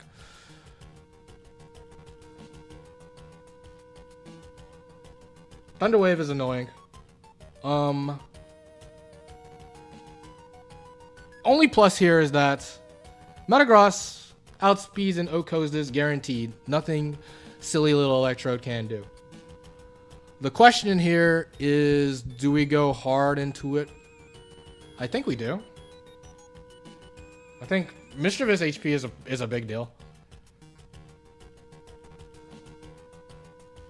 It also could be nice that Metagross actually took some damage. Maybe it prevents something like a Suicune to set up on me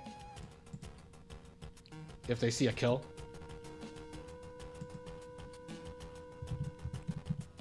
This only backfires if... I mean, they're guaranteed Thunderbolting. I mean, Thunderbolt does some chip. 32 to 37, but I mean, I don't know what staying in with Mischievous does. Mischievous can just outright not get a turn in. What is it doing? Clicking Confuse Ray? It's not really 1v1ing this. I can't PP... I don't think I can really PP stall this. And I don't think I want to use this as setup fodder. Para, crit is too much of a problem. Worst case scenario is they get a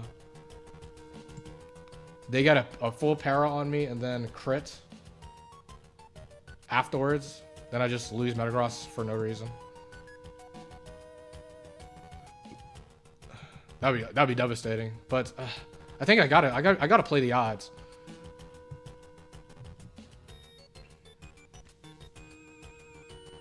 I don't think doing anything else helps me out at all. So yeah, I'm gonna go Metagross here. Electrode 3. They get the Thunderbolt off. Okay. That's as good as we're gonna get.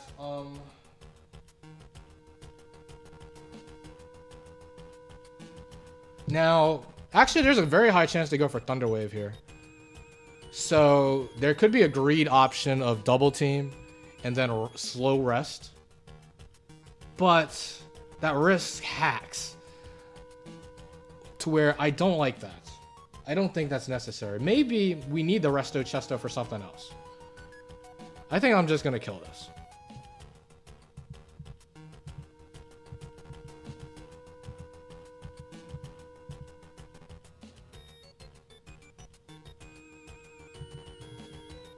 Okay, so we take out Electro 3.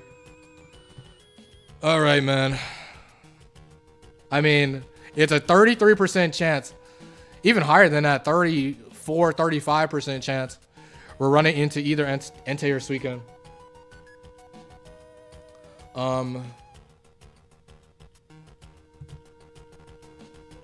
Regirock.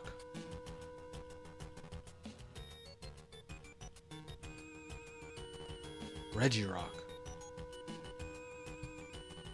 Okay. Wait a minute, hold up. Regirock. Okay. Regirock, hey? Okay, so I think this is a very high chance this is Regirock 4. I don't know if it's guaranteed. Let me think. Is it guaranteed? Actually, no. It could be Regirock 6, actually.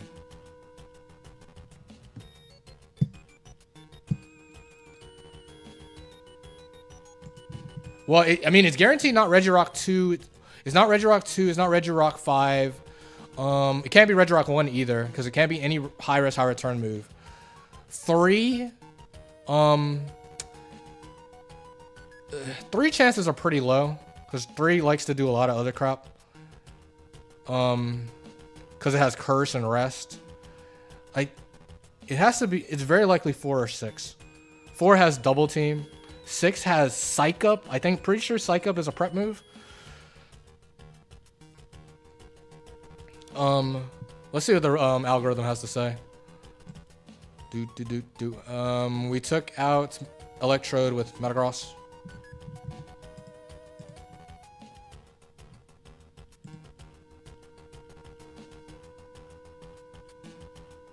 It's guaranteed Regirock 4.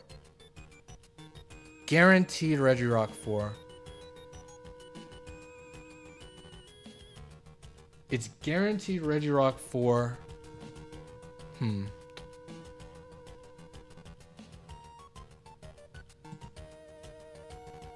I think with Regirock 6.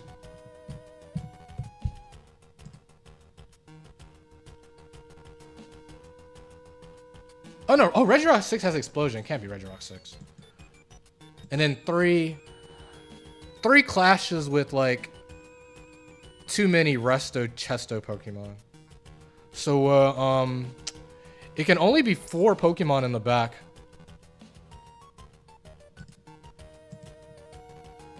It can literally only be 4 Pokemon in the back. Scizor, Gardevoir, Clefable, and freaking Suicune. Help! But this Regirock,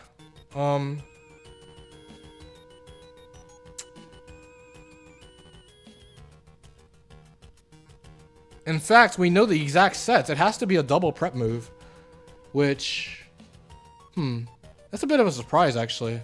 That it has to be a double prep move. It has to be a double prep set. Is that correct? I'm a little surprised because I mean, Electro does Endure. Oh wait. Oh duh. Oh okay. I thought Endure was a prep move. Endure is an endurance move. It's in the name. I'm stupid. So yeah, it has to be a double prep move. So it's guaranteed Scizor 4, Gardevoir 4, Clefable 2, and freaking Suicune 1.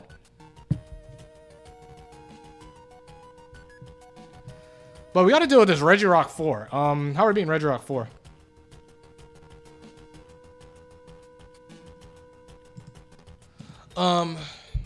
Regirock 4. This Pokemon saved the day last round for me. But how are we beating this thing? It's Double Team, Rock Slide, Brick Break, T-Wave. Wait a minute. What am I talking about how I beat this thing? If I know it's Regirock 4, I got a freaking Metagross. This thing can't hit me too hard. I just attack this thing. Hello? I just go attack this thing.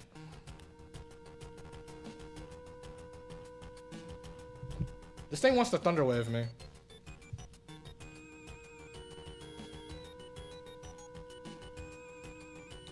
But let's see the damage output. Let's see, Regirock 4.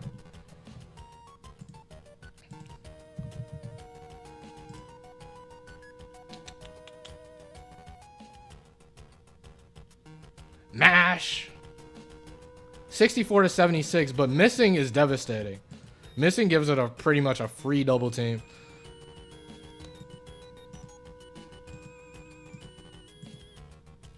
Man, if the last is freaking Suicune 1.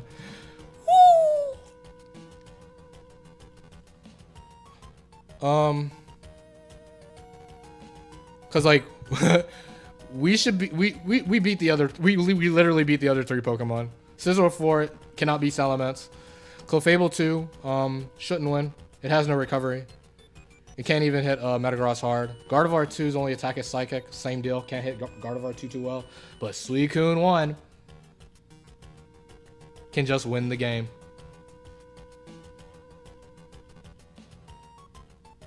But at the same time, I mean, we can't really try to position ourselves better versus a possible Suicune 1 because this Regirock 4 can actually be pretty annoying. Well, can it be annoying? Actually, wait a minute. I may be lying hard.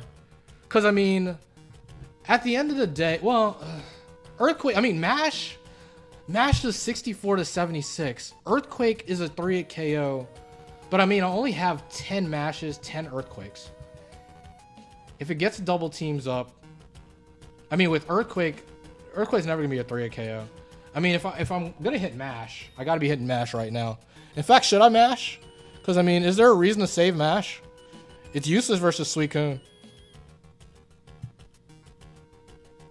I don't think I can. Ugh. And then if I mash, it's less likely to double team. Because it's going to take a lot of damage to where it probably just wants to get damaged with a lousy brick break. So I kind of want to mash, given that mash isn't really... It's going to be harder to hit mashes when they get double teams up. Mash isn't very useful versus the last. It's like, it's not going to hit Suicune very hard. Earthquake's going to be more valuable versus that. It's going to do more damage to where... It's less likely to double team turn 2 because it's very likely a Thunder Wave here. And then, so it Thunder Waves, then I can go for a slow Resto Chesto and then possibly kill it. Tom is rooting for the mash crit. We need the luck.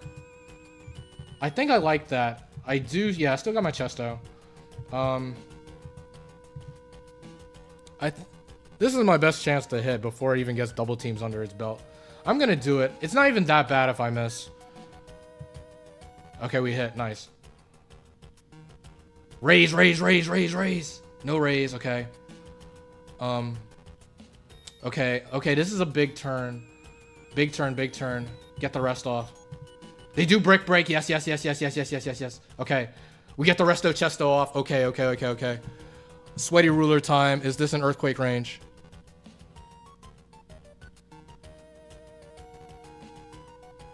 It's at like 35%, so it is an earthquake range. It does 43 to 50.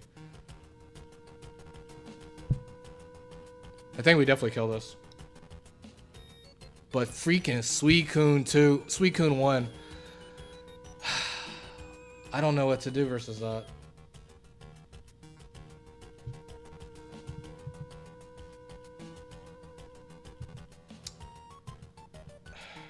It's gonna Thunder Wave me, very likely a Thunder Wave again. I think I'm just better off like attacking. But let's look at Suicune 1. Maybe, I mean the IV advantage, and then another thing about Suicune 1, as good as this mon is, at least it's no bulk compared to Suicune 6. Suicune 6, a big reason why Suicune 6 is the best Pokemon in the factory is the fact that it's a freaking Suicune that has a third in HP and bulk. At least Suicune 1 is no bulk at all. So Earthquake will actually do a lot with an IV advantage. Earthquake 36 to 43 is not that bad. Earthquake always kills this. I could mash though. I could mash in to get to attempt to get an attack raise, but I don't think that's the call because getting T-Wave here would be really rough. I think we just kill this, and if it's Suicune 1, we'll have to deal with that. Because, I mean, we have options versus Suicune 1. We can also consider going into Salamence. Because it's more likely to double team than to Calm Mind. And Dragon Claw does a decent amount as well. Also, wait, no, I think, well, Mash. I mean, Earthquake doing 34 to 40. Actually, maybe Suicune 1's not that bad. As long as it doesn't go too crazy with one double team under its belt. Okay. I'm gonna kill this with Earthquake. And hopefully the last isn't Suicune 1. If it's not Suicune 1, we should easily win. Here we go. Suicune!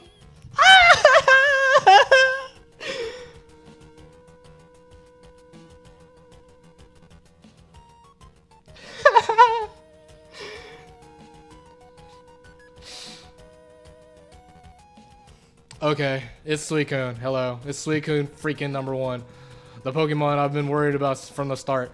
Actually, wait, I did the calcs with Earthquake incorrectly. I did 30 IV on Metagross Earthquake. Earthquake does 36 to 43, which is, that's a decent amount, right? That's a decent amount, huh?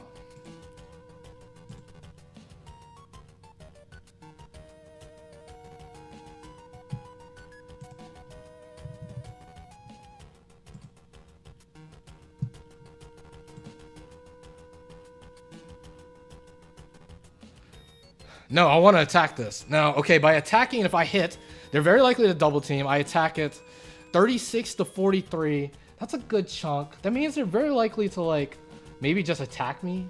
And if I get another hit in, they'll see a kill. Well, no, actually, they won't see a kill. Surf does not 2-hit KO because I'm at full. So they're likely to rest. Using up their rest is okay. But this is scary, man.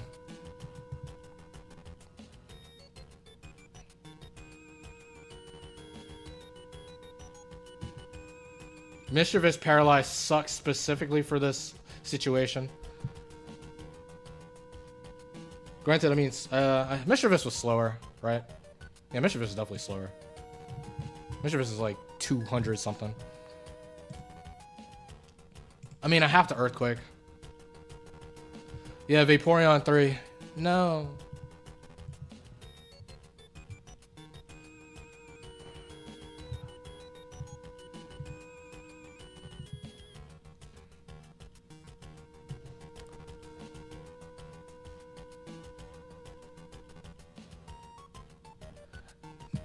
Now, one thing I want to check, actually.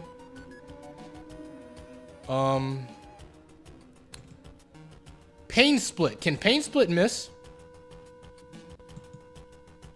I think Pain Split can't miss. I don't know if that can help me. That could maybe come into play. I don't know. I don't think Pain Split can miss.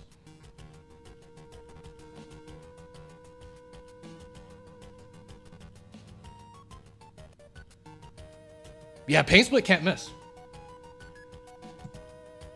That can maybe be a factor. But I only have 4 Earthquakes under my belt too.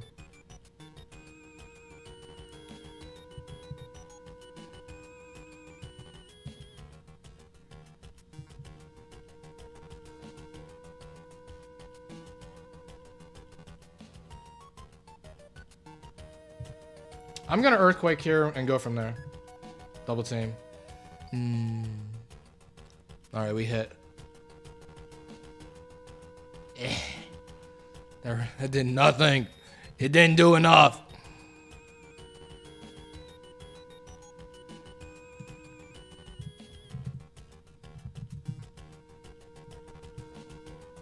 Does Boost make EQ a 2-hit? Yeah, it would have. But I didn't really have a good opportunity to go for it.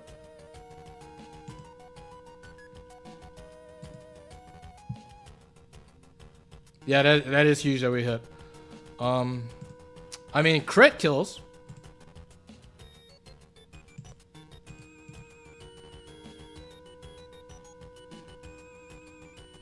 Actually, that was a very good hit. We did like we kind of did like high roll there. I don't know. Does that change anything? What's the rest AI again? Is it likely to rest here?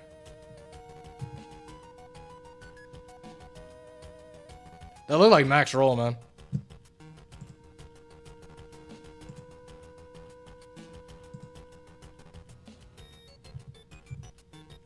If the move has rest effect, if the target is fast, okay, if the user is faster than the target, which Suicune is, if the user has at least 40, if the user has at least 50% HP, -3.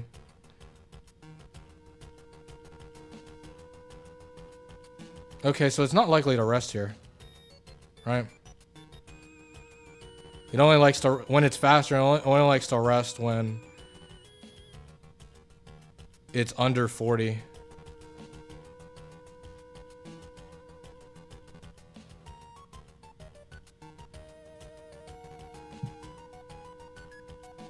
Go for the boost.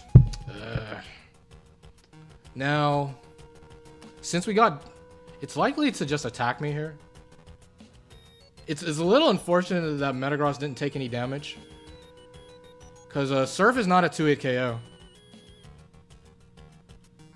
Because that would have been really nice if Surf 2-hit KO'd Metagross at that range. Because then if I hit the second Earthquake and they go for Surf this turn, they would see the Surf kill and then I can go Salamence and I'm very likely to win. Just gotta get through one double team.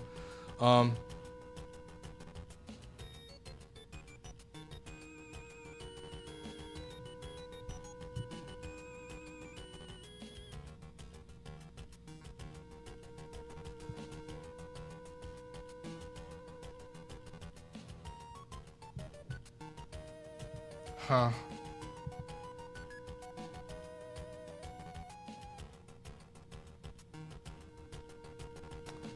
Now, let's see. Salamence. Well, Salamence is faster. Salamence faster means they're going to want to rest. If I bring it in, actually. I don't think going Salamence is ever the play.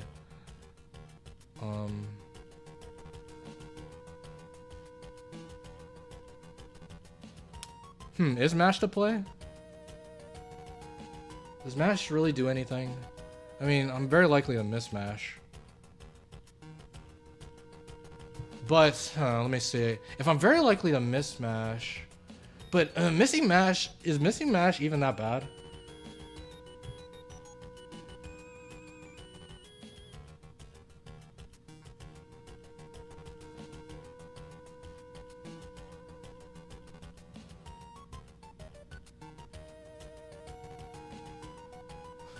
This OST is the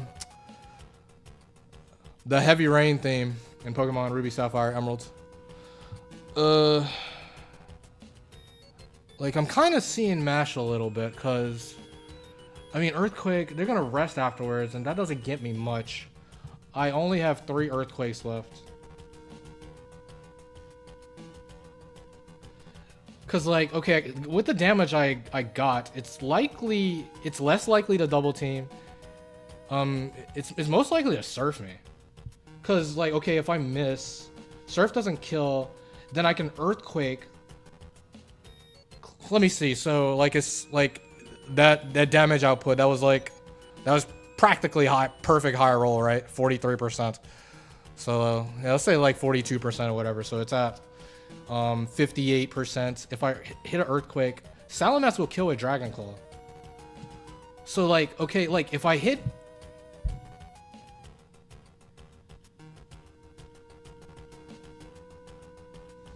But, let me see, +1 Earthquake. +1 Earthquake is a guaranteed 2-hit KO. If I get the raise. But, I mean, it's like, okay, if I hit... Hitting doesn't help me too much. Unless if I get the raise. Because then it's going to be likely to rest. But then, I'll go for Earthquake again. And then it'll likely attack me.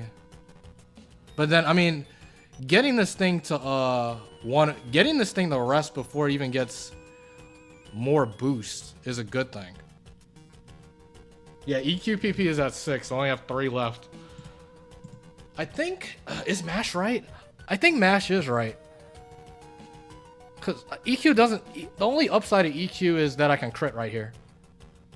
Mash allows me to save Earthquake for when I truly need it. It gives me a chance to raise the outright 2-hit KO. Because getting this Earthquake damage if I crit is pretty pointless. Because it's just going to rest. And when I mash... And missing isn't the worst thing in the world. If I miss mash, I'm going to go for Earthquake again. It's only going to be... I mean... If it double teams, it double teams, I guess. Nothing I could do about it. I'm at the mercy of this Pokemon. Calm Mind. Calm Mind... Calm Mind might be bad.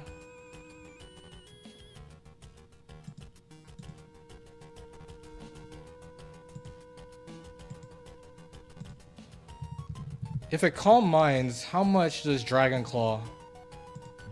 Dragon Claw does... Oh wait, no, this is Salamence 1. Yeah. Dragon Claw 37 to 41 with a Spadev boost 25 to 29. That's not much at all. But if I get the Earthquake damage, unlike, say, Suicune seeing a Surf 2-hit KO, or a 3-hit KO if it surfs here, that gives Salamence the best chance to just kill it. By breaking through it being at +1 evasiveness. I think I mash.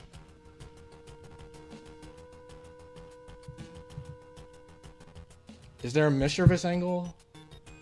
I don't think so.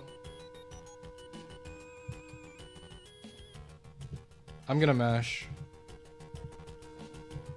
They do surf, okay. We do hit a mash. Okay. Raise, raise, raise. No raise. Okay, so they're gonna rest here. So here we either want to...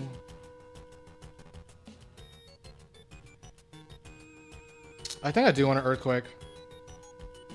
I think here I just spam Earthquake. I think here I spam Earthquake.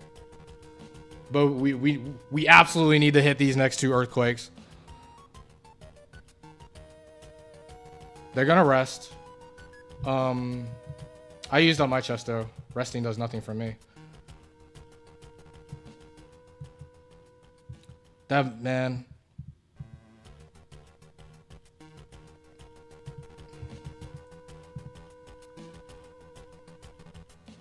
I don't think Mischievous.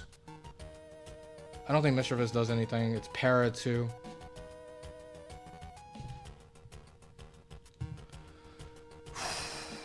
I think I Earthquake.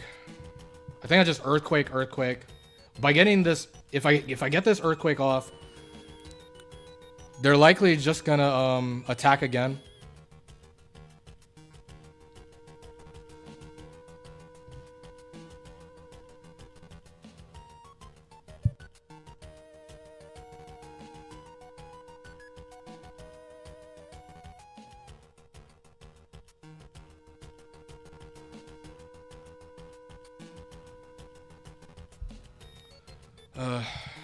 I got a hit, man.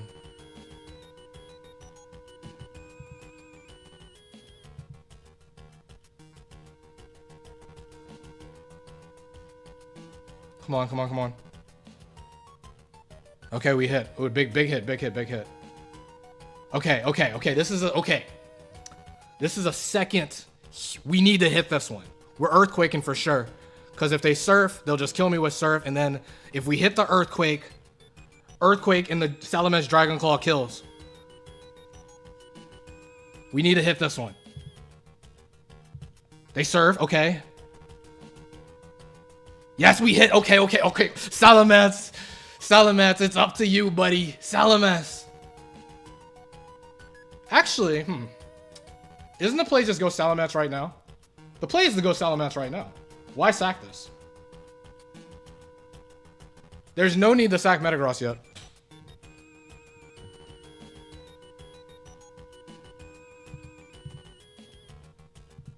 They see a surf kill.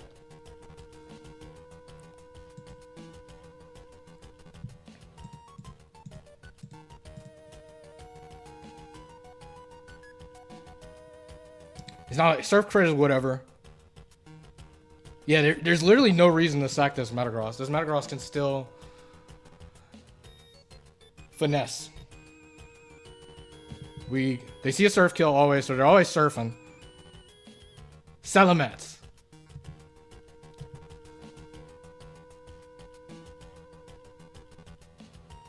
Okay. Salamence is faster.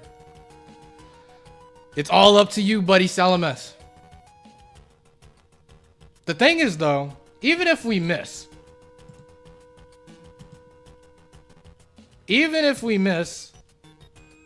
it didn't get any Calm Minds up. Dragon Claw is a 3-hit KO. We used up his Resto Chesto. Yes! Salamence! Get him out of here. Wrap it up. What you? Alright. Suicune.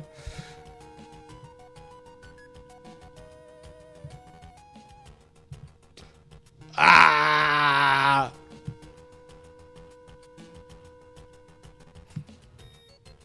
Okay, we add that to the talent. Oh boy, your Pokemon are something else, all right. Oh boy. Now we got the question of the hour.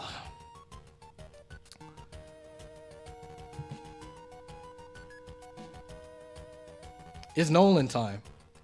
Noland number 8.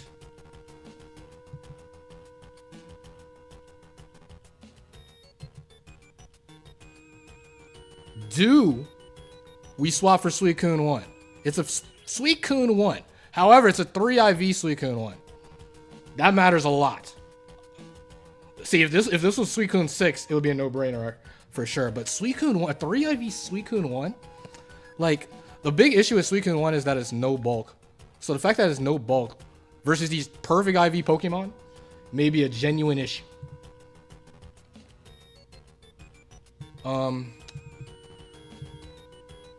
Let me step away for a minute, but yeah, we got a decision to make. Do we take Suicune 1?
Okay, I'm back.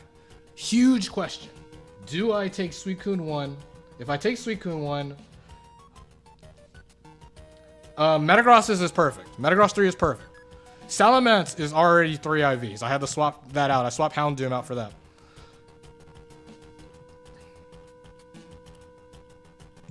But this is a more interesting question than I give credit for. Like, it's easy to say, okay, Mischievous 1 has been doing solid things.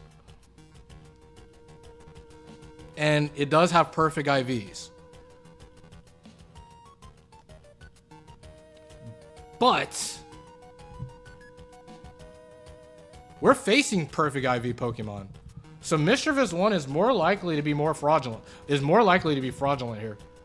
Like we can look, like, let's say Mischievous 1 perfect IVs versus like Arcanine. Well, I mean, this is probably not the best example, but this is just a general reference to like the power increase that poor little Mischievous 1 is gonna have to deal with when battling Noland. Oh no, Overheat doesn't kill. Okay, I don't know. Okay.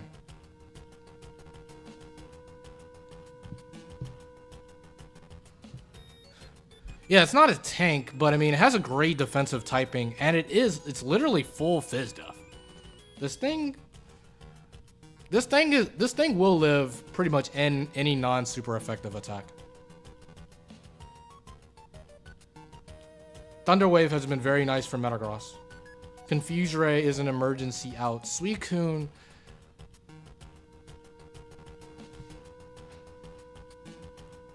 I mean, something like Zapdos is still pretty bad. I say Zapdos is probably the worst mon to see. Besides Suicune again or Entei.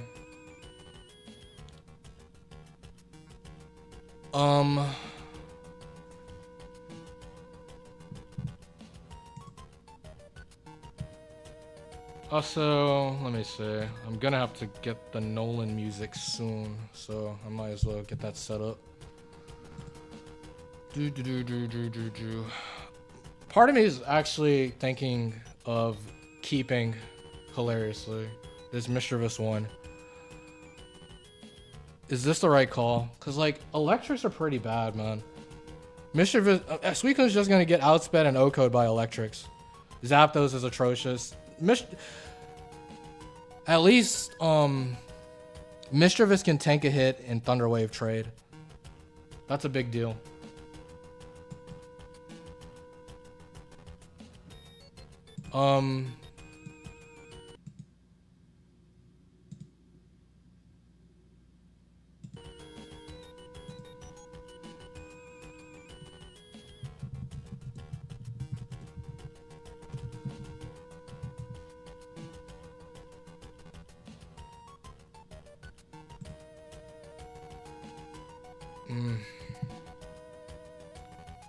I'm legit thinking of keeping Mischievous. Actually, man, Suicune.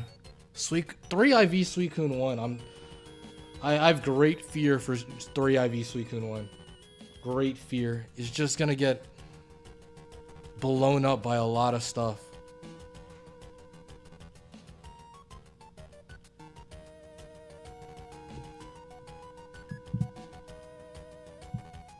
Like even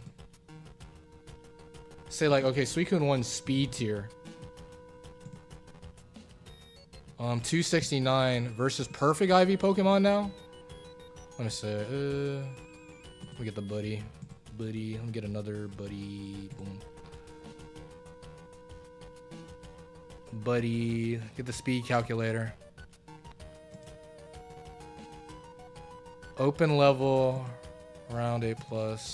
Perfect IVs this time though. And my speed is 269.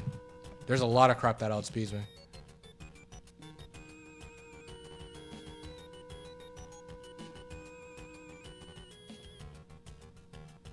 Oh wait, no, I'm slower than that. 241. That's perfect IV Suicune. 241.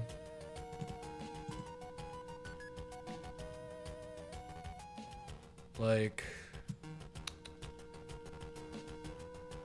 I'm barely faster than Breloom.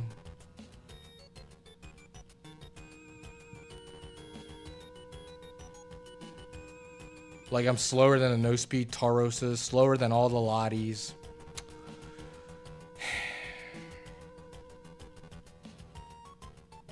Yeah, if it was Suicune 6, I would take it. I would definitely take Suicune 6. If it was Suicune 6, I maybe would consider it would have been interesting on who I swapped though. Because I probably would have swapped maybe Salamence for Suicune 6. Maybe. Because, I mean, Salamence 8 being 3 IVs is going to be a little fraudulent, too. Only because there's going to be some stuff that it's slower than all of a sudden. Mischievous. I think I want to keep Mischievous because, I mean, my best Pokemon is Metagross. At the end of the day, even with the Suicune 1, my best Pokemon is a Metagross 3.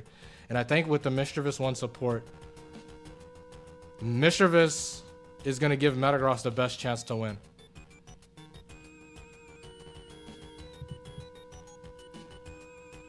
Now, a Pokemon I completely overlooked that was on their team is Regirock 4. Oh, the Regirock 4 is another Earthquake week. It's a little redundant with Metagross. But Regirock 4 carried me last round, but it also had Thunderwave leftovers. And then, I mean, it's 3 IVs, it's very weak. Without the IV advantage, it's going to be, well, I mean, I didn't have it with an IV advantage. But with an IV disadvantage, it's probably a lot worse. So I don't think Regirock 4 is an option. Electrode 3. Hey man, Electrode 3 is not a bad Pokemon. They had a decent team on them actually. If you had these 3 Pokemon, perfect IVs, you could probably win 7. Surely you could win 7 with these 3. They had a pretty good team all around.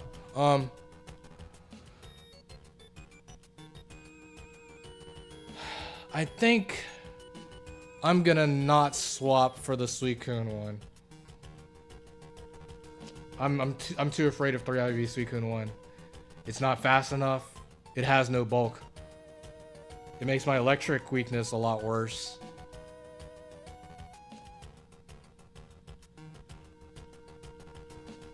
Thunderwave is huge for Metagross. Confuse Ray is cute. The typing is pretty nice too. Like, Mischievous is surprisingly walled a good amount of crap here. I am gonna keep.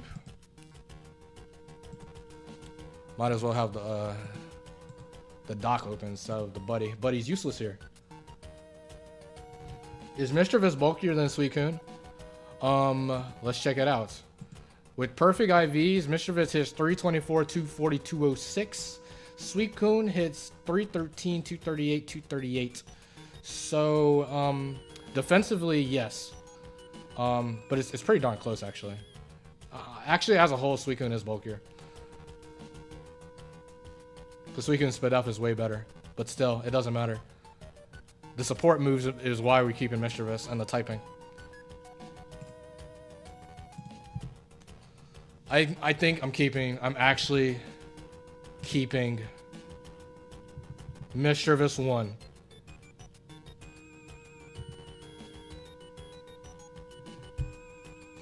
Will I regret this decision? I don't think so. I don't think this is that bad of a decision.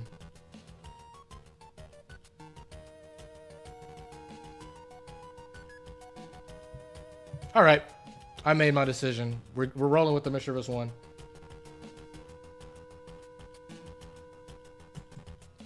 Yeah, but it's a questionable win condition because it's so frail. It's not gonna be the easiest to get Suicune 1 safely set up versus some of the scarier stuff that Nolan can pull up with. So I'm doing it. No swap. And it's time for Noland number 8.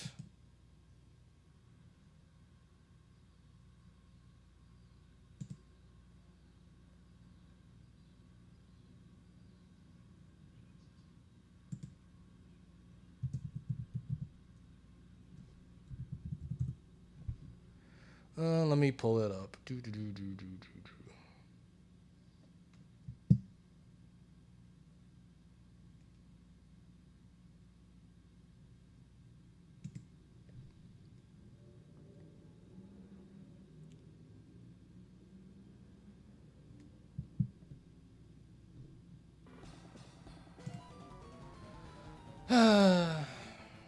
Here we go.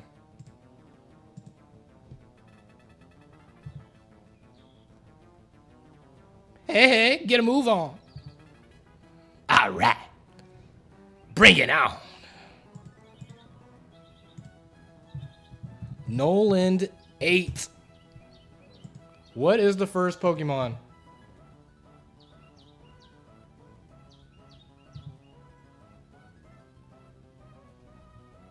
Starmie.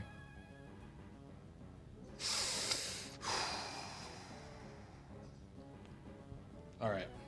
So we got Starmie. Ooh, Starmie out there. Oh boy. Starmie. Now things drastically change. The fact that this is a perfect IV Starmie.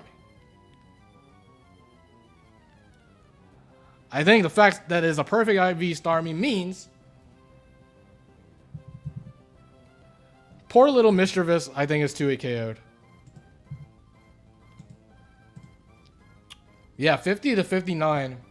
And a big issue here is the fact that there's way too many Starmie sets that have Lum. However, if Thunder Wave isn't the safest play, if Confuse Ray isn't the safest play, Pain Split, does Pain Split do anything? Pain Split's cute. Pain Split can allow you to live 2 surfs, right? Maybe. What, you surf, you take 164 min. What, that would put you in...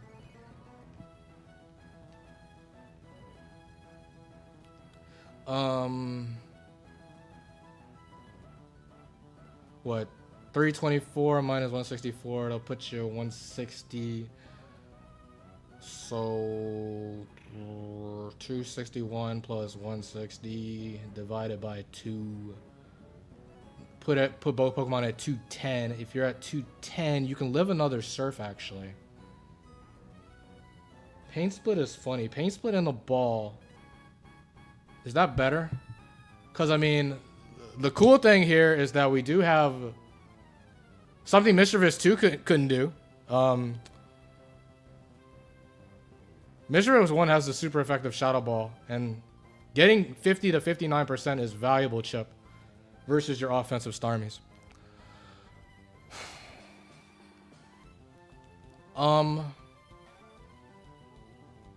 Is Pain Split fine?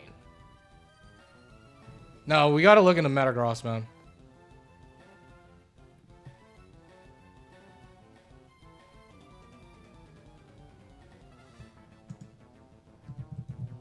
We look into Metagross. Metagross, This is where the IVs make all the difference, man. Metagross even has a chance of getting 2 KO by Surf.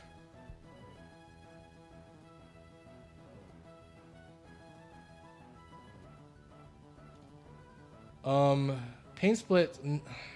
I mean, it's not gonna take much damage. It's gonna be like 210 or less. If it's at 210, it's at 80%. Shadow Ball will do chip. Metagross Earthquake. Metagross does half. So I mean, Shadow Ball and the Metagross Earthquake KOs the offensive Starmies. Pain Split doesn't miss, so we don't have to worry about Bright Powder. There is a cute thing about Pain Split in the fact that, like, yeah, what if this actually isn't? What if this is not whatchamacallit? What if this is not Lumberry Starmie? That would be pretty big, actually. Right?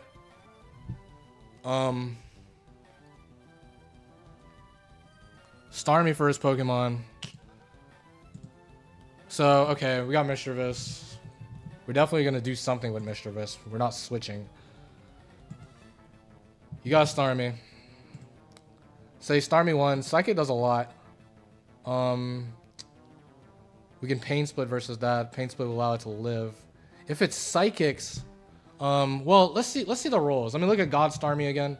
God Starmie will it could Surf or Psychic. So, okay. So God Starmie could Surf or Psychic. So Starmie 1. Starmie 1 can go for any move except Recover. It's Starmie 2.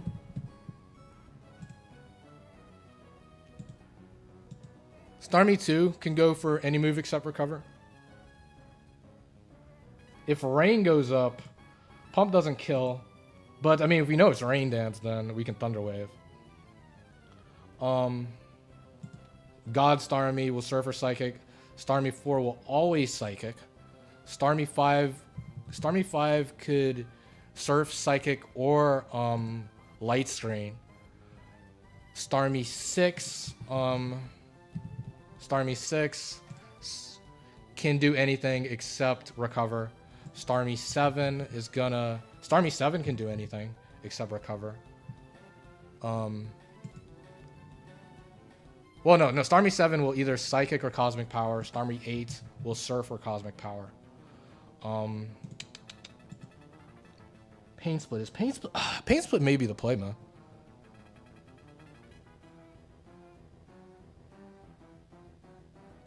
Because Pain Split gives us the chance. The only bad thing about Pain Split is we're giving this thing 2 chances to crit. We're slower than all Starmies. And we have lower HP than... Actually, wait a minute, hold on. No, Mischievous has more HP than Starmie. No, there can be some situations where getting a Pain Split is not even good.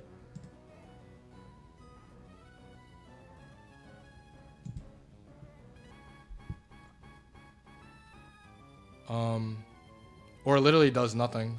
Like, yeah, there's some situations where actually going for Pain Split is wrong, is actually doesn't even do anything for us. I'm thinking the play is just a Shadow Ball then. You Shadow Ball. Shadow Ball puts it in the Earthquake range, no matter what. And then it's like, it becomes interesting on what to do after that.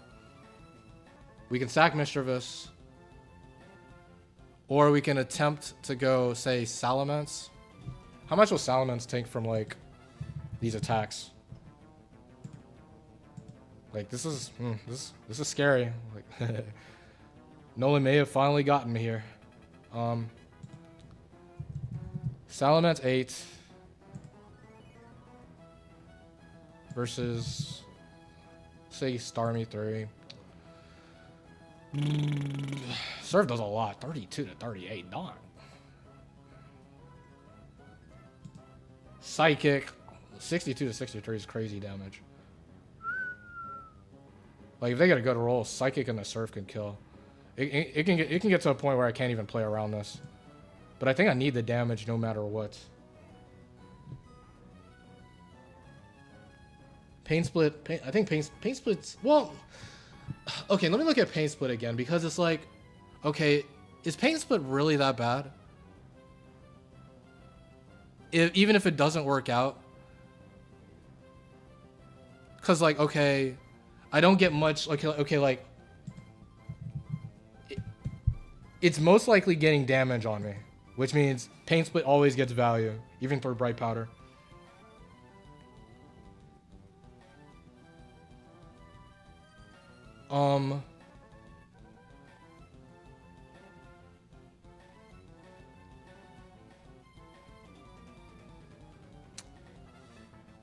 The amount of HP I get will matter too. I'll have to pay attention to that in the case of like Starmie Psychics.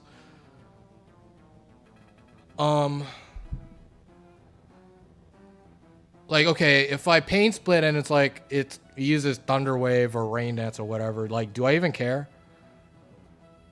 That's probably not even bad. If Starmie Cosmic Powers and I Pain Split, well, I mean, I get to Thunder Wave. I know it's Starmie 7 or 8. That's not even bad, man. Maybe Pain.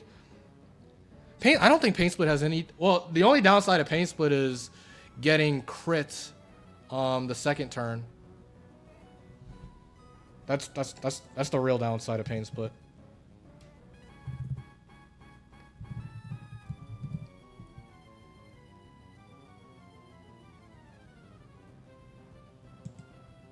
And technically, if I want to try to preserve Mischievous, which that may be a hard sell, it would technically be a lower amount of HP by Pain Splitting. But who knows? Maybe being a lower amount of HP is good. Hard to say.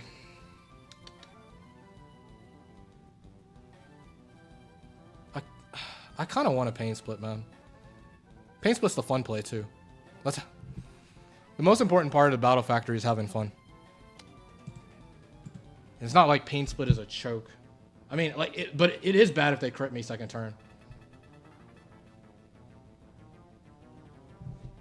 Yeah. Shadow Ball and Earthquake from... Yeah, I saw that. Shadow Ball and Earthquake kills. Which is the merit of just attacking. Because going for Pain Splits...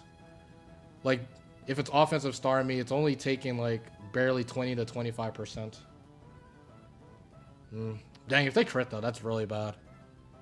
Maybe I do Ball.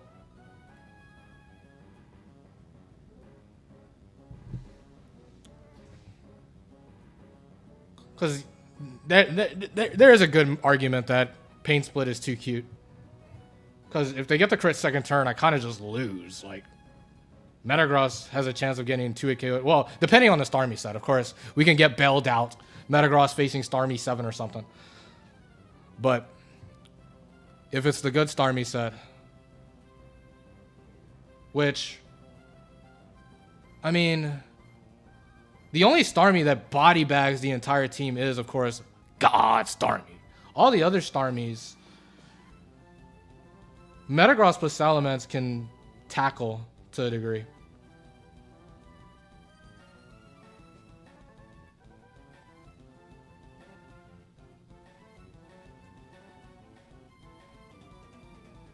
Oh, the Salamence 5 wouldn't be good either, because Psychic will do too much to Salamence. So I think 3 and 5 are the worst case.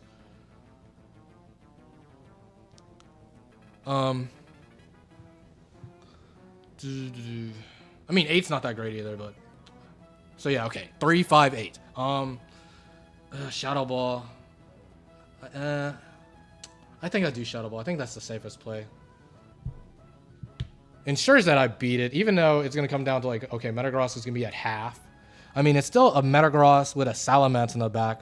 Easy pivot potential on Salamence, on Metagross's weaknesses. And then Metagross will have to do what is done all around. Meanwhile, Pain Split, I can just outright lose the game because I got too cute and they got the crit. Second turn. I think I will Ball. Thunder Wave. Huge intel. It is Starmie 1.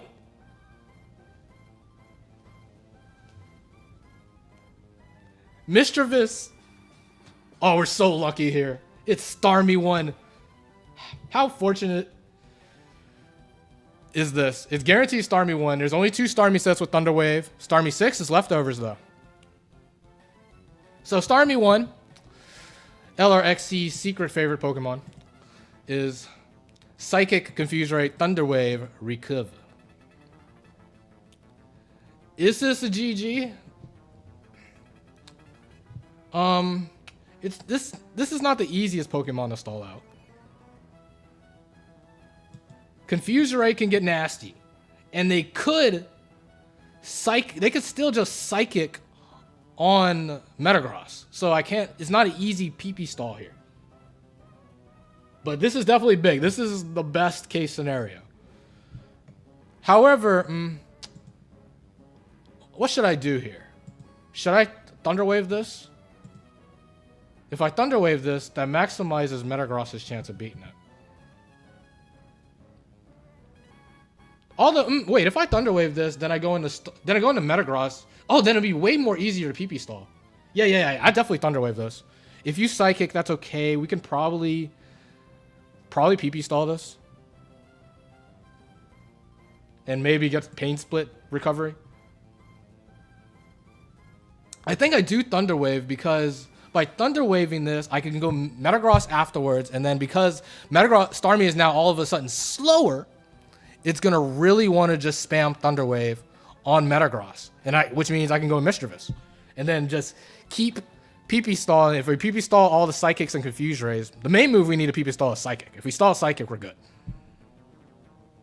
They only switch out from Natural Cure if they're asleep.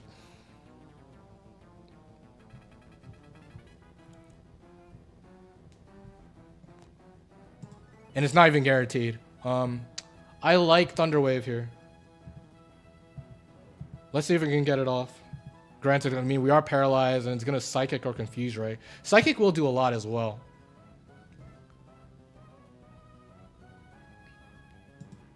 I mean, Psychic Crit has a chance to kill Mischievous.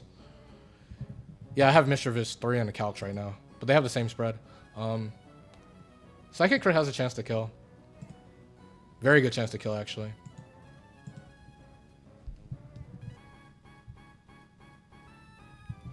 But Thunder Wave is best odds, man. Yeah, the odds of coming out on top is super high because I mean, it required them to get super lucky with Confuse Ray. Even if we lose Mischievous here, Mischievous is gonna be hard to keep around anyways. It's paralyzed. I'm gonna Thunder Wave. Confuse Ray, okay. If we don't get the Thunder Wave here, I'll switch. Nice! Mischievous! It's so good! I've never used Mischievous 1 in my life. In no man's land. But it's absolutely cooking right now.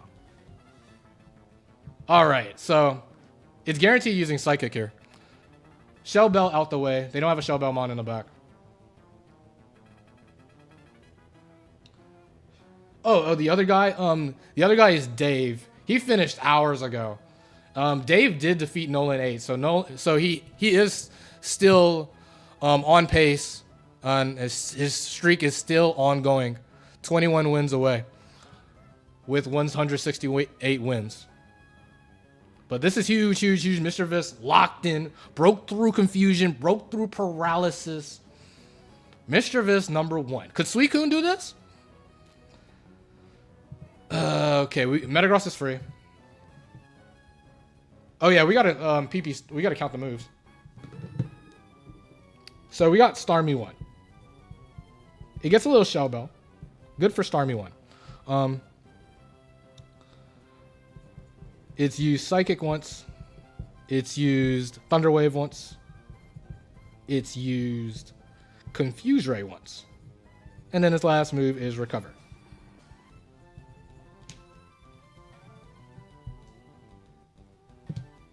Alright, I like the idea of going Mischievous, even if they do, there is a very small chance of them using Psychic. Like, you can look at the AI logic.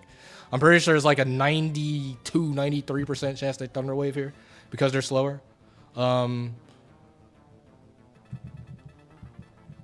Paralyzing If the move is a paralyzing status move, 92% chance of a +3 score. If the target is faster. So, the odds of this working out is incredibly high.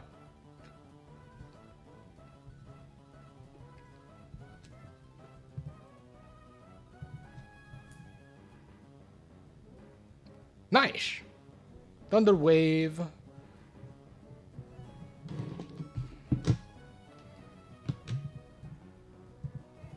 Back into Metagross. They're going to Confuse Ray or Psychic. We don't care. Paralyze. Oh, yeah. I guess we got to worry about para turns. Sure. Thunder Wave number 3.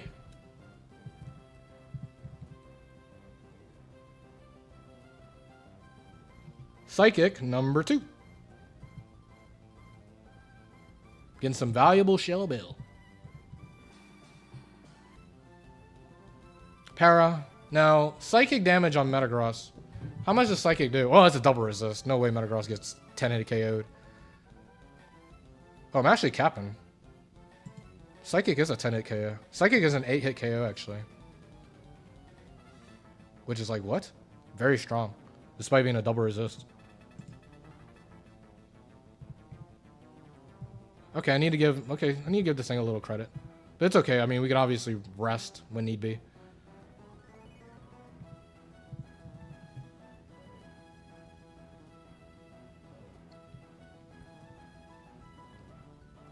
That's Psychic number 3.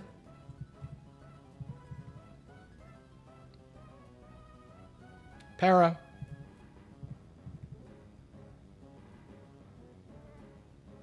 Para. Okay, we like that para. Thunder Wave number 4.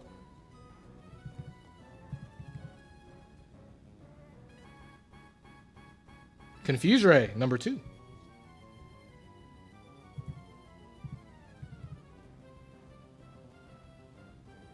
Recover. Okay, cooking. Recover number 1.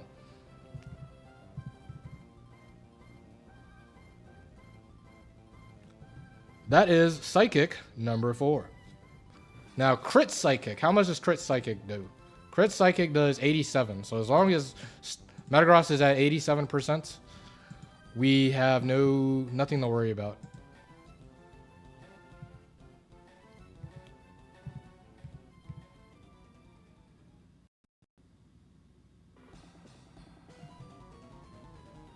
That was Thunder Wave number 5.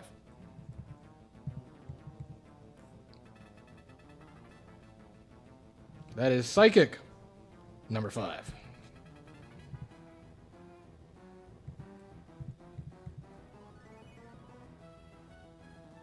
Para.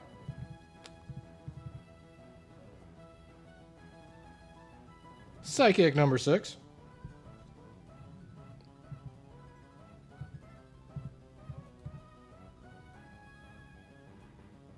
Para.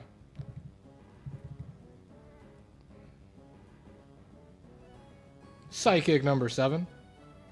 Now we have to rest. Because Crit Psychic can kill us. So we'll have to take a para. Which, I mean, it's not a big deal. They have like no Psychics left.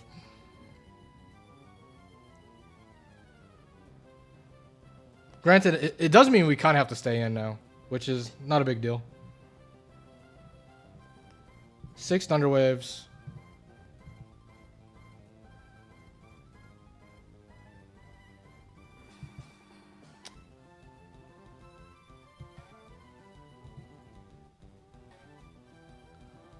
I'm gonna get like... I'm not gonna double team up yet. I'm gonna get one more double team. Okay, that's Psychic number 8. Then I'm gonna rest. I'm gonna rest here. Okay, 9 Psychics. Rest. Okay. Will they ever swap? They will never swap because I'm not attacking them. The only way they swap is if I'm slower and I attack them, and then they got a mon in the back that can resist or is immune to whatever attack I go for. Even if this Starmie is Natural Cure, it's not going to switch out when it's paralyzed. The only chance a Natural Cure Pokemon has a chance of switching out is if they are asleep. So they only have one psychic left. Might as well stay in. Confuse Ray. That's fine. That's a third Confuse Ray. Psychic number 10 is out of psychics, which means we can infinitely PP stall now.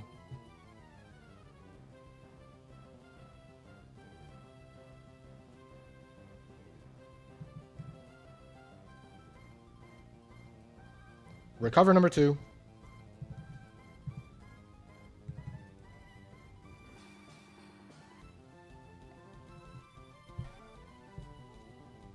The AI thinks he's winning this. Confuse Ray number 4. Recover number 3.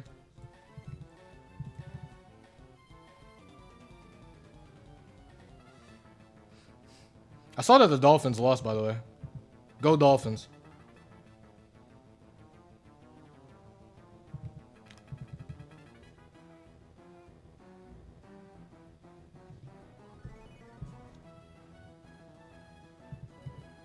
That's the 5th Confuse Ray. That was a 4th Recover, I think. You gotta be careful looking at the chat. 5th Confuse Ray. Oh no, 6th Confuse Ray.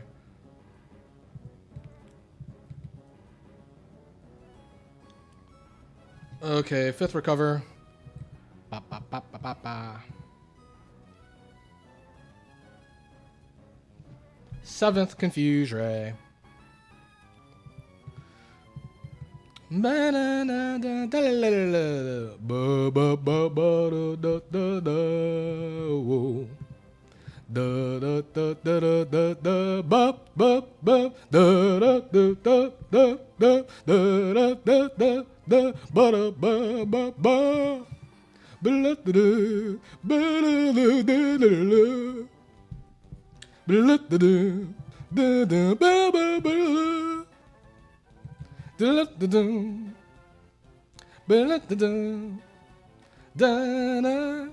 Don't worry, I'm still counting.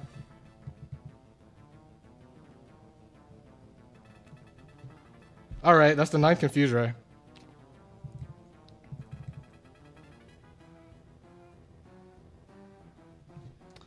Eighth Recover.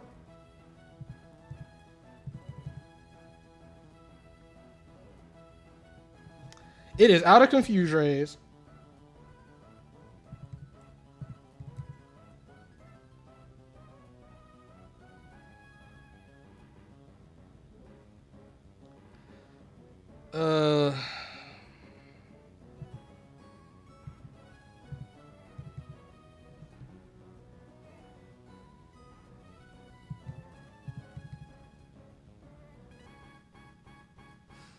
Yeah, this streak is absolutely absurd, given that my second best record is a lousy 64.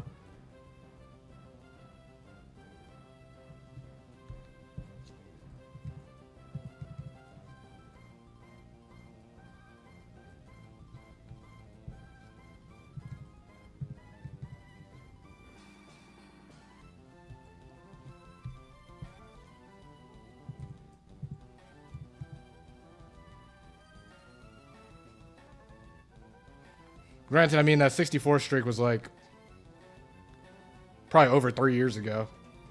Well before all the extra resources. I think I've counted 13 recovers. Do I go for it? No. I definitely want to wait till he uses all recovers. I counted 14 recovers. 15.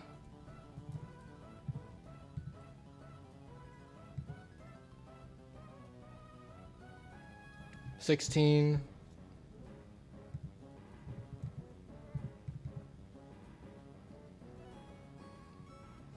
17. Oh, I have a notepad. It's called pencil and paper. 18. So he's going to have Thunderwave as his last move. 19. I wonder how much Struggle is going to do. Because I think... Oh, no. Okay. Okay, it must be out of Thunder Waves now. Okay, I missed one. That's all right. So it's out of Recover. So the last move it has is Thunder Wave, which I've counted 7. Last move Thunder Wave. How do we want to handle that? I think we have to let this thing struggle. I think there's no avoiding it. So let me see. How much is Struggle doing? I mean, Struggle's not going to do much. And then Metagross is going to get to +6 evasiveness.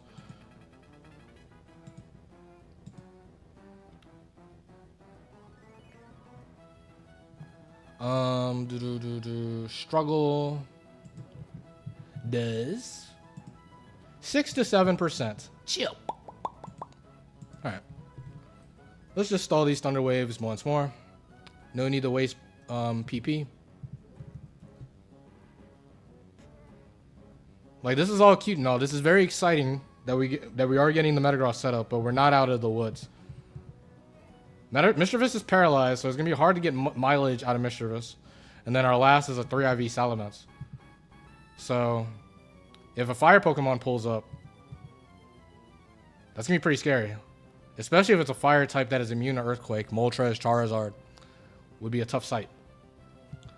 We just know it's not a Shell Beller. Alright, all these para turns. Just being annoying at this point. Dang, come on. I'm trying to stall these T-Waves. I want you to struggle at this point. Alright, that's 9 T-Waves.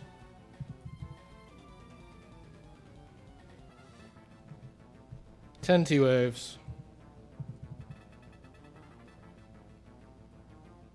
And then also, being Noland, we got no info on their back. It could just be another water type, which wouldn't be good either. 12. But, I mean, better than a fire type, you would think, with double teams under your belt.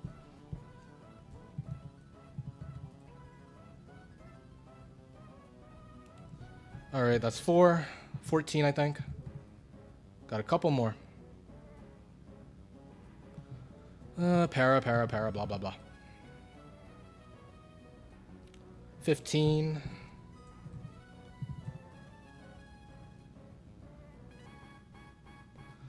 16. 17.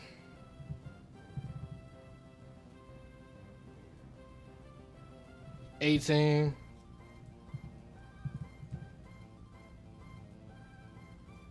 19. Okay. It's either I miscounted and they're going to struggle right now, or they're out with this last one. Okay, I miscounted. Silly little me. Okay, so they're struggling. We don't care. We're about to double team up. We're going all the way. And we're going to fish for some boosts. Because, like, who's stopping us? They're never going to switch because we're always faster. Send out Raichu? Hopefully. I think Raichu's good. I think, like, besides the obvious, like, a fire type, I think an awkward mon to see would be a Psych Up mon. A possible Psych Up mon? That'd be interesting. My guy's hitting through double teams, by the way.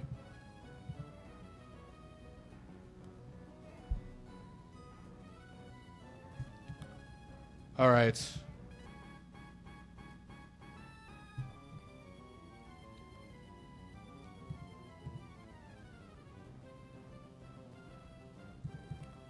Yeah, we're starting the setup right now. I'm going to go for mash. We're going to fish for attack raises.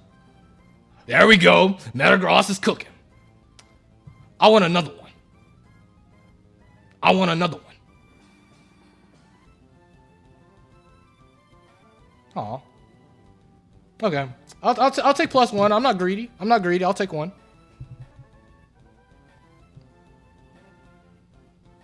Oh yeah. Struggle does 25% recoil Gen 4 onwards. And Gen 3 is like what?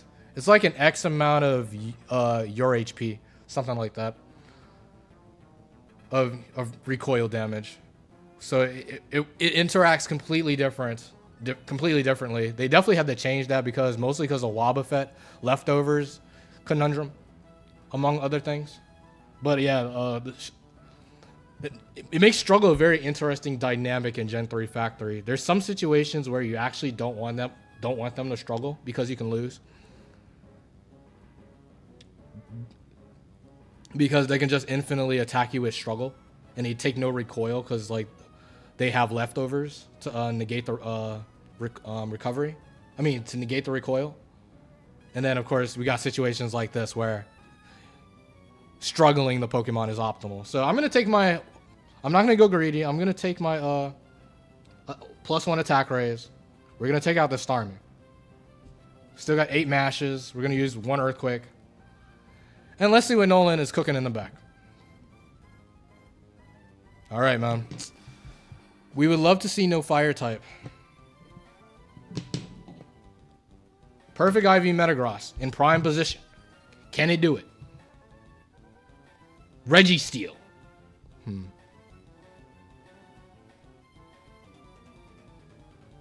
Registeel.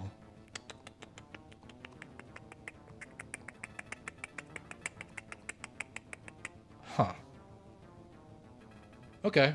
Noland's not playing around. He got a squad on.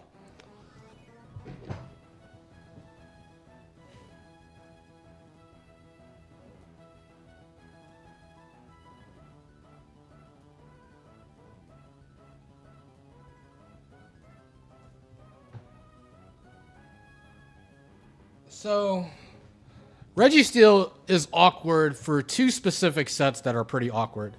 One is Registeel 3 with counter. The other one is the goofy Registeel 6, which would actually psych up here. But at least with that one, we can just switch out and go from there. We'll easily beat it, but we'll lose our double teams, and that could matter. It's more likely a Registeel that can hit Metagross super effectively, if that means anything. However, not attacking this is bad versus Registeel 1.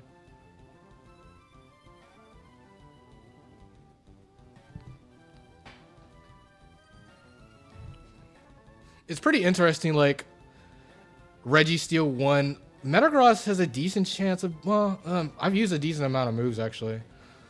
Registeel 1 is going to be a problem to a slight degree if I don't attack right now. Like, there's a chance Metagross can beat it. In fact, I would say Metagross is just outright is going to beat it, even if I switch out. If it was 3 IVs, I think if it being perfect IVs changes things.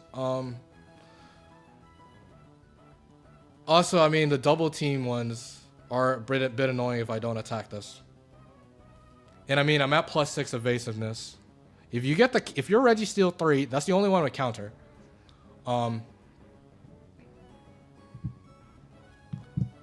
Like I'm actually gonna use the spreadsheet so you guys can see the Registeel sets.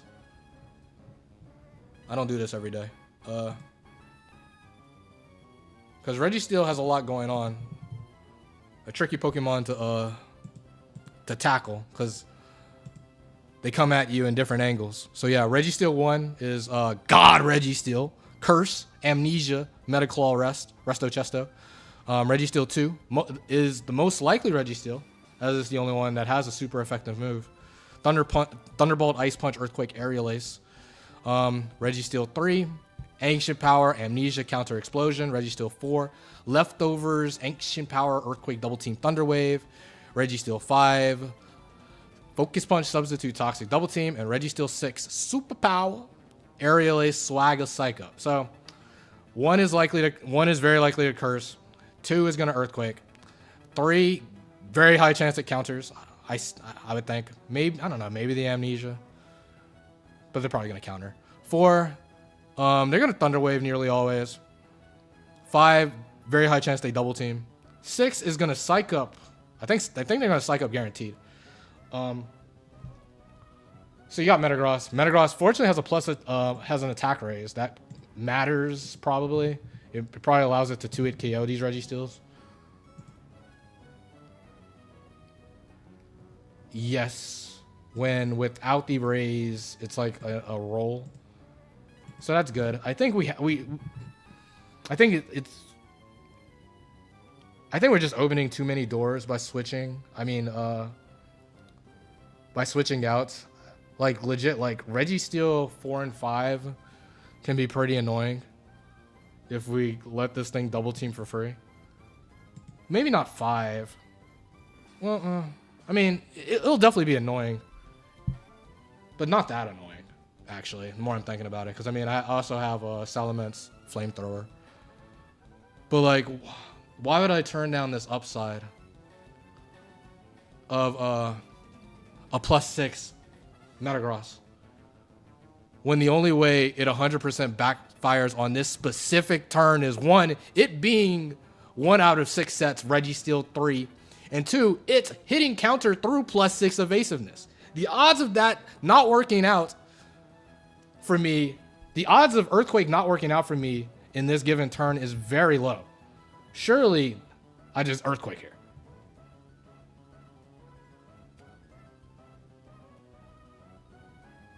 Okay, so it is a double team Registeel. It's very likely Registeel 5. Okay, so Registeel 5. Well, we got it pretty low. It's probably gonna Focus Punch here, and probably could substitute. Who cares? We're gonna aim for the 2-8 KO. Let's continue to hit Metagross. Metagross is locked in. We ain't missing. Keen Eye. No guard Metagross. That's what we like to see. Starmie 1, Registeel 5. They have a nasty team. Nasty team. They're going for the 300 IQ. Mega Stall build. The last Pokemon is Jolteon. Okay. Last Pokemon is Jolteon. A Pokemon that will get O-Code by Earthquake. We are at +6 evasiveness. Let's just hope things go our way. Well, given that Mischievous is paralyzed, I don't think there's any cute. And well, I mean, yeah, Jolteon can paralyze, can Thunder Wave. There's no cute 100% win route here. Let's just hit the move. Thunder Wave miss. We do miss Earthquake. Okay, so it's Jolteon 3. Jolteon 3 just got to do that a couple more times. Just got to do it a couple more times. Thunder Wave. Okay. All right, we did it. Yes. Noland 8 has been conquered. You can't be rooting on Jolteon. So you were happy with that dodge. That's crazy. And that's that, I guess, right? Oh boy. I can't believe this streak is still going.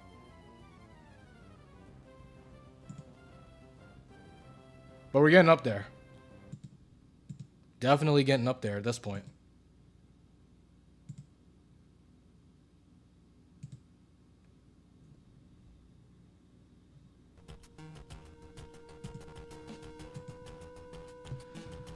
All right.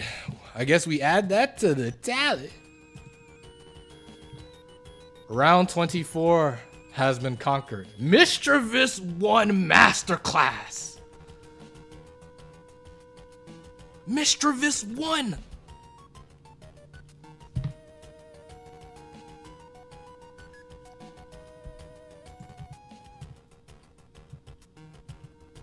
$24 battle points for round 24. Perfect. Man. Crazy round. Crazy Pokemon. Houndoom held it down too. We can't forget about Houndoom's performance. Houndoom was phenomenal here as well. Made sure we didn't lose to Entei. Lived that Salament's crit was absolutely huge. Granted, I mean, if we didn't get crit, we would have been fine. But surviving that hacks was huge. Metagross locking in. Not missing versus that Suicune 1. Oh boy.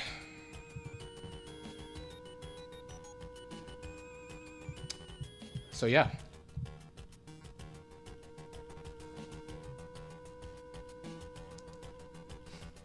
Yeah, my rounds have been pretty cracked. And in terms of like what's the wording? entertainment value.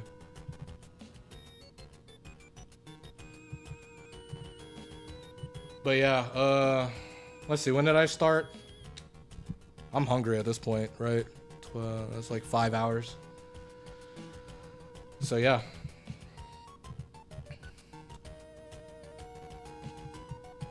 Still got a ways to go. Who knows when we're playing the next one? To be honest, Dave, whenever we do the next one, we should go 2 rounds. What are the Titans doing right now? I think all I saw, they were they up 3-0 or they were losing 3-0? I heard the Dolphins lost. I'm gonna have to take a look at that. They lost 29-27. 0-10. Oh no. Here we. Oh, to the Raiders too. Oh no. It's a race to the bottom, man. Race to the bottom. No chance Dave goes 2 rounds, man. I think you gotta go 2 rounds, man. You gotta go 2 rounds this one, because if you go 2 rounds and you emerge victorious those 2 rounds, then you're right there, man. 1 round away.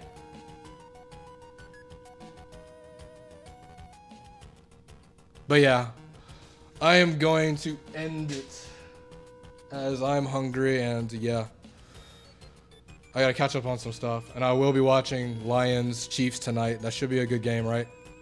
Should be a fun one. I don't even hate on the Chiefs like that, man. But the Lions have seemed to got themselves back in the mix, and probably the NFC favorites at this point again. So as long as Dan Campbell doesn't make Goff throw 40 passes and actually make him be a game manager in the playoffs, the Lions should be good for a Super Bowl run, right?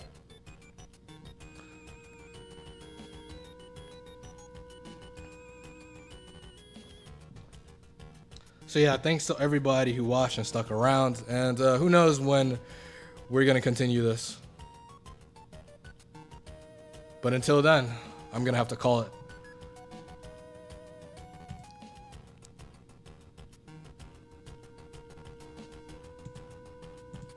Goodbye.